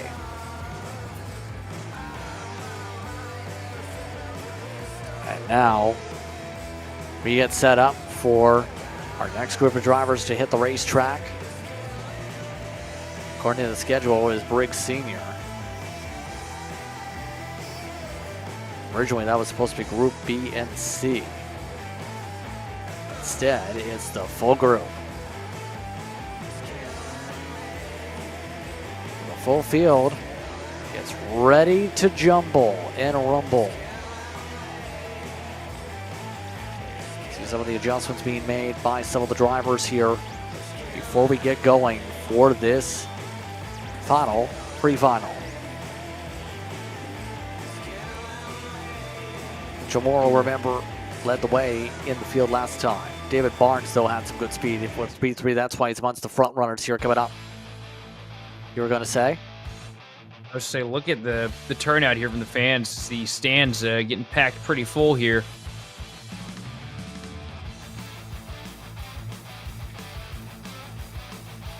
Yeah, all sorts of fans jumping on into the stands. Hey, if you want some driver suits, get some Sparko. Follow along the QR code previously, or follow us on Instagram at Kart Chaser. 40,000 of you have so far. A lot of people love karting, to say the least. Now, the reason for the delay is we have pickup going on, so that's going to delay things for now. But it's going to be a battle of the red machines, the Barillards. Up at the front row coming up here. Two teammates ready to control this field. What's that coordination like if you have fellow kartmates like this that are going to have the opportunity to set the tempo?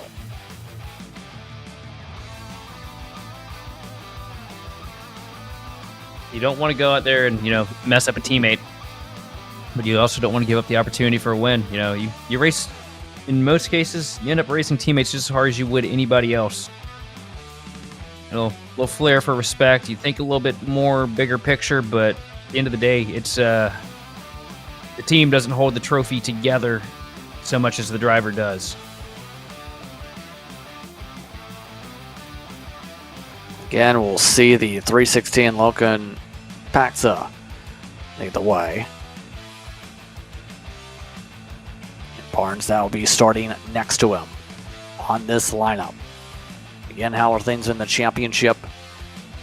Again, $1,000 to the winner today, but Logan Paxa is trying to essentially close up a title run.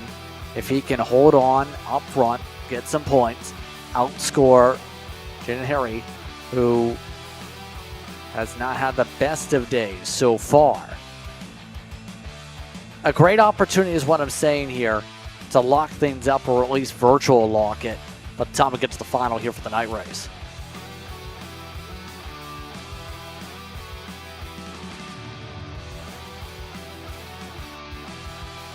The question is, the last couple races we've seen, they haven't really gone off without a hitch. There's been a lot of chaos and confusion throughout the opening laps. Wonder if we're going to see another stint of that here, if it's going to be, more business as usual.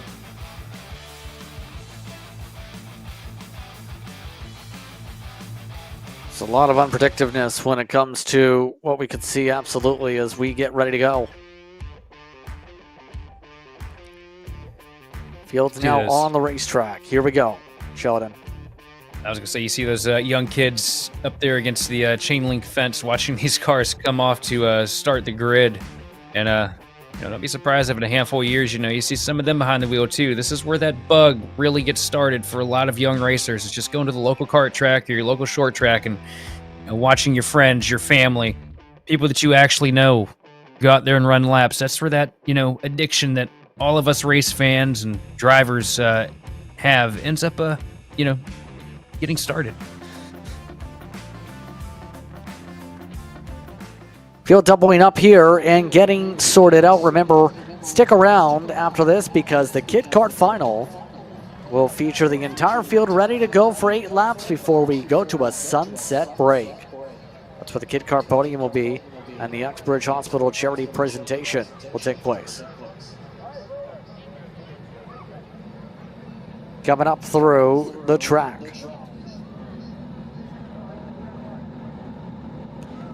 Green flag is out, and we are rolling. Paxa, Barnes, Moore, Floater, Heacock, and Black, your top 6 as they battle out. Oh, and here comes the slide up. Oh, one driver goes wide of the mid-pack. Rest of the field sorts itself out.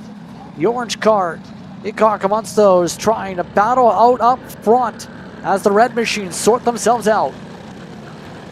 Yeah, we had a touch of 4 wide there, and the track only 3 cart widths wide, so that didn't really work out too well.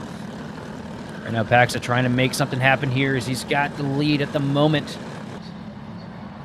A lot of shifting though here in the top 5 on this first lap.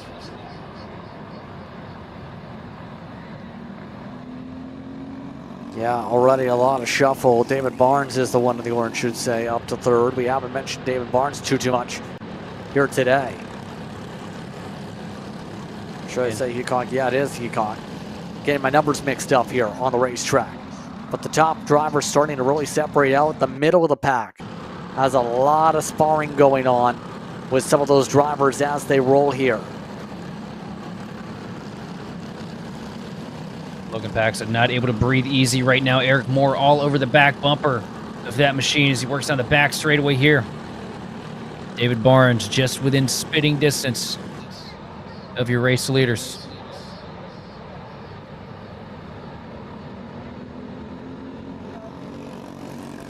Yes, absolutely. Again, this distance 10 laps, not 20 for your race laps. But Paxa has been hard to beat once you give him clean air here today. Give credit to Jaden Harry, who's needed some point pickup. Has been able to pick up some spots, is right now in the 2nd pack, up to 5th.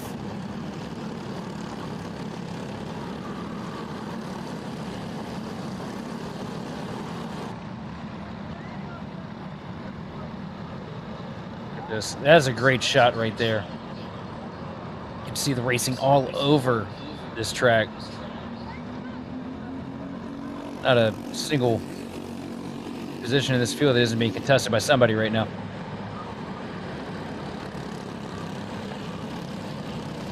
Right now, gonna be fun as we see some of the drivers not having as much fun in the traffic jam. And drivers like Harry need to fly and pick up spots here.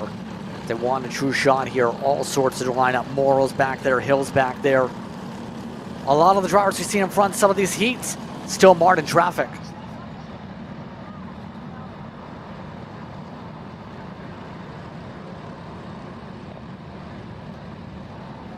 Paxa doing everything he can to try and run away from the field right now. 0.4 of a second though. David Barnes starting to close in ever so slightly.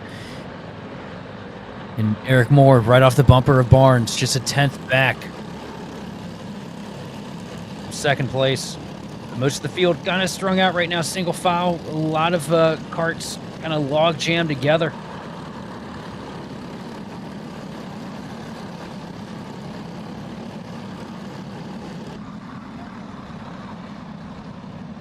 Yeah, right now that top 3 trying to make sure they stay checked out like library books. All of them just single filed out, but the gaps are shrinking. Last time through, the next pack was starting to reel them in by about 2 to 3 tenths. This time by, with Mitchell Morrow now up to the 5th spot, mind you. That gap has shrunk down to about 7 car lengths amongst from 3rd to 4th spot in their train. So it is reducing here. They are pushing hard at the halfway point. Question will be, will they be able to get there?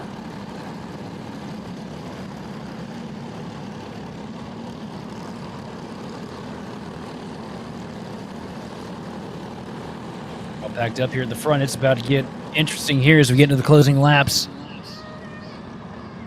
Be 4 laps to go at the stripe this time.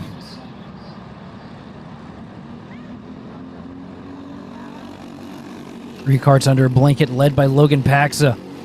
David Barnes right on the back bumper coming into turn 1, followed by Eric Moore in 3rd. Maddox Heacock trying to close in as well, pulling Mitchell Morrow along with him. Yeah, right now doing a good job closing up. They keep on chipping away, chipping away, chipping away. And especially if they start battling, the opportunities are potentially endless to pick up a spot or two and pick up more points in their battles going on heading into the final. Coming to 3 laps to go now. Paxa not blinking a step right now. We'll say some of these drivers keep on kicking up a lot of dust here, Sheldon. Just using all of the space, the real estate available, as you called it earlier.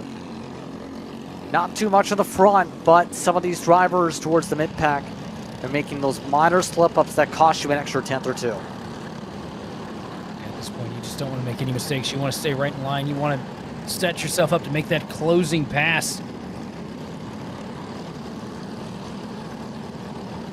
See these two teammates trying to buffer, bring this thing home. At the same time, you know they want to fight it out.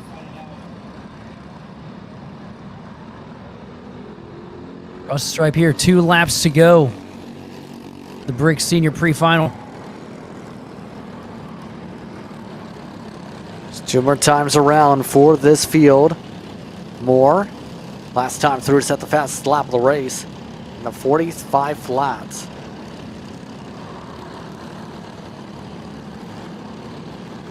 They now try and see, will there be a chance to poke?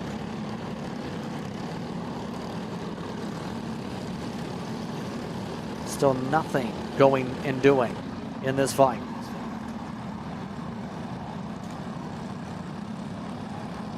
Coming up to the white flag this time by. Final time around. Paxa, Barnes, Moore still lined up single file. Will David Barnes take a spot away? No, defensive from Paxa. The 316 trying to defend as they make their way through Sector 2. Here we are, bumper to bumper.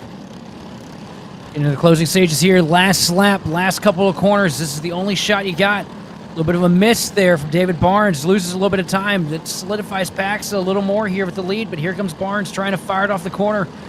Not able to find the momentum he needs to close up to the back bumper of his teammate, though. Down the back straightaway, it's Logan Paxa with a couple kart lengths advantage over second place David Barnes. Eric Moore separated by a couple kart lengths as well. And through the final chicane across the line, it's going to be Logan Paxa bringing home the checkered.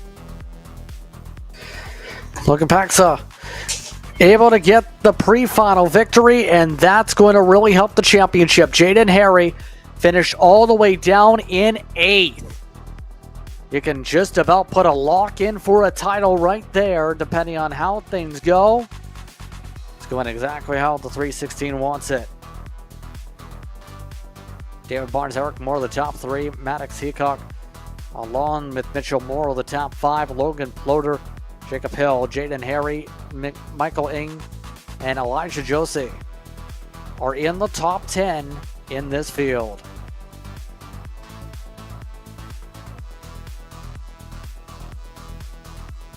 What a race. What a bit of a battle. But the 316, yeah, you were saying the 316 just in control. I wouldn't say it's so much as control as he had to work for it. I mean, David Barnes, Eric Moore both kept him honest. It was an amazing fight, but Paxa just great work on his defense there to be able to solidify himself to win the pre-final.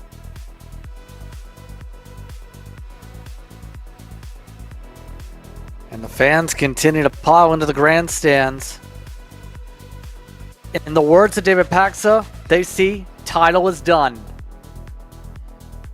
So you do the math, and right now things are basically secure for the 316. You just have to finish out the crown with the start in the final.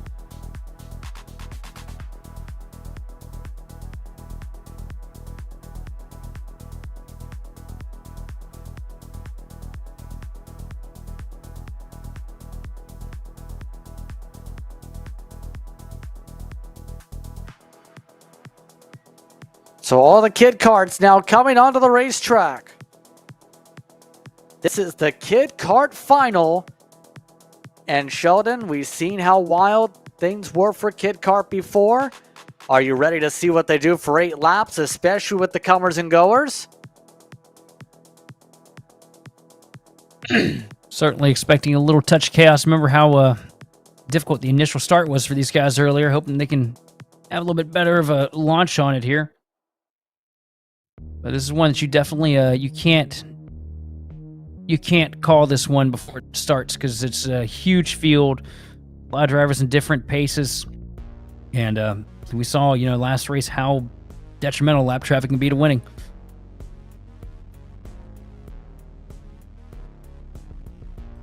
Absolutely, we've seen that in particular, and now Kid Karts will now get sorted again. These drivers will be lined up via the pre-final. Natalie Hilliard will start on the pole. Mateo Ono in second. Arlen O'Brien, that kart. Fastest lap by 2/10. Start third. Aria Denhauer will start fourth. Then Giacomo Sycamore. Boston Karagasgassen. Martin Ivanov, Julian Florinel, and Ricardo Mendez, I should rather say, is the order. Then it's Nolan Davidson, Arya Ramana, followed by Bima Ramana, William Edwards, and Luca Colangelo. Luca Bellanzano, along with Varro Melro. Simeon Ivanov, Luca Wolseley, Aldor Irwin, Hank Roxborough amongst the top 20. Parents now being told to make their way off the racetrack. Crew members make their way to the track exit here, so kid karts can do kid things. 21st, Charlie Lambert, by the way, with Ashton Coppola, Benjamin Colangelo, Cy Andoris, along with Logan Cappadocia. Ray Molick and Oscar Harris, Gabriel Brunetti, Mason Mari, the top 30 with Adriano Adamo.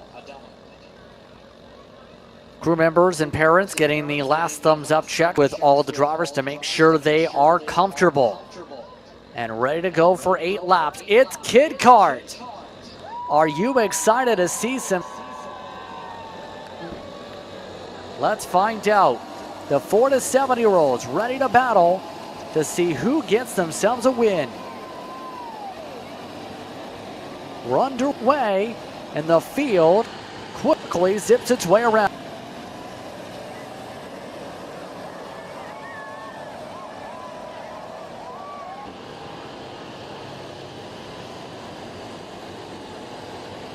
Some kids having some troubles in the back sector, in sector number 2 here. But the top 2 pulling away pretty quickly here. A 50 machine, once again controlled by Hilliard, pulling away, but look who's hunting them down. That is Arlen O'Brien. O'Brien, a great start, I believe. As now it's going to be the matter of where does the pass come. Trying to make the move, looking inside, outside, any line.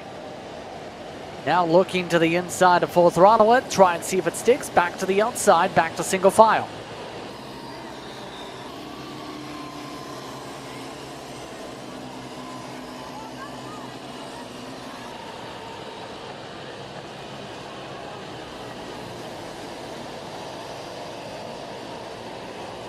All these drivers still working the way around the racetrack as they go. And that's the thing, the top two seem very footed, at least for now. It's the matter of, will it stay that way, Sheldon? Remember, these karts is basically gas and steer for most cases. You're carrying a lot of on-throttle time with these karts as these drivers just learn about how to race the lines and learn racecraft. It's all about momentum when you're in a situation like that, too. Right now, Natalie Hilliard going to come across the stripe with the first lap. Arlen O'Brien, though, all over the back bumper. We saw how fast Arlen O'Brien was earlier as he takes a peek down to the inside coming into turn one. Going to have to fall back in line behind Jerez later, though, because there's some lap traffic. Goes to the bottom here to get by one of these karts. Bit of a squeeze play with the traffic. That was dangerous. And Mateo Ono with the fastest lap there in the 8 machine.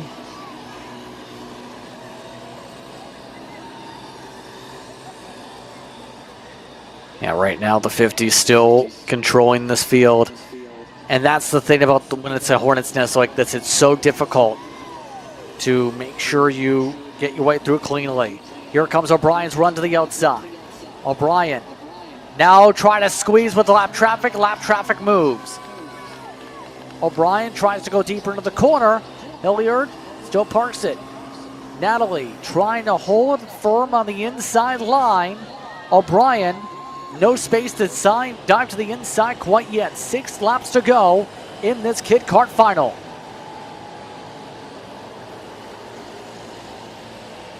Natalie Hilliard with the advantage right now over Arlen O'Brien. O'Brien closing back up to the back bumper here, though. But Hilliard just doing a masterful job playing defense right now over the hard-charging Arlen O'Brien. And also these two on an island all their own, 13 seconds up from 3rd place. Ricardo Mendez. This shows how chaotic this place can be here. Oh, look at that. Oh, shut up by lap traffic. Here comes O'Brien to the lead. O'Brien takes it over, and the 50's not going to be quite happy. Traffic ends up going and picking the same line. And now it's O'Brien who's trying to hold on in front.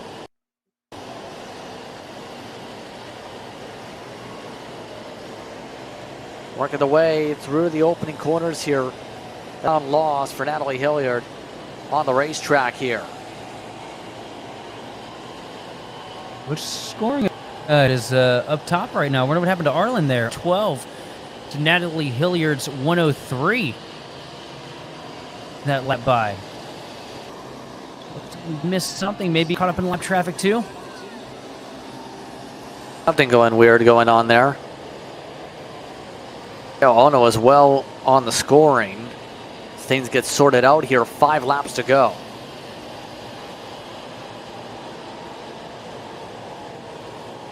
Natalie Hilliard just has to run good, clean laps. Basically, with that much of an advantage, just got to treat it like a practice remarks. Don't make any mistakes. Don't get caught up with this lap traffic. And just bring it home clean, and you've got the hardware to show for it.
Keep an eye on the as we keep on going, coming around to a couple laps to go. Again, Hilliard is your leader, or if there's any more confusion in terms of scoring. Hilliard maintains at the front of the field as we work our way through traffic. O'Brien spins the drivers towards the front but has lost ground. So right now, Natalie Hilliard just needs to stay out of lap traffic trouble if they want to secure things. The gap is a decent cushion right now, Sheldon. It's just a matter of picking the right line and hoping the lap cars are predictable. Be predictable is the key word with lap traffic.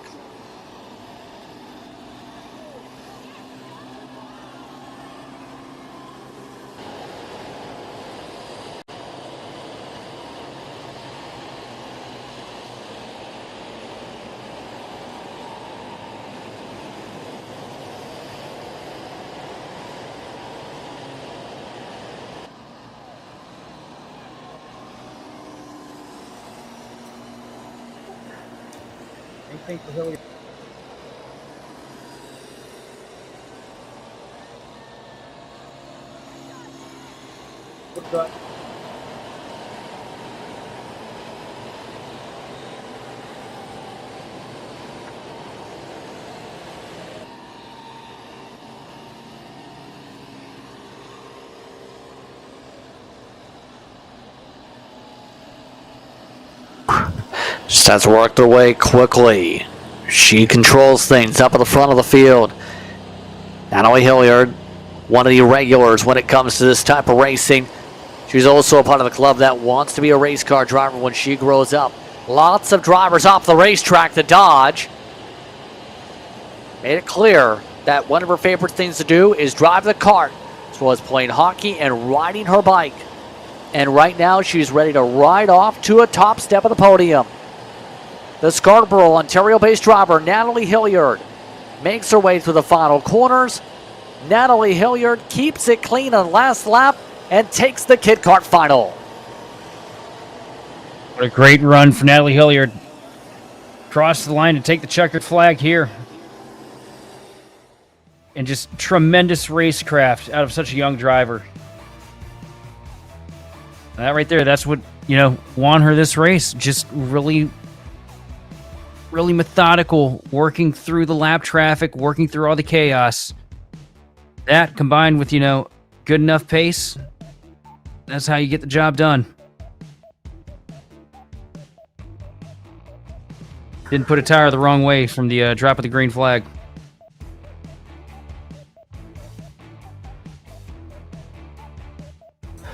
So, Kid Kart gets sorted out as these kids now will get a chance to take a seat and take a chance for some sunset.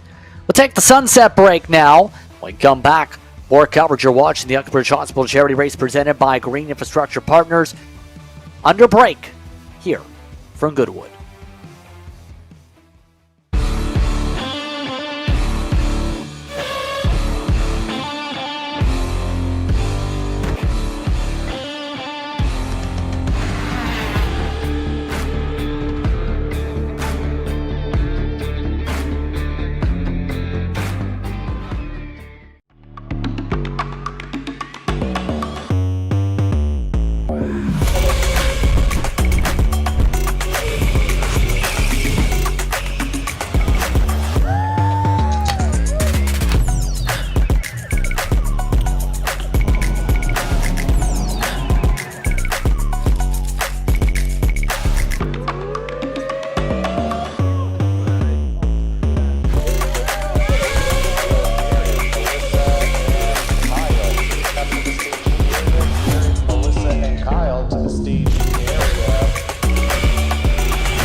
Cat food marketing.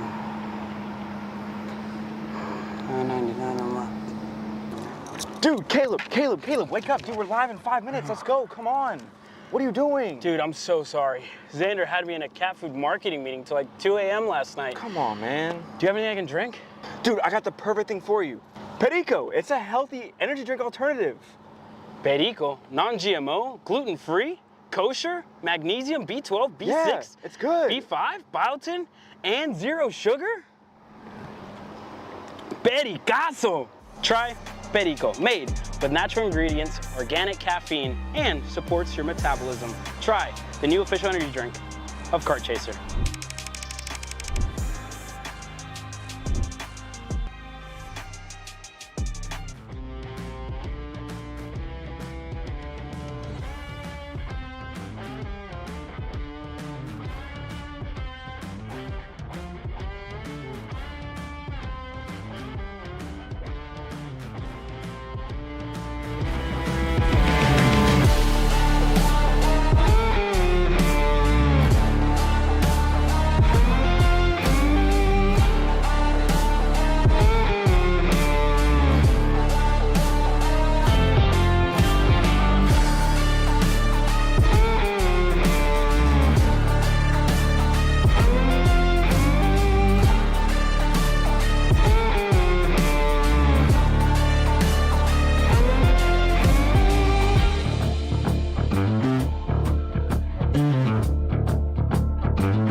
Cat food marketing. $9.99 a month. Dude, Caleb, wake up. Dude, we're live in 5 minutes. Let's go, come on. What are you doing? Dude, I'm so sorry. Xander had me in a cat food marketing meeting till like 2 a.m. last night. Come on, man. Do you have anything I can drink? Dude, I got the perfect thing for you. Perico, it's a healthy energy drink alternative. Perico, non-GMO, gluten-free, kosher, magnesium, B12, B6, Yeah, it's good. B5, biotin, and zero sugar? Pericazo! Try Perico, made with natural ingredients, organic caffeine, and supports your metabolism. Try the new official energy drink of Kart Chaser.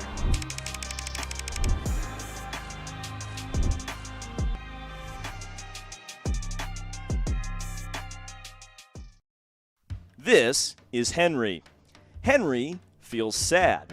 Henry feels sad because it's time for his next big race and his go-kart is in bits. Henry doesn't know that Acceleration Kart Racing is the United States' #1 shop for all of your karting equipment needs. Henry also doesn't know that Acceleration Kart Racing can deliver anything from tires to race suits and even wheels directly to your front door or to the racetrack itself quickly and efficiently, with tech support available 6 days a week. Poor Henry doesn't even know that Acceleration Kart Racing offers free shipping to mainland USA on selected product if you spend $200 or more. Do yourself a favor. Go to accelerationkarting.com and make sure that you are never left stuck on the pre-grid with Henry.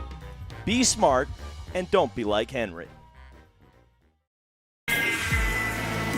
Florida Kart Racers, you asked for it and we're going to bring it. Introducing Florida Karting Championship, FLKC, a brand new racing series coming to Florida in 2026.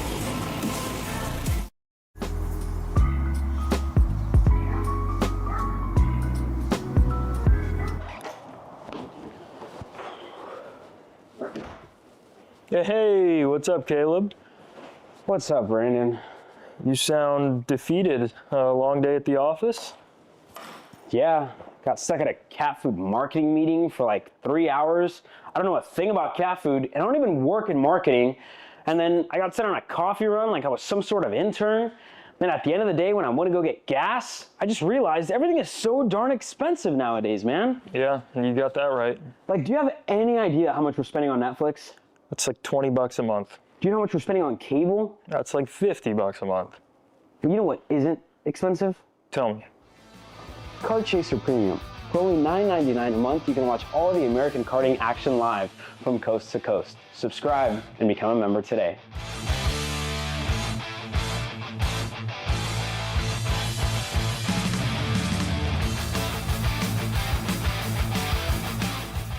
Are you ready to get behind the wheel? From Formula One to NASCAR and IndyCar, all the pros start here.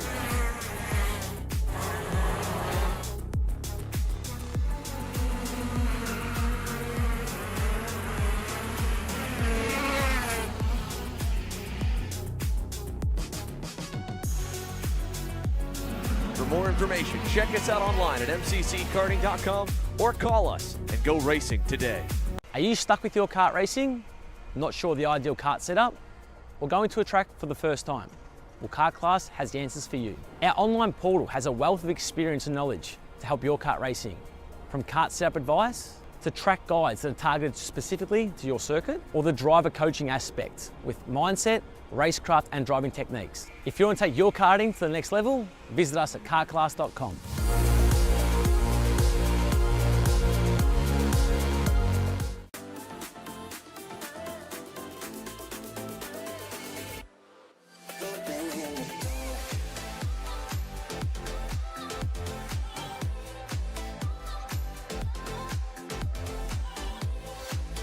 Are you looking to take the next step in your racing journey? Well, look no further than PitFit. With 2 locations in Charlotte, North Carolina and Indianapolis, Indiana, PitFit trains drivers all the way from grassroots level karting to IndyCar and NASCAR with top-of-the-line personalized coaching to improve physical and cognitive fitness. For more information on programs, check out PitFit on Instagram or Facebook today.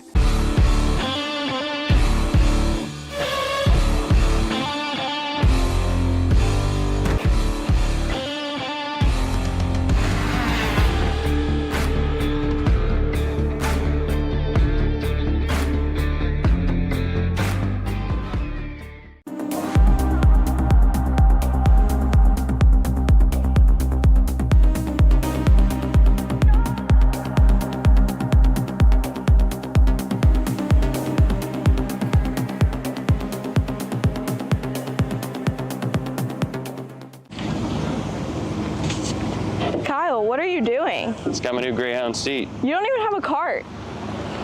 Doesn't matter. I have a Greyhound.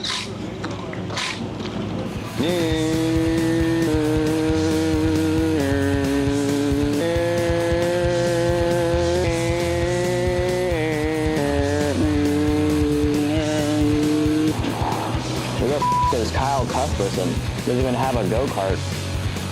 Doesn't matter.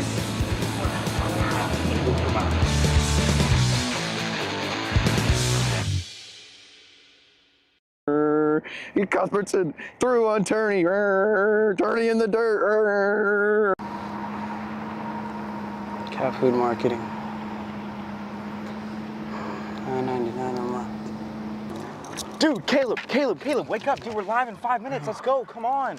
What are you doing? Dude, I'm so sorry. Xander had me in a cat food marketing meeting till like 2 a.m. last night. Come on, man. Do you have anything I can drink? Dude, I got the perfect thing for you. Perico. It's a healthy energy drink alternative. Perico, non-GMO, gluten-free, kosher, magnesium, B12, B6, Yeah, it's good. B5, biotin, and zero sugar? Pericazo! Try Perico, made with natural ingredients, organic caffeine, and supports your metabolism. Try the new official energy drink of Kart Chaser.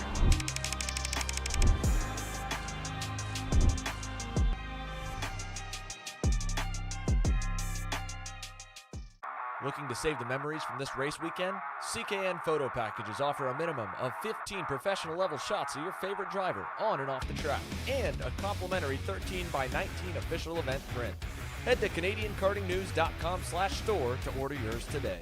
Paulie Massimino wins in KA. Paulie Massimino is a winner in OKN Stars. Take your driving to the next level with one-on-one coaching from 2024 OKN Stars champion Paulie Massimino. Kart rental options are available if you'd like to keep yours at home, and drivers in all classes are welcome, from Briggs 206 to Mini to KA100 and X30. With in-depth data analysis, onboard video footage review, and lead follow on-track sessions, each private coaching session will see you end as a more complete driver than when you started. Book your coaching session now.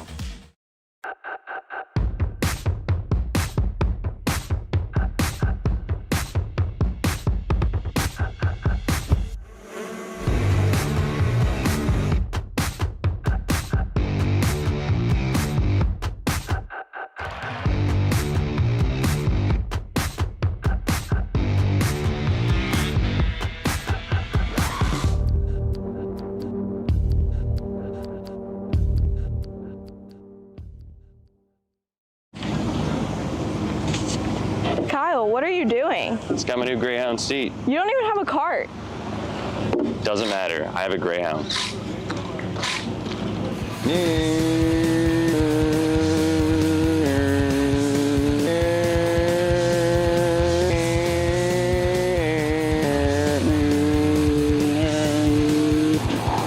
Who the f is Kyle Cuthbertson? Doesn't even have a go-kart. Doesn't matter.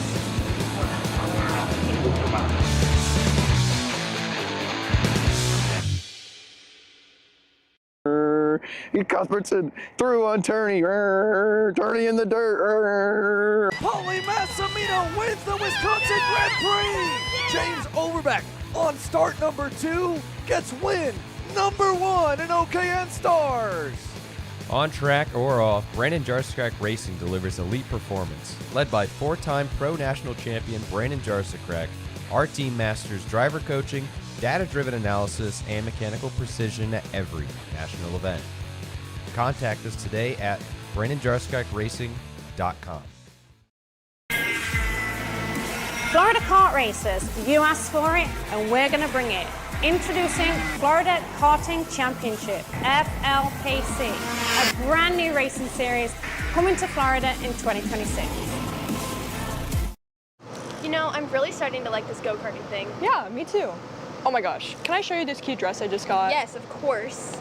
Oh my goodness, it's so cute. I just love shopping. I love shopping too. Oh my god. Wait, did you guys say you like shopping? Of course. Well, dude, I have the perfect place to do that at. ShopPayCara.com. At ShopPayCara.com, you can get free shipping on orders $200 or more. You can get anything you want, like MXC rims, gloves, rib vests, shoes, anything that you need, all at ShopPayCara.com.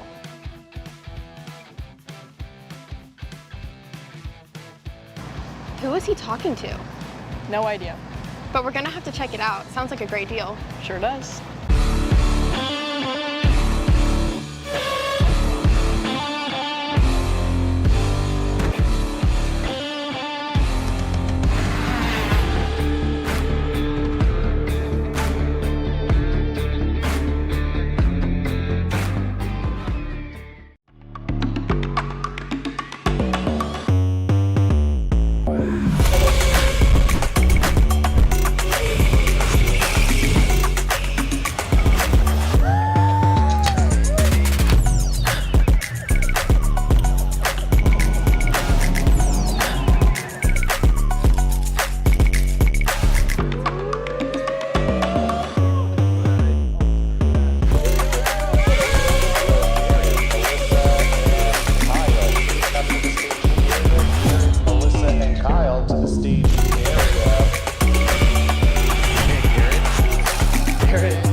cat food marketing.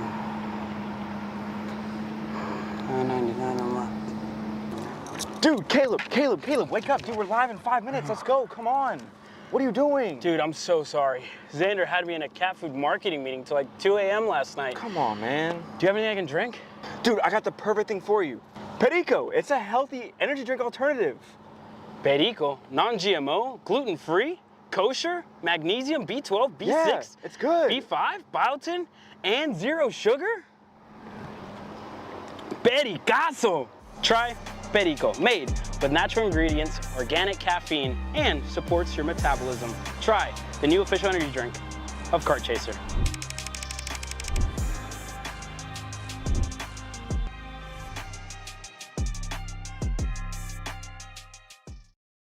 This is Henry. Henry feels sad.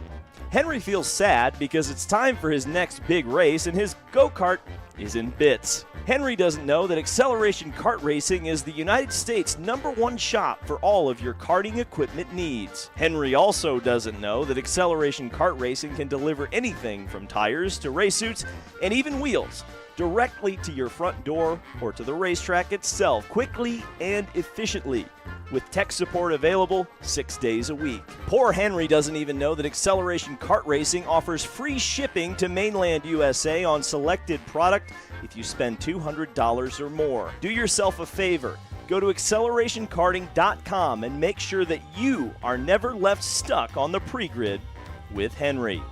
Be smart and don't be like Henry. Florida kart racers, you asked for it and we're going to bring it. Introducing Florida Karting Championship, FLKC, a brand new racing series coming to Florida in 2026.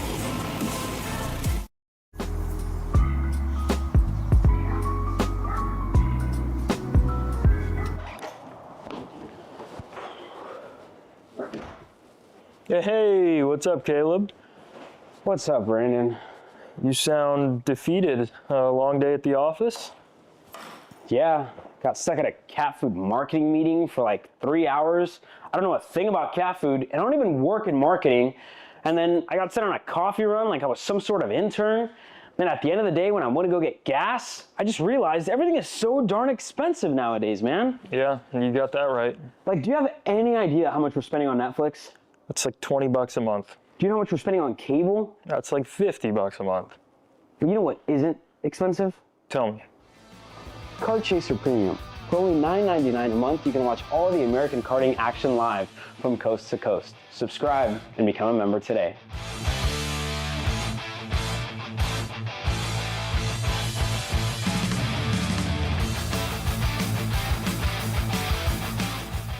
Are you ready to get behind the wheel? From Formula One to NASCAR and IndyCar, all the pros start here.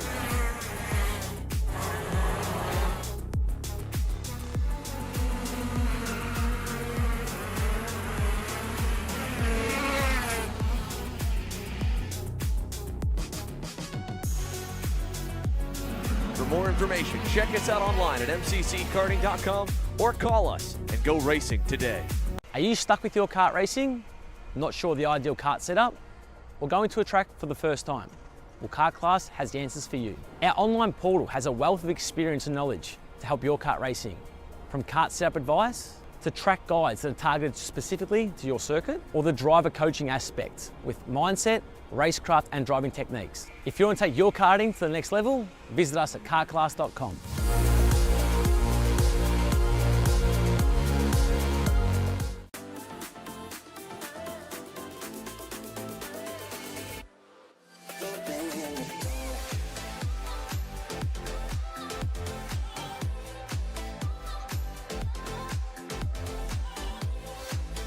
Are you looking to take the next step in your racing journey?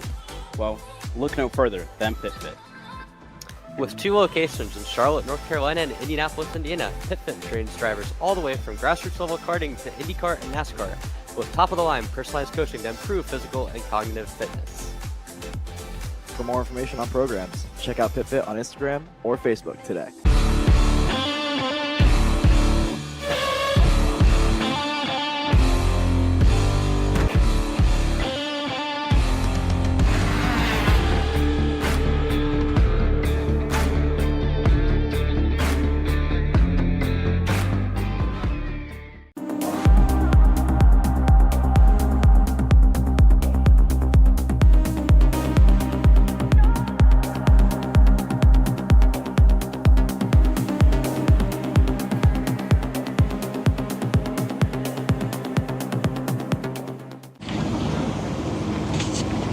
Kyle, what are you doing? It's got my new Greyhound seat. You don't even have a cart.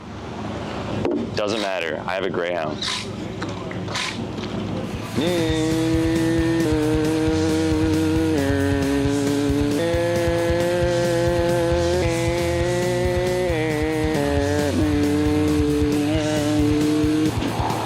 Look at this Kyle Cuthbertson. Doesn't even have a go-kart. Doesn't matter.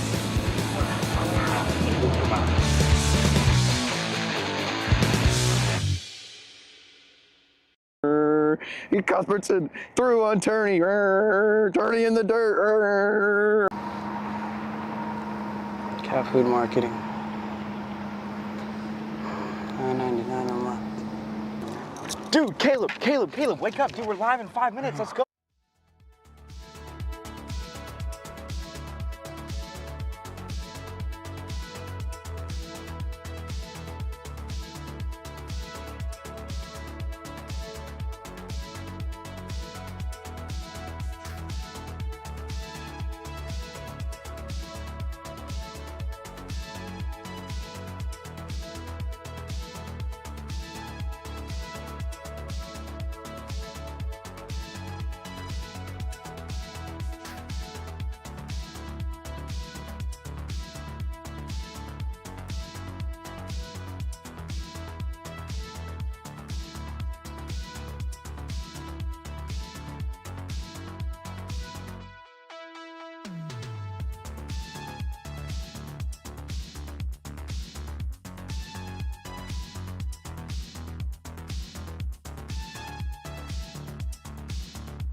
Kart's now heading the racetrack for the finals. It's time to see who gets the top points, who gets the victories, who gets the cash prizes in some cases, and who is going to become champions in Kart Stars. Justin Prince, Sheldon Atkins with you as we get ready for our finals. The Briggs Masters on the racetrack first for their final. Again, sort of via pre-final, Sal Dida will lead things off over Michael Glaze, Jason Rothman, and Alex Maglio. Then it's David Anderson, Kevin McCarthy, followed by Kevin May and Mike Husby. Eli Yanko, Stephen Chan will be in 9th and 10th. Mateo Cameron, followed by Artem Stripnik, will be in 12th. Then it's Nicholas Kindred with Kevin Melro in 14th. Fletcher and Monaro, Miller and Scottard are the drivers in the field. And we now get ready to race into the darkness here, Sheldon. This is going to be fun. Oh, absolutely. First time getting to cover night racing for karts myself up here, so I'm excited to see what twists and turns come along with it. And mainly excited to see if Dida's able to keep up with what he's been doing all afternoon long here. Keep the dominance alive. The green flag is out into the first turn. Nice and steady here for the first couple rows. Everybody getting through pretty clean this go-around. The front, a little bit of contact, though, for the lead. Down to the bottom, and one kart goes around. A little bit further back. Two karts around. A little bit of chaos back there, but the front of the field, already scrapping. Rothman up to second. Off with a blistering quick start. They work their way through Sector 2. Again, Dida going to be the one to beat here once again here, you'd have to think. We'll have to see if Rothman's able to strike with the irons hot with these cooler track conditions now. Now that things plunge for the lead. Rothman inside, slips on by, entering the chicane. And to the lead goes the 442. Oh, wow, they get sorted. Dida all the way down to 4th. Kevin May is the one in 2nd.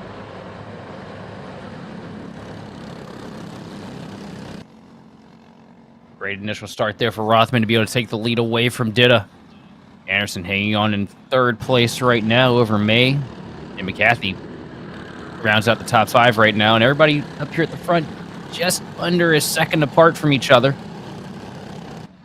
Question is, are we going to see the dominant drive that we've seen all day long? It just seems like one person gets out to the lead and they just run off.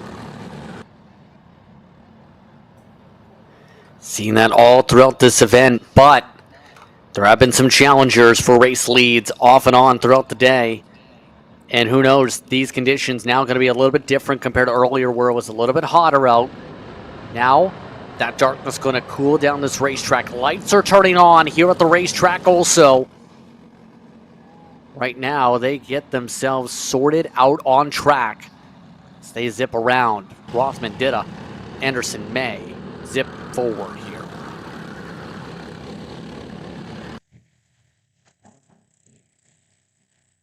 That's a real cool camera angle right there. I think it's just inches away from the racing action. Rothman up at the point right now. Dida trying to close in, but at the same time, Anderson all over the back bumper of Dida in the 455 kart.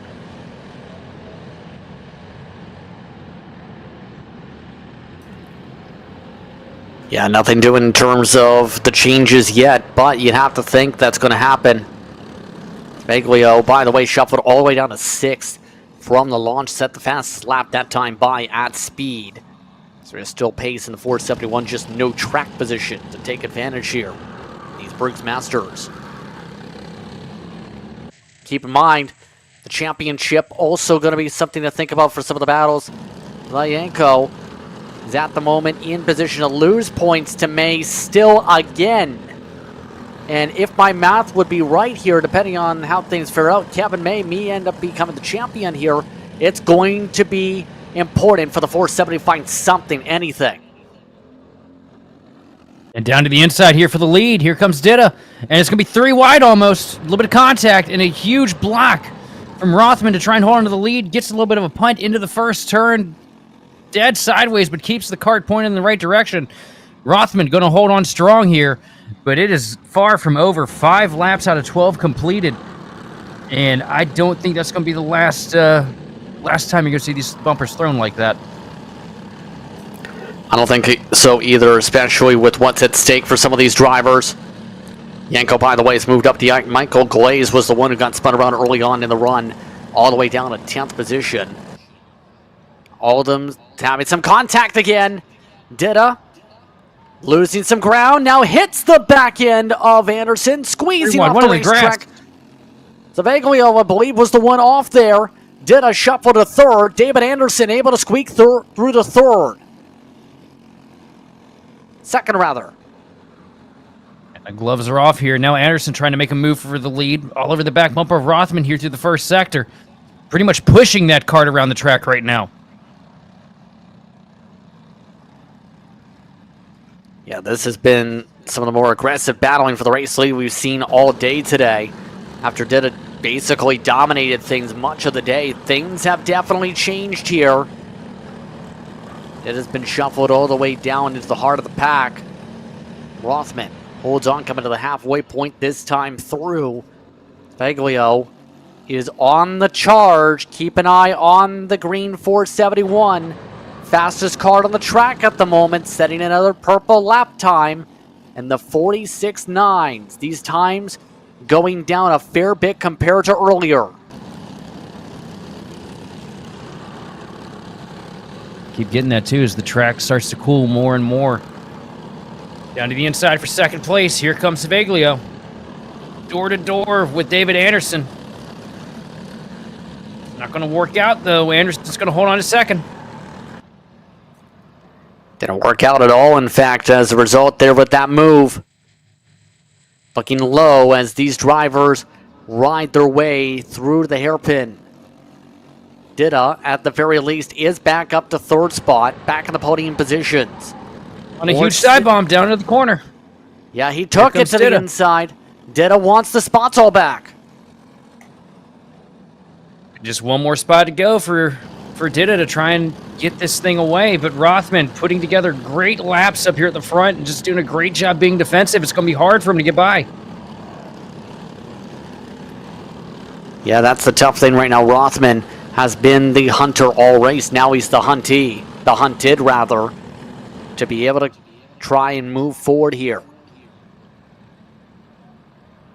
Still coming around, 4 laps to go. That gap down to 0.4 of a second on the margin. Anderson and Zavaglio hand signaling each other in the battle for third also as they try and work together to regroup and gain again. Another hand signal for Anderson with the left hand. No move coming in from the 471. There is a move for the race lead. For the lead. Dida for the point. Dida. He's got it. Dida retaking the race lead and brought Anderson with them to second. Rothman shuffled all the way back to the third spot into the second pack. And Dida backs up the speed we've seen all day from Sal. You see him right now trying to get everything he can out of it. Ducks down on the front straightaway. Trying to do anything he can to pull away from the second place car of David Anderson. Sal Dida throwing everything but the kitchen sink out there to try and bring home the checkered flag with 2 laps to go.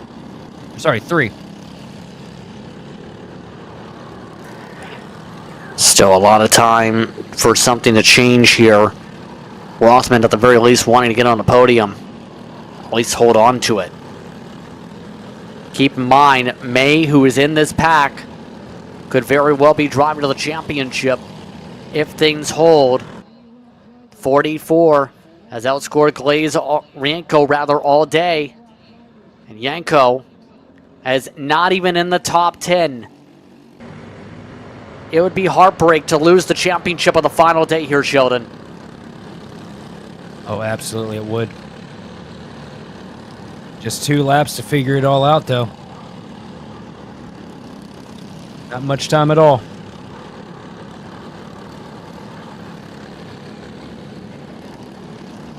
Yep, right now, May just needs to hold on to the spots with the points tally.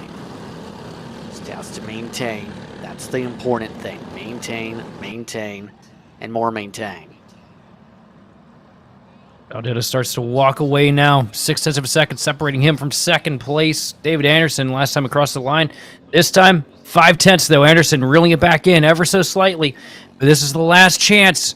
White flag is in the air. Down into the first turn. A little bit of side-by-side for second. Here comes Rothman trying to take a peek to the inside, but not able to connect it. Now all over the bumper. into the second sector. Just about pushing that kart out of the way, but not able to get him to budge. It's David Anderson hanging on to second place here over a hard-charging Jason Rothman as Sal Ditta tries to walk away down the backstretch. Ditta ready to close out the race. May possibly the championship. Coming up to the checkered flag. Fireworks go off. They make their way to the checkered. It's going to be Sal Ditta who takes the race win, and possibly Kevin May for the title. David Anderson bringing it home second place over Alex Savaglio in third. Fourth going to Jason Rothman with Kevin May in fifth. Kevin McCarthy bringing it home sixth, followed by Michael Glaze in seventh. Greg Scollard brings it home P8 with Mike Husby and Eli Yanko rounding out your top 10. Rest of the field scrolled on through. Some intense battling. Ditta had to work for that one, Sheldon. It definitely was difficult. It was definitely a come-from-behind scenario, too, because he lost all them spots at the start. And was just able to drive his way through the field in the closing laps to get the job done. But a dominant day at the racetrack and triumphant for Sal Ditta. Mini Rok is next up. And it'll be Jaden and Liam Francisco leading the field. Look at this. It's gotten dark very fast, and that means LED time. Some of the karts electing to make their kart shine. Look at one of the drivers lined up in the order, sparkling like a Christmas tree. We get a little bit of RGB out here. I believe that might be Luke Bullpit, if I got my numbers right in the order. See right there, them making sure it's all changing colors. I know that was a talking point in Texas in terms of making sure it can't be used for communication. But hey, it stands out. They look to just have some fun here for the night race. I say normally when we say, RG, it's typically followed by Bargy, but it's definitely RGB right now. So I guess that's for short, right?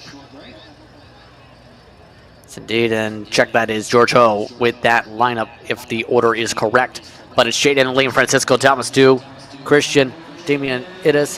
One driver doesn't go as Asher Bravon and Kitchen runs the top six. We're underway for Mini Rok. And we're going to reset because, well, one kart didn't even leave the starting gates.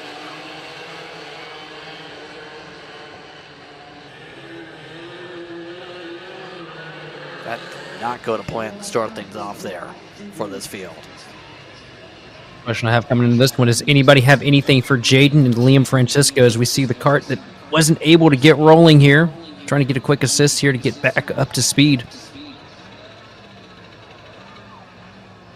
I believe that might be Wyatt Smith. This has been a rough day at the racetrack for Wyatt Smith.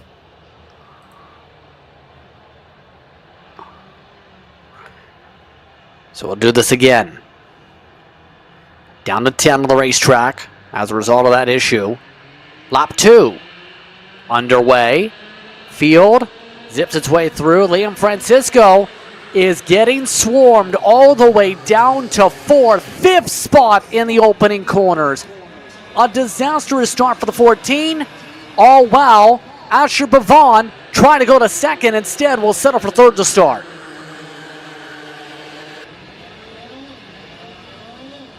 Asher Bavon, one that elected no lights. I guess the helmet color is bright enough for that young racer in the 154 machine. Going on to third place, trying to see if that momentum carries forward, pick up some pace later here in the evening, and hoping to find a lot more than just the pace alone. Across the stripe for lap 1, though, it's going to be Jaden Francisco leading over Thomas Dew, Asher Bavon third, Luke Bullpit in 4th, and 5th, Liam Francisco after a heartbreaking start.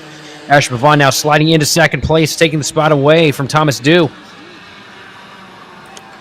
Able to slip and slide his way forward, and now it's going to be a lot of work to get to the superstar, Jaden Francisco. Francisco's been knockout quick this entire time, even quicker than his own brother at times. Liam Francisco going to have a big-time challenge to gain up a lot of the track position. We'll say this, if the points tally is holding on up here Not sure if it'd be enough with Asher Pavon here to win the title. This championship will probably still come down to the totals and the point calculations by the very end of the night.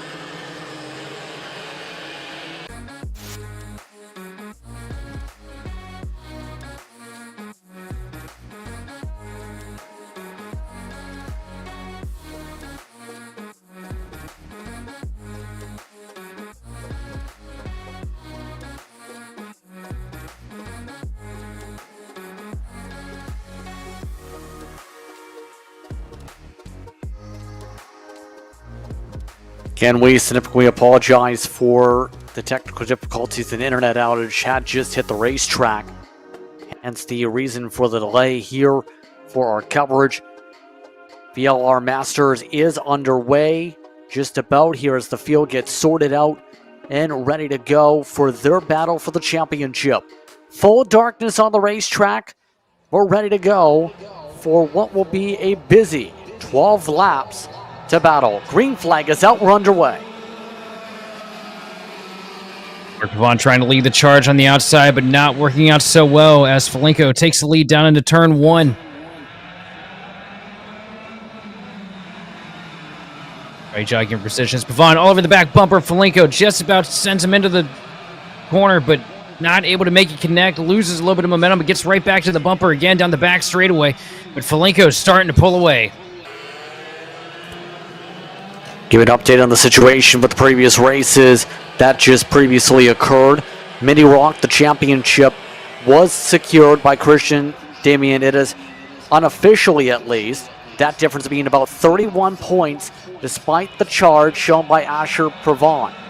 Now, the other championship is a complicated one because coming in, Cole Medeiros was the leader of the point standings for VLR Jr, but Ahmed Mustafa, the only other driver within range, technically, based on the points tallies, to try and take the title, also was not here tonight. So, James Tupford gets second in championship. Cole Medeiros does technically hold on in the points tallies, but only just. So, VLR Master, meanwhile, remember, is Andrew Valenzuela, who leads the way in the point standings after a 300-point final in Shannonville. Mark Pavon trying to put some pressure on, but right now, it's going to be difficult to take away the championship from Kart 403 here, Sheldon. It's going to be difficult, and it's going to be difficult to get Falenko out of the way. Falenko's been so fast here today. Mark Pavon putting the pressure to him here in the closing heats, but it's going to be one heck of a battle between these two to figure it out, but Pavon has to dig just a little bit deeper if he wants to be able to get to the back bumper and make something happen, because it looks like Falenko is starting to do what he does so well here this week at Goodwood, and he's starting to slip away ever so slightly. Only just. Falenko, though, has been so quick all weekend long, to say the very least. Going to control things now as he yards away. And Chu, Bowden amongst those in the pack as well. Your throw of the Valenzanos. Give credit right now to the second of the Marco. Marco has been able to find a lot more confidence now in this final as the night times hit. Look how dark it is out there. It's going to be hard to see your marks at this point. Oh, absolutely. It opens up the opportunity for a lot of guys to make mistakes. Nobody's immune to it here. And also got to give a shout out to Paul Rhodes, sitting in 9th place right now in the 472 machine. Just set the fastest lap, the 43.745. Paul Rhodes, hard back in traffic right now, but a lot of pace behind the wheel of that kart.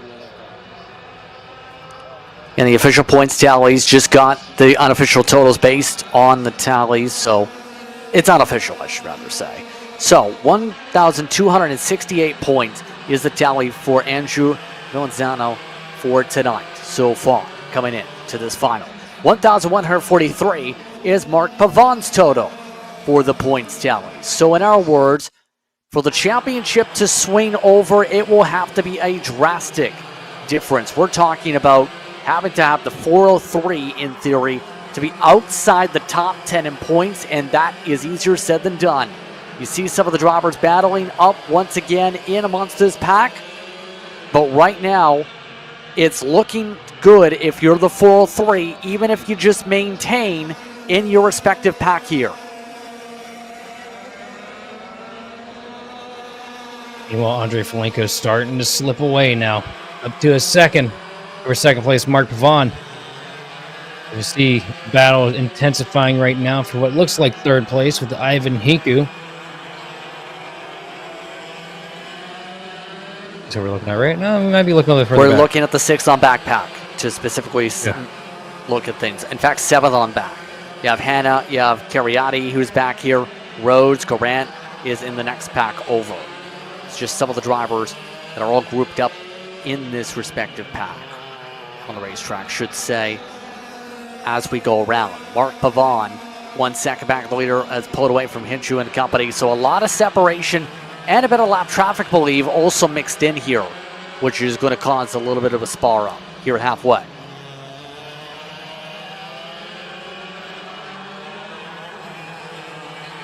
See Hiku right now trying to hold off Bowden.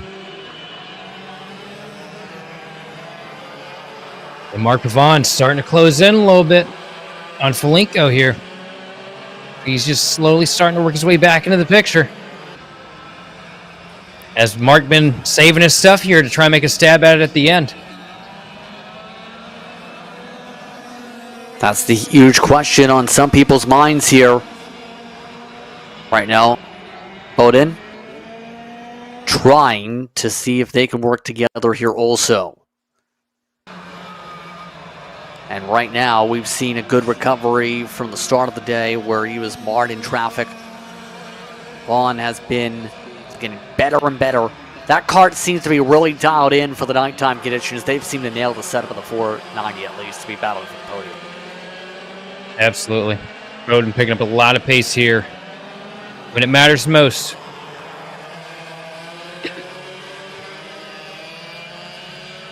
Pavon closes up a little bit the lap before, but Folenko going to open the gap back up to a second again.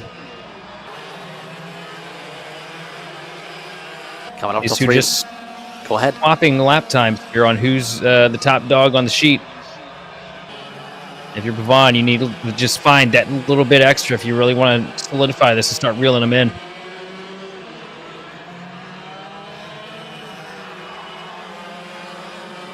Yep, absolutely. Seeing that really right now. Holmes, by the way, falling down the 10th, just the past lap. Behind Garant and Rhodes around as they go. Folenko sets the fastest lap of the race. 42.7. That was half a second quicker than Pavon. Folenko is trying to just pull away as quick as possible, get this race done and over with, to be able to get a top step of the podium here tonight. Impressive drive here once again to be critical, to be able to get the run. Remember, these drivers, VLR Masters and Briggs Masters, a part of those with some podium prizes on the line for some of those competitors here this evening. Well, special prizes specifically. 2 to go.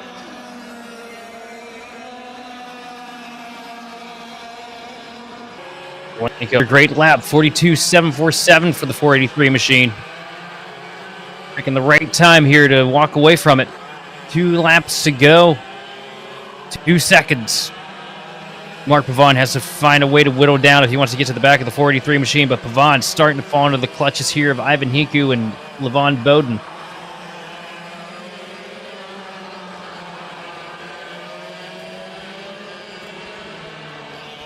Yeah, right now, this time getting close for these drivers to close on up here. Here we go, white flag is out, final time around for VLR Master. Folenko ready to close up the run to the win. All while Andrew Valenzano ready to close up the title fight here today. Blue flags now pop up in front of some of the karts. But as they go, the leader has just been able to pull away with some masterful times to close out the race.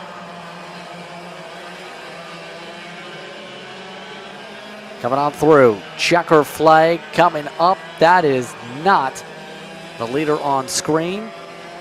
We can definitely tell you Folenko ready to cross, just crossed it for the win.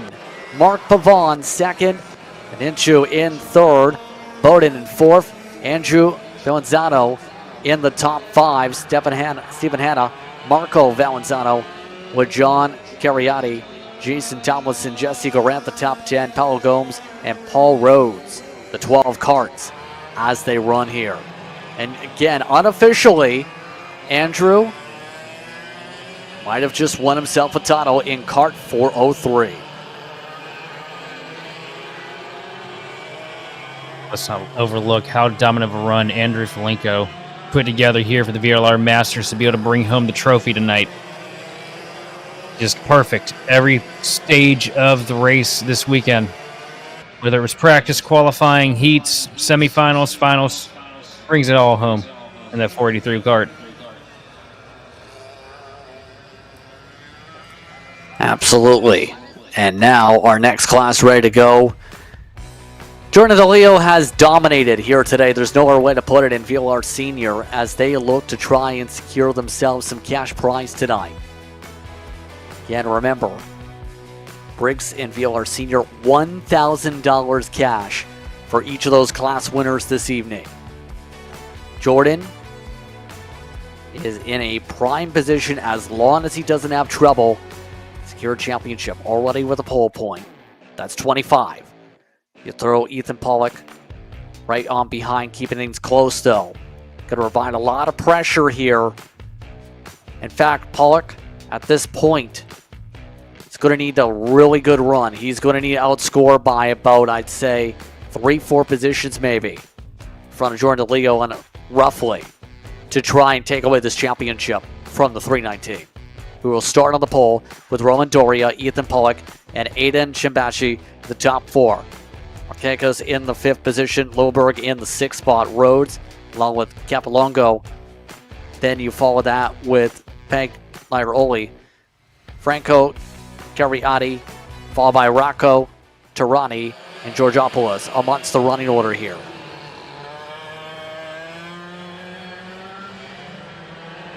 Question we have to ask ourselves is, does anybody have anything for DeLeo?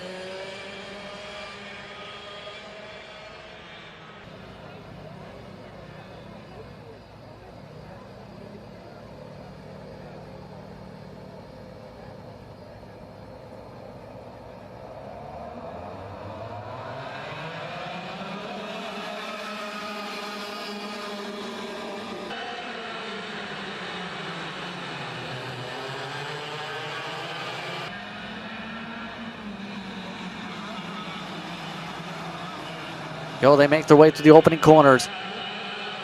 DeLeo, again, 1,093 points unofficially on the tally here as they rumble. DeLeo tries to hold on in front. He's got the green lights. Looking to build a buffer fast. He's built 2 to 3 second buffers all day today. So he's working well on his way to it as he's got a couple kart links separating him from second place right now. Across the stripe, the advantage now for DeLeo is just a little bit over it. Oh, hang on. It looks like our scoring is messing up for me. Pollock is the one in second to get that correction there. Roman Doria in 3rd spot right now as they sort out. But it's the blue for Pollock. And right now, at the moment, DeLeo is in control. Right now, you don't want to win a championship via bad luck, via a mechanical failure, making any sort of disaster. We've had some people out from spins and crashes, but very minimal mechanical failures today. You do not want that to strike, but at this point, that might be one of the best shots for Pollock to win this championship with the way the 319 scoring points. And 319, he's just been unstoppable here. Already up to a second advantage over Ethan Pollock in second place. Ethan Pollock about a second up from Roman Doria in 3rd. These guys all on their own islands and their own zip codes right now. Doria's starting to feel a little bit of pressure from behind, though, as Shimbashi's starting to get to the rear bumper. And Shimbashi turning to 42.5 in that pack. We'll say The blinking lights definitely going to be a little bit distracting there from Vegas. Can't tell if they're hooked up a certain way to only blink in a certain spot. Yeah, right there. Can't tell if that's during a gear, if there's any during the braking zones, or where that's triggering that to be just blinking in the background for these drivers. Not distracting them because they can't see behind their heads. They don't have eyeballs in the back of their heads. But PM related maybe? Because you see there on the straightaway where, he'd be higher in the gear ratio, so to speak. It's kind of flashing a little bit more. Possibly. It's a little touch that I've noticed here with him in this pack. Whatever it is, it looks cool. Right now, Shibashi is the one with the blinking lights for reference. Kakas on there. Our producer says it's just lights on carts. Hey, sometimes you want specific details to stand out, like the lights on the back of Doria's cart to make sure people see the back bumper. It's all about the pattern there in particular. Kakas should say Lilleberg, I believe, is actually the cart. To correct myself in the running order here with things getting shuffled a little bit.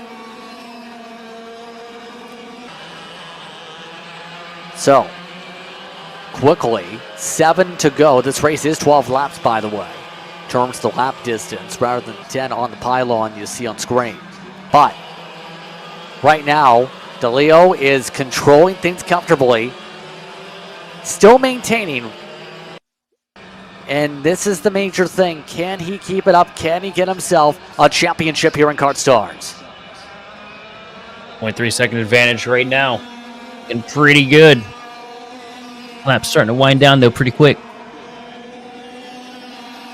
Does Pollock have what it takes to make one final stab? You see the gap starting to close a little bit here through the first turn. DeLeo rocketing off the straightaway here, building up that advantage, building that cushion to second place.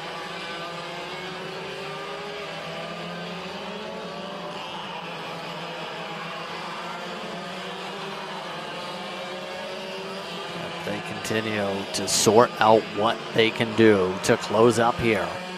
What's been a rocket? DeLeo, long-time racer when it comes to this type of racing. Again, family a part of the track management here at this facility. It's a very distinguished family with experience we touched upon earlier on today. With experience in Formula Ford, with Skip Barber, with Star Mazda. A lot of different types of racing in the family. You have to think Jordan is on the same pathway to be able to go racing in the near future, in the next few years or so, in multiple different cars, whether it's spec, whether it's sport, whether it's open wheel, whether it, stock car, any type. But these types of races and these types of championship battles for someone like him is so critical to be able to learn the racecraft and be able to gain the confidence as a driver to build that resume to prove you can run and win a championship.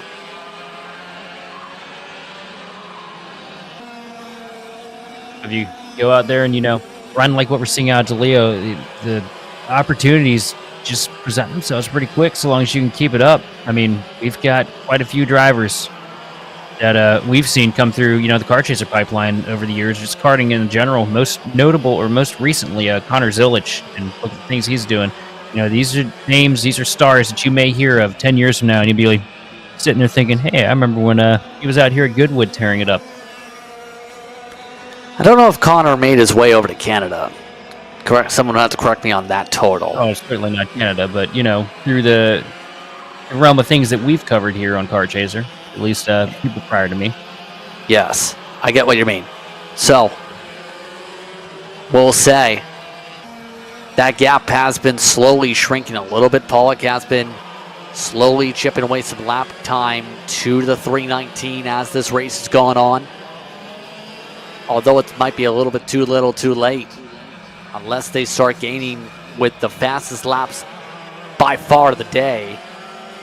40.804 to the 48.56 from DeLeo. Pollock is quicker, but is not in drafting distance quite yet. Needs to be a few kart lanes to have any chance of a whiff of a draft here, if that, at a track that's been difficult to build a toe at all day long today.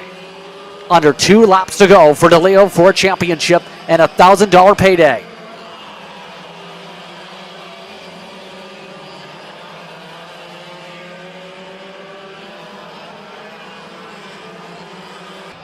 Making their way through the far side of the racetrack, coming up now to the start and finish line. White flag is out. Final time around for Jordan DeLeo. Pollock within 7/10, putting up a valiant effort here today in the battle for the championship. But the VLR Seniors side today had to drive through one driver looking at a max points haul. Jordan DeLeo. DeLeo so far hasn't had as much of a tire drop off into the grass. His kart was fast the second it hit the property. And tonight, it'll be a $1,000 night for Kart 319. Jordan DeLeo makes his way through the final corner. Fireworks go off. It's a VLR Senior win for Jordan DeLeo and a championship. What a great drive from that 319 kart. Just absolute domination as we see the rest of the field come across. Roman Doria going to bring it across in third, with Giannis Markakis bringing it home fourth. Fifth place going to Aiden Shimbashi, with Brenner Lilleberg surviving and bringing it home sixth after an up and down roller coaster of a day. An impressive night for Jordan. Ethan Pollock, Roman Doria, indeed going to celebrate with him well on the podium. Give credit to Brenner Oberg, who had a disastrous start to the day, finishing out decent with a top 10 finish. Able to at least take a checkered. Our next group is next to go, and remember, quick turnaround for the Briggs Cadets. Per the schedule, their distance only 10 laps though. So that's going to be about the same distance as all the pre-finals and the majority of the heat races tonight. Briggs Cadet, these young drivers, so far has been led by a myriad of drivers. Mateo Romeo, by Thomas Dew, by Aiden Kishin, by Luke Bullpit should say. Tristan Francisco's also mixed in the class, but hasn't had the best of runs tonight. Still in the top 10. But this race in itself is still wide open on who will actually take it because of how unpredictable it's been and how we've seen some leaders just throw it away. Yeah, we cannot predict how this one's going to go. So, viewers at home, your guess is every bit as good as ours, because this series has had more ups and downs and exciting moments than any I can think of on the docket today. And it could be an any-man race. Again, with the start of the season with 3 max points days, Yusuf Adi has already essentially locked up the championship for the Briggs Cadets per the points tally. 1,355. The max points day you can get is, for today, 325. Of course, that total is around more 400. Just the line is the leader. It's going to be Thomas Dew in the 50 machine leading Aiden Kish. The line is the leader. It's going to be Thomas Dew in the 50 machine leading Aiden Kishin in second. Yusuf Adi moves up to third with Luca Rodriguez fourth and Tristan Francesco, the 17 kart, in fifth.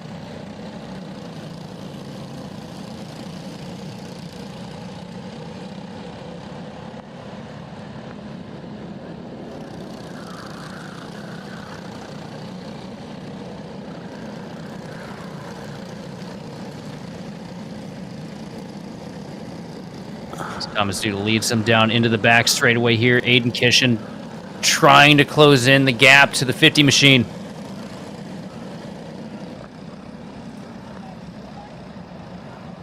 I think we just saw a pass for second as well. I think Yusuf Adi may have just moved into P2. Great body of work starting out here in the way to hold off Roy Chang, because Roy Chang is charging hard to get to the back bumper, that 154 kart. And down to the bottom for second place. Here comes Tranchi. He's going to make... Tranchi, though. Still Tranchi with the pole. Here we go. Tranchi no pole. Vaughn yet again. And here's to now see. Asher Vaughn. They do have lap traffic up the road, though. That may put, though, that may play a factor here if they're fast enough for the white flag lap and take away a passing chance. We'll see.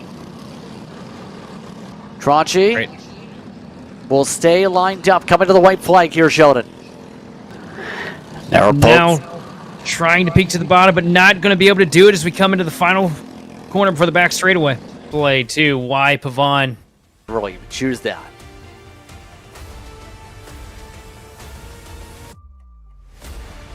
They will get lined up on track. Junior, led by Ethan Chan, coming in. Like for go, mind you, has shown speed as of late. Ethan Chan was able to recover a lot of ground, thankfully.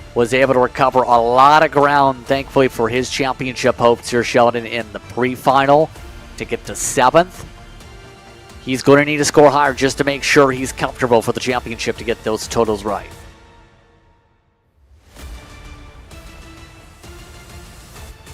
I just got to catch my breath after that last one. That was incredible.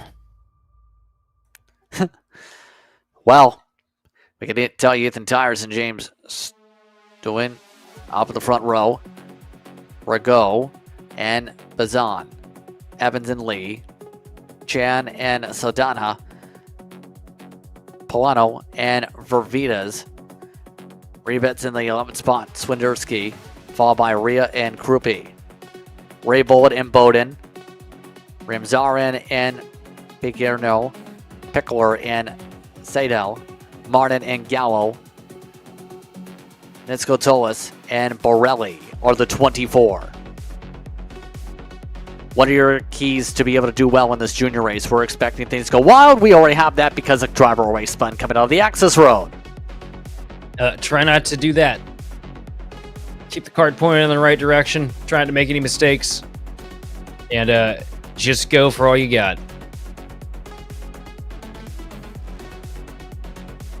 I'm just working on trying to get the exact point tallies worked up here, but it's going to be a curious battle here for Ethan Chen, who had to recover a lot of sparks. Chen scored 55 points to get to 1,093 on the season in the pre-final. Remember, the point tally for Go was 966 coming in. And he pushed hard in the pre-final in the first place with a third place run then.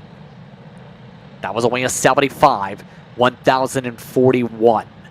So the difference for the championship coming in, 52 is the marker.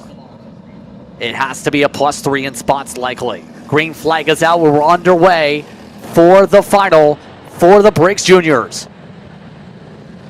And side by side down in first turn. That's the best we've seen the outside launch all day long. Dewine versus Tires up here at the front. Hard for us to tell exactly which one is which until we get across the scoring here to find out who's got lights and who doesn't. We can definitely tell you, Stewin's not the one in the lead. He's not in the red. He's the blue. Oh, wow. They are still swarming for third on back. Top two have checked out and have gone to another library with their library books. This time through, it is Tires and Stewin who is up front. They have pulled away by 1.1 seconds already.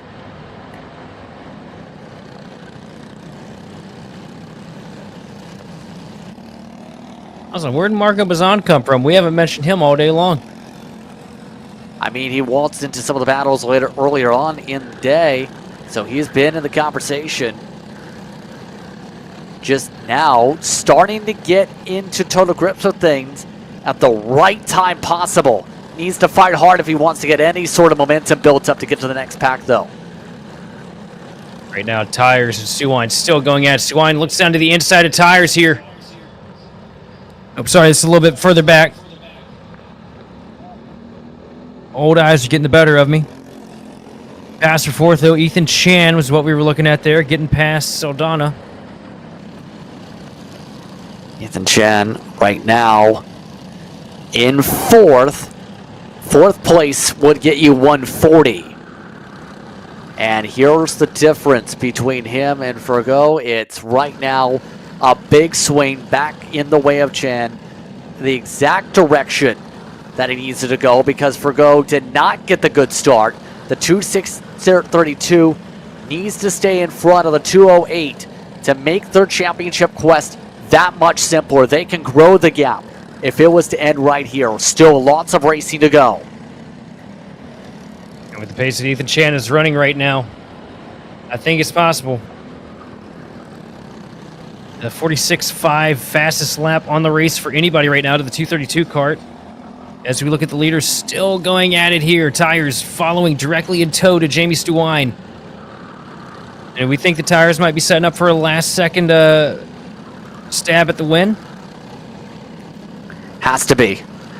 Can't rush it too early here with the way things are going unless you start feeling some pressure from behind. Pressure's starting to get there pretty quick. Marco Bazan and Ethan Chan. A little bit of two-kart tango here, starting to catch up to these leaders.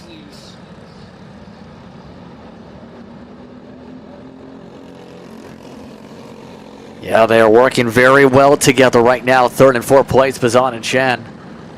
Chen might actually think about a move if they get close enough without costing themselves some time. It's going to be important to time that right. But here they are. They're on the doorstep. They've been delivered to the front. The packs have turned into one. And with the help of teamwork, or co-opetition is the better way to put it this time. Still 7 to go when they come to the stripe. It could be anybody's guess when anybody goes for an actual pass yet. Amongst this top four, we've seen a lot of patience from some of the drivers here today in this class.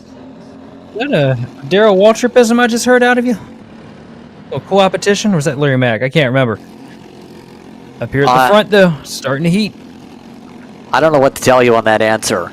That's a word I came up with, at least. Oh, okay. Yeah, but co-opetition only goes for so far before it becomes competition. After all, it is a race and not a parade. Coming up right now. Stewine holding on to the lead right now. Tires all over the back bumper. And now Tires has to really worry about what moves he makes and which ones he doesn't, because Bazan all over the back bumper. It's not as easy as it was a couple laps ago. You could really set yourself up to lose a handful of spots here, fall all the way back to fifth or fourth. Sorry, if you don't play your cards right, if you try to make a charge for the lead.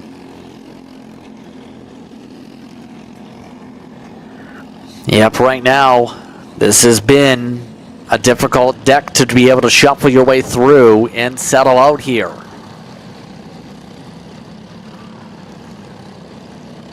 Looking like we're ready to shuffle a little bit at the back, and as expected, Chen does go for a move, does take third, does cost himself a little bit of time, and is already saying, work with me, I might do something here.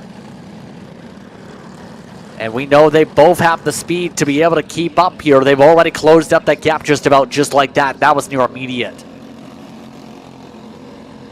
We got a little bit of ways to go. Across the stripe, 5 laps to go that time. Ethan Tires now your race leader. Trying to hold up Stewine here. And the hard charging Ethan Chan up to the back bumper now of Jamie Stewine.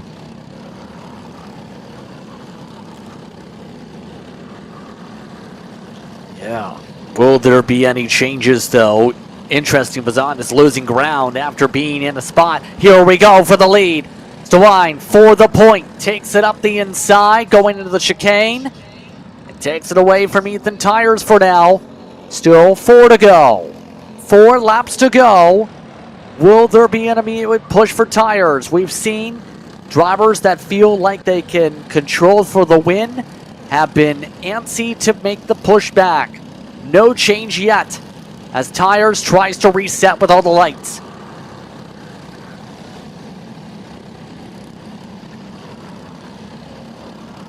Four more laps to go. Can Stewine hold on to this advantage? Or is Ethan Tires going to make a last-second stab at it? Ethan Tires all over the back bumper, coming down the back straightaway, starting to pull away from Ethan Chan in third. These two karts working really well together in tandem up here at the lead.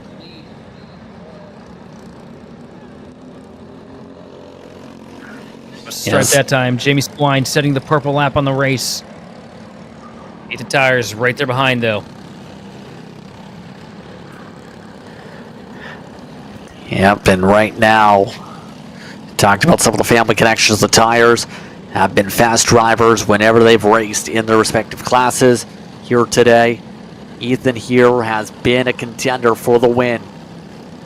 They're coming up to 2 laps to go next time by. 2 more times around as Ethan Tires takes some small pokes. Doesn't get the chance to go. They are reaching potentially some traffic here. And we've seen how traffic has played a factor in many of these battles today. Chen gets the fastest lap of the race in the 45.8, 2/10 quicker than those in front. Nowhere to take the run though. Tries a higher arc with the diamond line. Will he try and go for second here? Answer is no.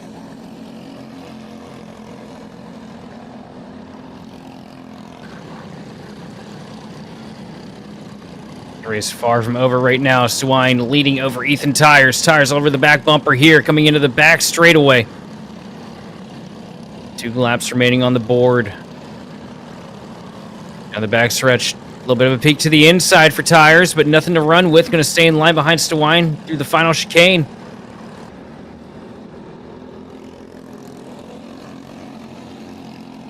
Here we go. Take 1 lap to go. Down into the first turn, a big block from Stewine to try and hold Tires at bay. Here comes Chan looking around the outside, but not able to make it connect. Falls back into the line. And now these guys are going to have to navigate lap traffic here for the final lap. Going to the inside, Stewine peeks his way through. Tires dives through. Lap traffic gets kicked out of the way. All sorts of squabbling still. Stewine holds on in front. Tires goes for a late lunge in the curbing, pushing back Stewine. All sorts of shuffling, back and forth they go. Coming up to the final chicanes, who will get the win? Believe Chen for the title, but in the end, it's going to be Chen who squeaks his way for the walk-off. Ethan Chan played that perfect. Played the leaders like a fiddle. Made them go out there and do the dirty work to make it easier for him to make that final move in the last lap. Real smart, calculated driver behind the wheel of that 232 machine. Marco Bazan going to bring home second place in the 283 with Ethan Tires and Jamie Stewine. The leaders coming into the white flag lap, finishing 3rd and 4th respectively. And Blake Forgo going to round out the top 5 with Adam Sodana bringing it home 6th. 7th going to Sean Evans. Brandon Bowden bringing it home P8. Followed by Oscar Swiderski and Stefano Ray running out your top 10.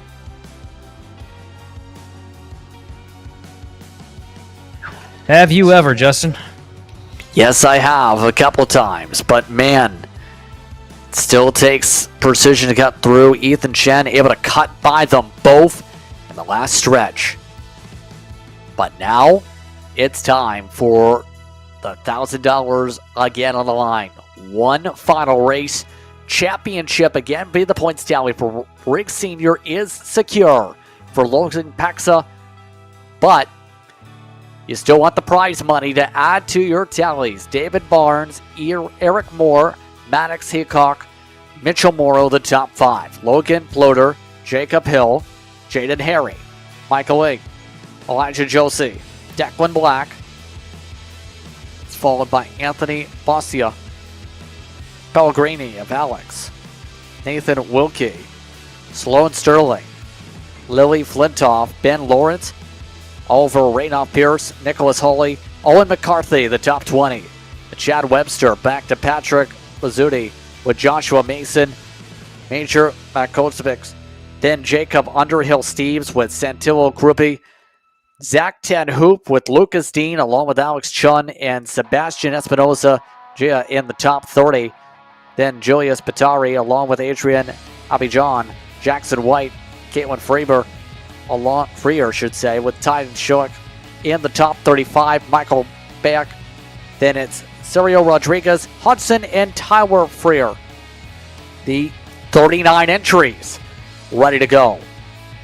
Your keys to victory if you want to get yourself a Briggs Sr win and a $1,000 payday.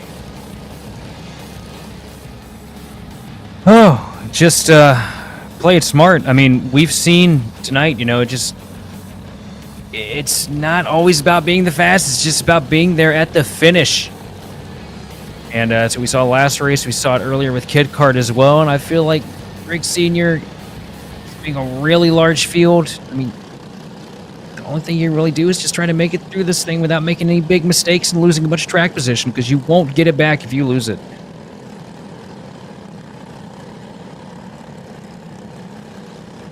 So an interesting race ready to go as the field doubles up. Again, the field going to be in the hands of Kart 316 for this start.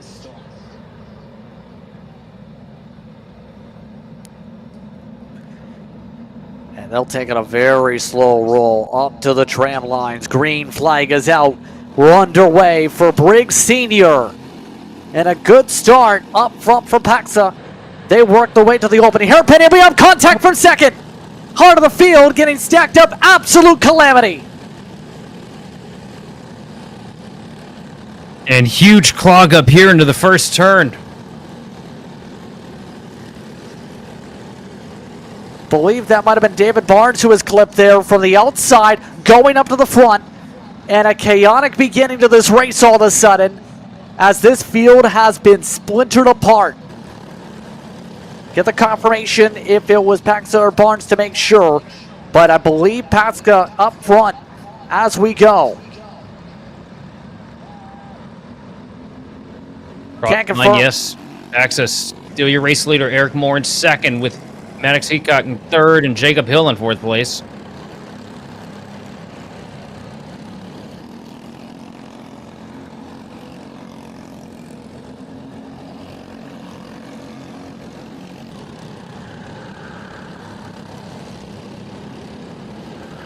This is now going to be such a nerve-wracking time coming up here.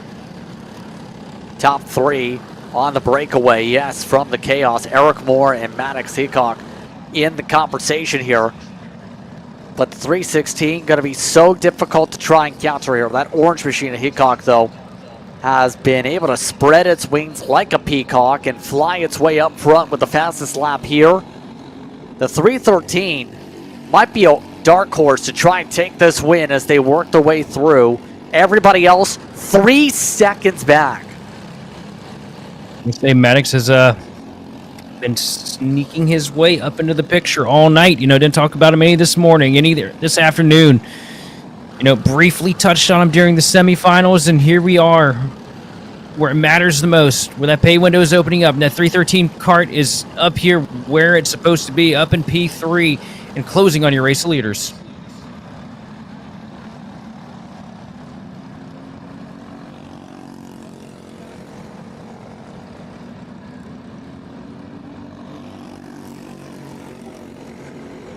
Yeah, they continue to battle their way around the racetrack. Still 9 laps to go.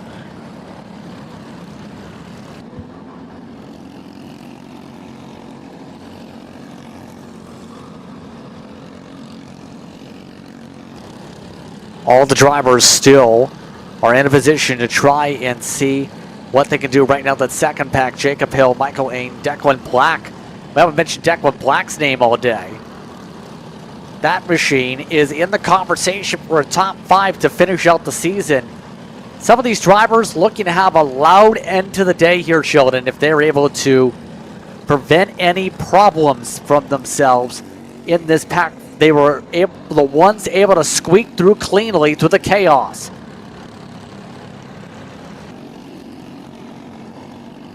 It's all about putting together perfect race. Can't make any mistakes. Gotta stay out of the trouble. Looking Paxa right now, proving that the easiest way to stay out of trouble is to just get the lead and try to run away with it. He's sitting at the line last time. It's 3/10 ahead of second place, but Eric Moore is starting to close the advantage here. We get in the later stages, but still plenty of time left.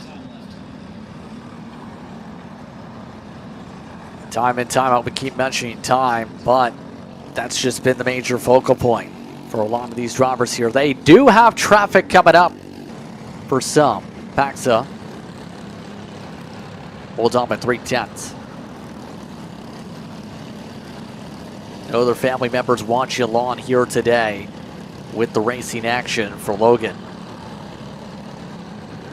Oh, and some major slows. What's going on? Bit of a checkup there. That was a bit of a spook there. The last thing you want to see if you're Paxa. Now, on the back bumper, Eric Moore all over him, down to the inside into the final chicane. Eric Moore making a stab for the lead over Logan Paxa. Across the stripe, Eric Moore, your race leader now over Logan Paxa. Paxa all over the back bumper, though, trying to put pressure back. Dives back down to the inside here into turn 1. Here comes Logan Paxa. Eric Moore tries to make it work around the top, but falls back in line behind him. Oh, a little bit of a shot there. Got Paxa squirreled up a little bit, but it wasn't enough. Yeah, this is getting interesting a little bit because that traffic really bottling things up a little bit.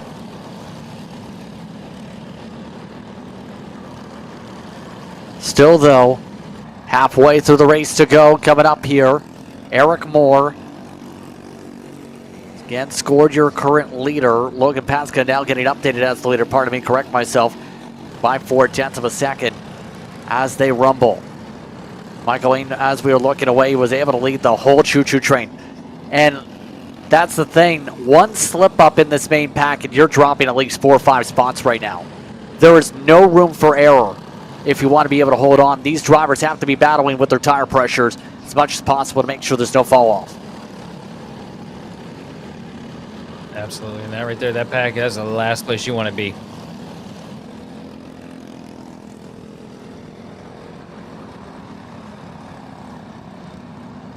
Yeah, Look across the line. Paxa still retaining the lead for this lap over Eric Moore.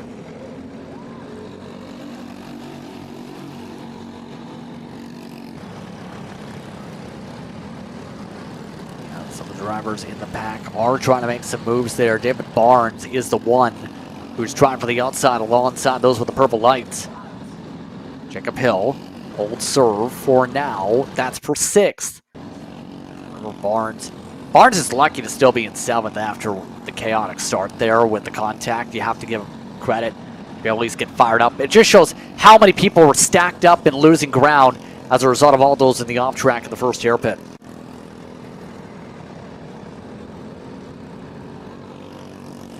Stripe again. Logan Paxa, your race leader. 7/10 now separating him from Eric Moore. A dive down to the inside here to make a pass. And it looks like it's going to work. I think that was Michael Ing potentially getting past Logan Ploder. Yeah, they're still trying to get the elbows out. They really want to max out their point salts here, be able to have something to say on social media once this day is done. Absolutely.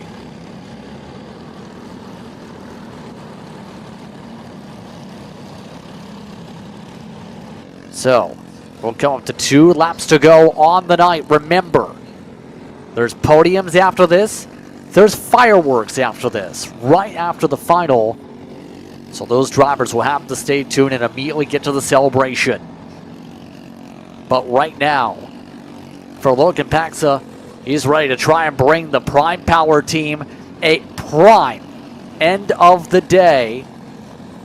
Part of an organization that's being split between here and in Montreal for championship action.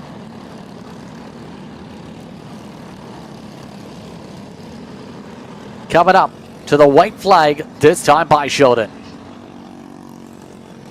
Logan Paxa putting on a stellar drive here to finish out the night. A second ahead of Eric Moore at the line last time by. Is it going to hold this go round? 1.3 seconds now separating. Eric Moore. A good bit of distance between him and 3rd place.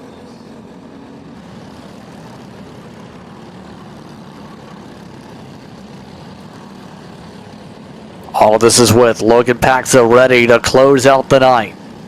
He was running away from the Hornet's Nest. Chaos off the start. But tonight, He was able to secure things off the get-go from the pre-final. Now, as they come through the final corners, it's another $1,000 payday. The powertrain of Logan Paxa goes to victory lane.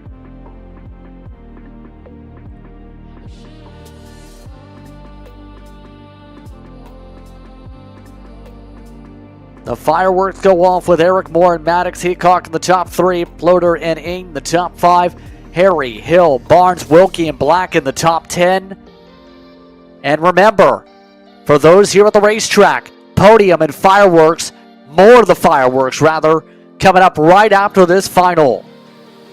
What a night, Sheldon, and Logan Paxa finishes $1,000 richer. Great drive by Paxa. And this series right here, man, I mean, there was no calling it coming into it. There was so much competition. And you just had to be perfect all race long. No mistakes, and that's exactly what the 316 machine did. So once again, for those here at the racetrack, Podium just got the official exact time. Will be 9:15. 9:15 is your podium celebration. So be sure to make your way to the podium to be a part of the celebrations. Fireworks right after that. Again, you've been watching tonight's action here on Kart Chaser for the Kart Stars Canada action from Uxbridge, Ontario. We'll take a slot. Again, you've been watching action here from Canada. Looking to save the memories from this race weekend? CKN Photo Packages offer a minimum of 15 professional level shots of your favorite driver on and off the track, and a complimentary 13x19 official event print. Head to CanadianKartingNews.com/store to order yours today. Paulie Massimino wins in KA. Paulie Massimino is a winner in OKN Stars. Take your driving to the next level with one-on-one coaching from 2024 OKN Stars champion, Paulie Massimino. Kart rental options are available if you'd like to keep yours at home, and drivers in all classes are welcome, from Briggs 206 to Mini to K100 and X30. With in-depth data analysis, onboard video footage review, and lead, follow, on-track sessions, each private coaching session will see you end as a more complete driver than when you started. Book your coaching session now.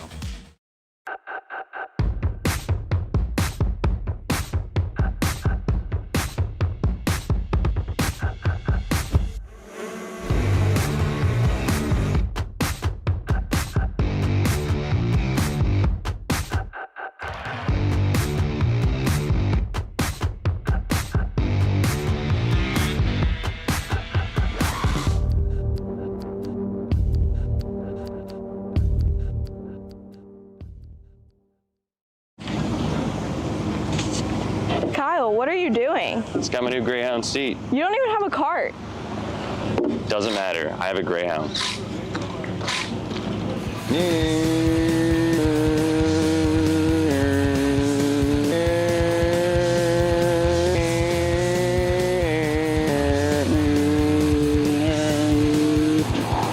Who the f is Kyle Cuthbertson? Doesn't even have a go-kart. Doesn't matter.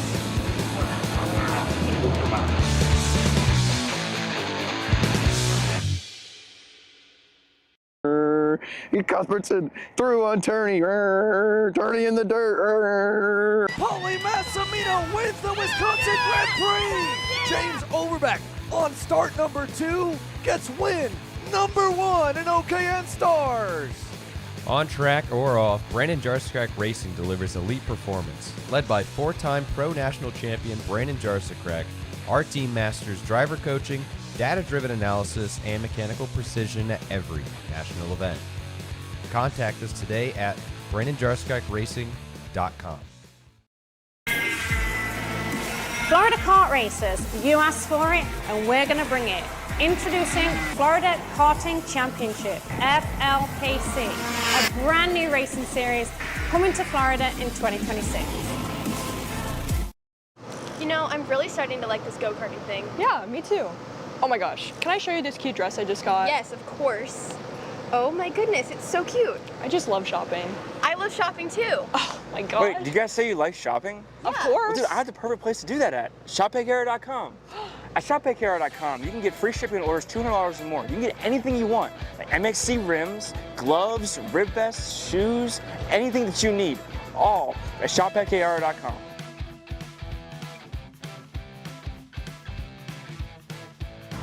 Who is he talking to?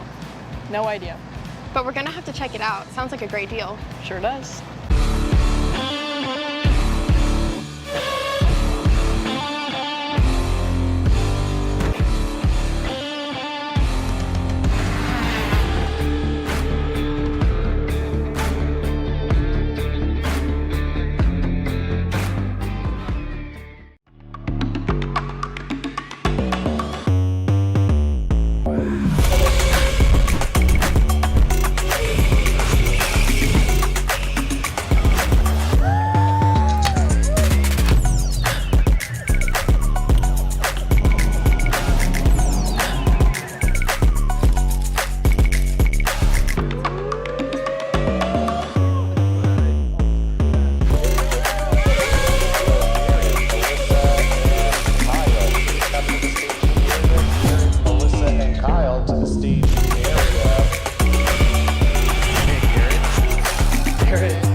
Let's go race. Come on, man. Cat food marketing. $9.99 a month. Dude, Caleb, wake up. Dude, we're live in 5 minutes. Let's go, come on. What are you doing? Dude, I'm so sorry. Xander had me in a cat food marketing meeting till like 2 a.m. last night. Come on, man. Do you have anything I can drink? Dude, I got the perfect thing for you. Perico, it's a healthy energy drink alternative. Perico, non-GMO, gluten-free, kosher, magnesium, B12, B6, Yeah, it's good. B5, biotin, and zero sugar? Pericazo! Try Perico, made with natural ingredients, organic caffeine, and supports your metabolism. Try the new official energy drink of Kart Chaser.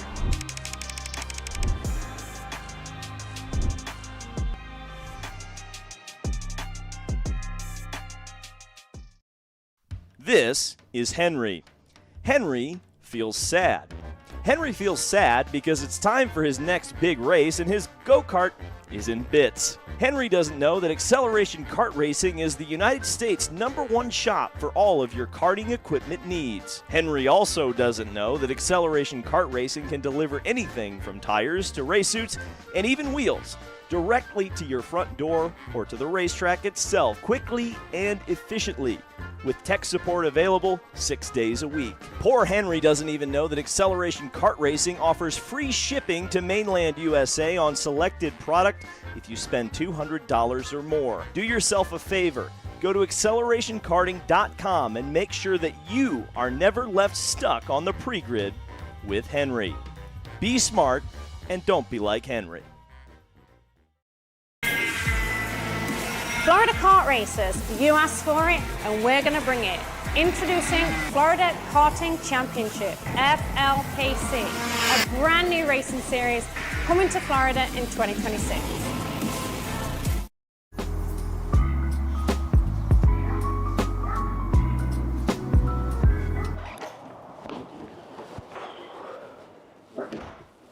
Hey, what's up, Caleb? What's up, Brandon? You sound defeated. A long day at the office? Yeah, got stuck at a cat food marketing meeting for like 3 hours. I don't know a thing about cat food, and I don't even work in marketing. And then I got sent on a coffee run like I was some sort of intern. Then at the end of the day, when I want to go get gas, I just realized everything is so darn expensive nowadays, man. Yeah, you got that right. Like, do you have any idea how much we're spending on Netflix? That's like 20 bucks a month. Do you know how much we're spending on cable? That's like 50 bucks a month. You know what isn't expensive? Tell me. Kart Chaser Premium. For only $9.99 a month, you can watch all of the American karting action live from coast to coast. Subscribe and become a member today.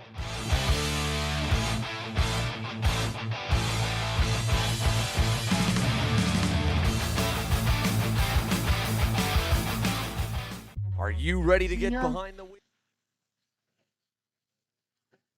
Podium presentation just a few minutes away if you guys want to start making your way up. I know Briggs Sr is just finishing through scales, but we will be getting directly into podium. And then, of course, a big fireworks show put on by Marco Signoretti and friends. Looking forward to that podium presentation in just a few minutes.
Podium presentation if you're in the top three. If you want to join us for some special awards.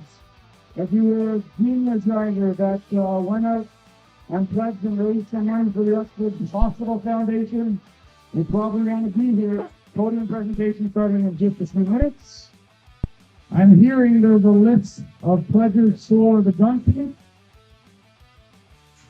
The dunk tank will happen right after the podium presentation. That's your goal. And then we'll get directly into the fireworks to wrap up today's event. Last call.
All right, guys, waiting for just a few more drivers. Last call for the podium presentation will be this is the last call. Yo, is this there? Yeah.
We are getting ready to wrap up what was a very long, very exciting, fun day of racing.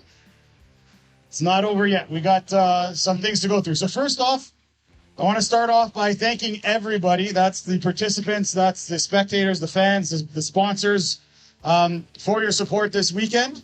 It was a long 2 days.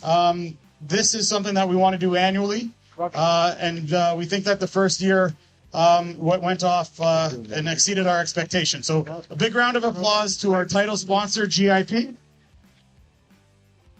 I'd like to thank the township staff, so the Township of Uxbridge, for supporting this event. I'd also like to thank or welcome the Uxbridge Hospital Foundation for being a part of it. Glad to raise some funds for a great cause. We had our first check presentation at the Kid Kart podium. We raised over $20,000 for the hospital, and that was just from the Kid Kart piece of the puzzle, if you will. We're now going to get into a few different things. We're going to get into today's winners. We're then going to call up a few special awards. So we challenged our junior cadet and mini rock drivers to go out there and work as hard as they do on the track, off the track, and of course try to raise some money for the hospital. And then we had GIP's support, and they're going to present a few $1,000 career enhancement awards to a few lucky drivers that worked hard off of the track to do their part. So we'll get through some of that stuff. I'm hearing that we have to go through and follow through with the dunk tank. You said. We're doing that. Right. It's 10 degrees out here, 8 degrees maybe. We're going to do the dunk tank. Hopefully you guys miss. And then we're going to wrap up with the fireworks. So let's get started. We'll start with our Briggs Masters podium. Finishing in third place today, the 442, Jason Rothman.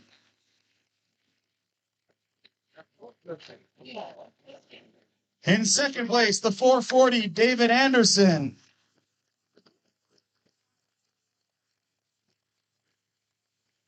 And just to put this in perspective, so David was racing when I was racing, and that was many, many years ago. And also racing when I was racing, today's winner, the 455, Sal Bitta. Anderson and Bitta, that has to be like early 90s. That's how far back we're going. That's when these guys started their career. Dave's not even here. Great. We'll get Sal on the top of the box. That's our Briggs Masters podium. Congratulations to our top three in the category.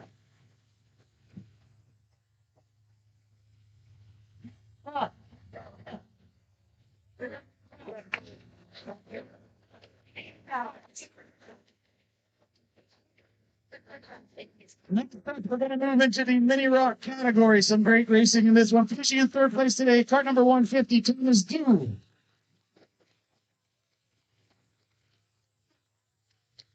In second place today, kart number 154, Asher Pavan. And coming back to play with us after a few busy months racing down south and winning some of the biggest races and championships around. Congratulations. Number 130, Jaden Francisco.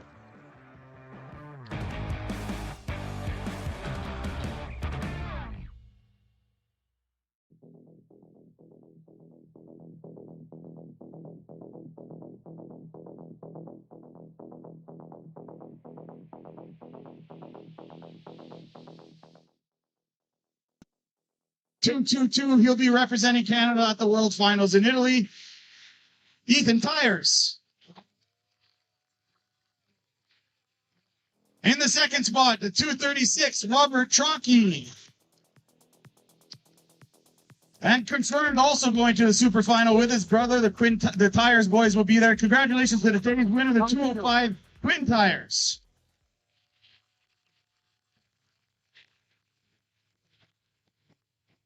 Good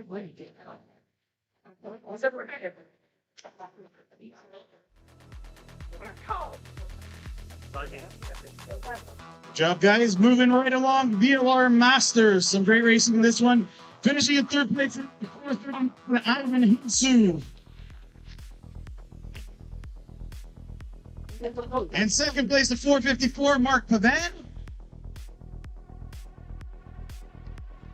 And today's winner, a great drive, didn't put a wheel wrong all day long, the 483, Andrei Falenko.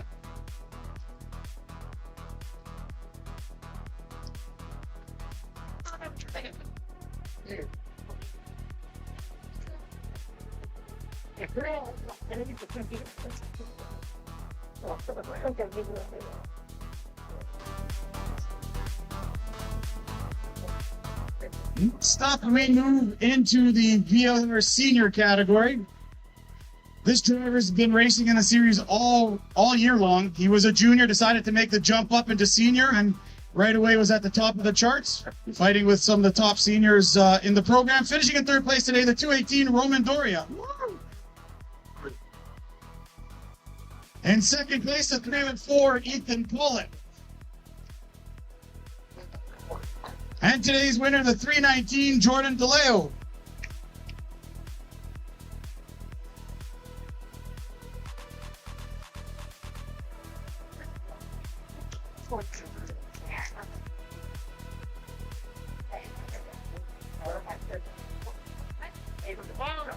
So in the seniors, we move into Briggs Cadet.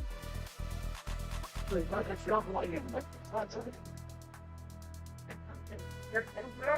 of the biggest classes of the day. We had a few little meetings with this group, but in the end, every one of them did a great job.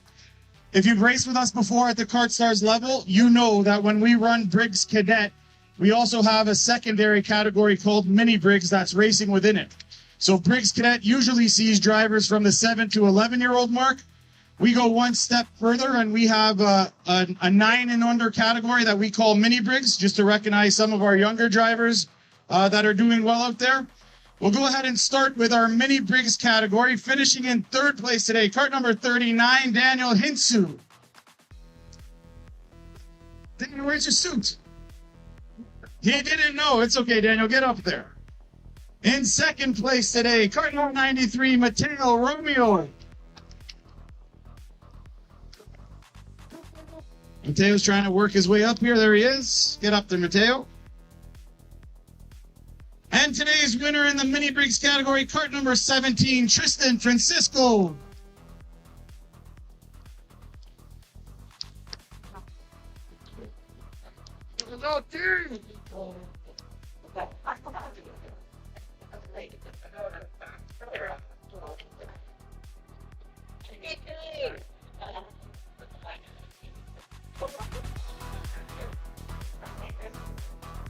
And of course, while these youngsters were out there flying around the racetrack, we had a bunch of other drivers, 28 in total, finishing in 3rd place on the podium. Kart number 63, Josef Adimi.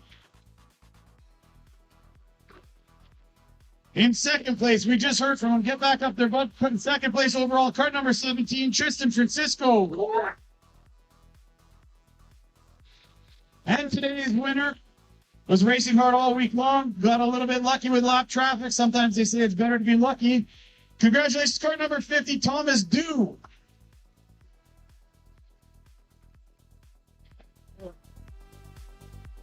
Thomas has a theme song. Hey, one more time, guys. One more time. Go, go. One more time. Thomas Dew.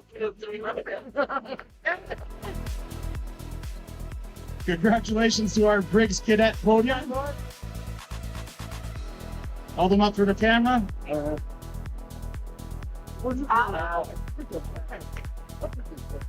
Good job, guys. Way to go. Next up, Briggs Jr Lite. Maybe one of the best races of the day in the final. Finishing in 3rd place today, he was moved into the lead, then fell back to 2nd, then fell back to 3rd, then took the lead. In the end, he was 3rd overall, the 136, Robert Tronky.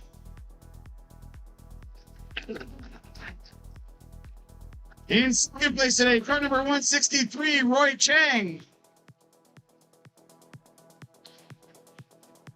And today's winner, he battled for the lead, gave it up, strategically found a way to get back in front, and he crossed when it mattered the most. Kart number 154, Asher Pavan.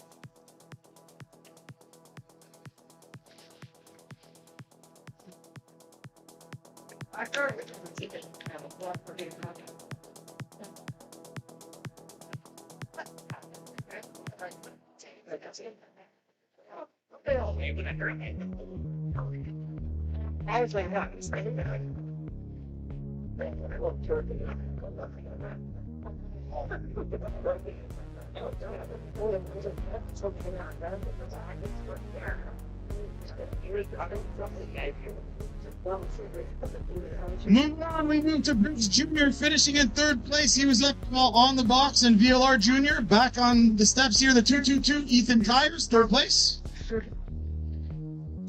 In 2nd place, he's had a couple great weekends here at Goodwood Kartways. The 203, Marco Bizan. And today's winner, truck number 232, Ethan Chan.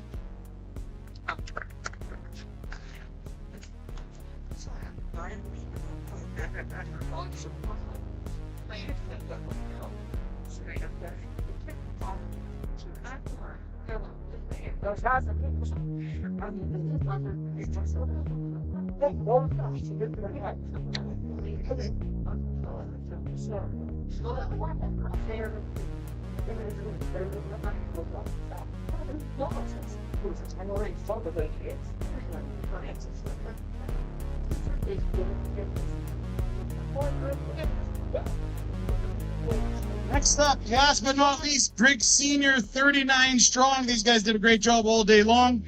Finishing in 3rd place today, the 313 Maddox Heacock.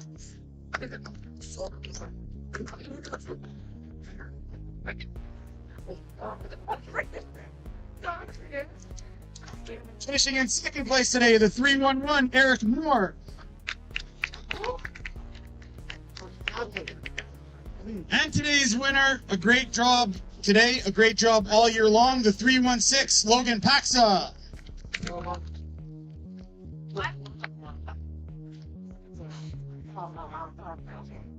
And as he steps up there, the first of a few GIP Career Enhancements Awards. Congratulations to our Briggs Sr winner, Logan Paxa, taking home the check. Congratulations.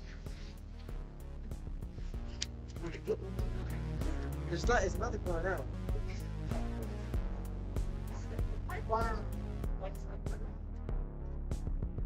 Next thing we're going to move into, we're going to have a little bit of fun here with our 50-50 draw.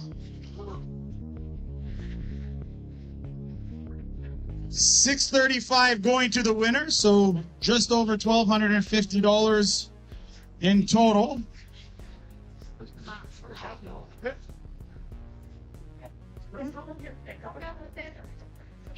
Just one. Excuse me.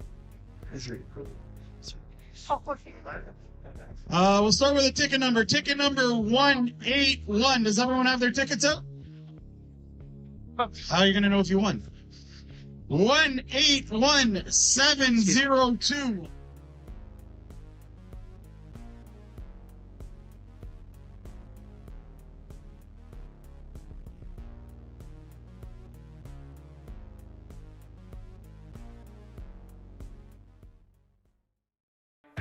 This broadcast is the sole property of Kart Chaser Group, LLC. Any rebroadcast, reproduction, or other use of the images, audio, or accounts of this event, in whole or in part, without the expressed written consent of Kart Chaser Group, LLC is strictly prohibited. Thanks for watching.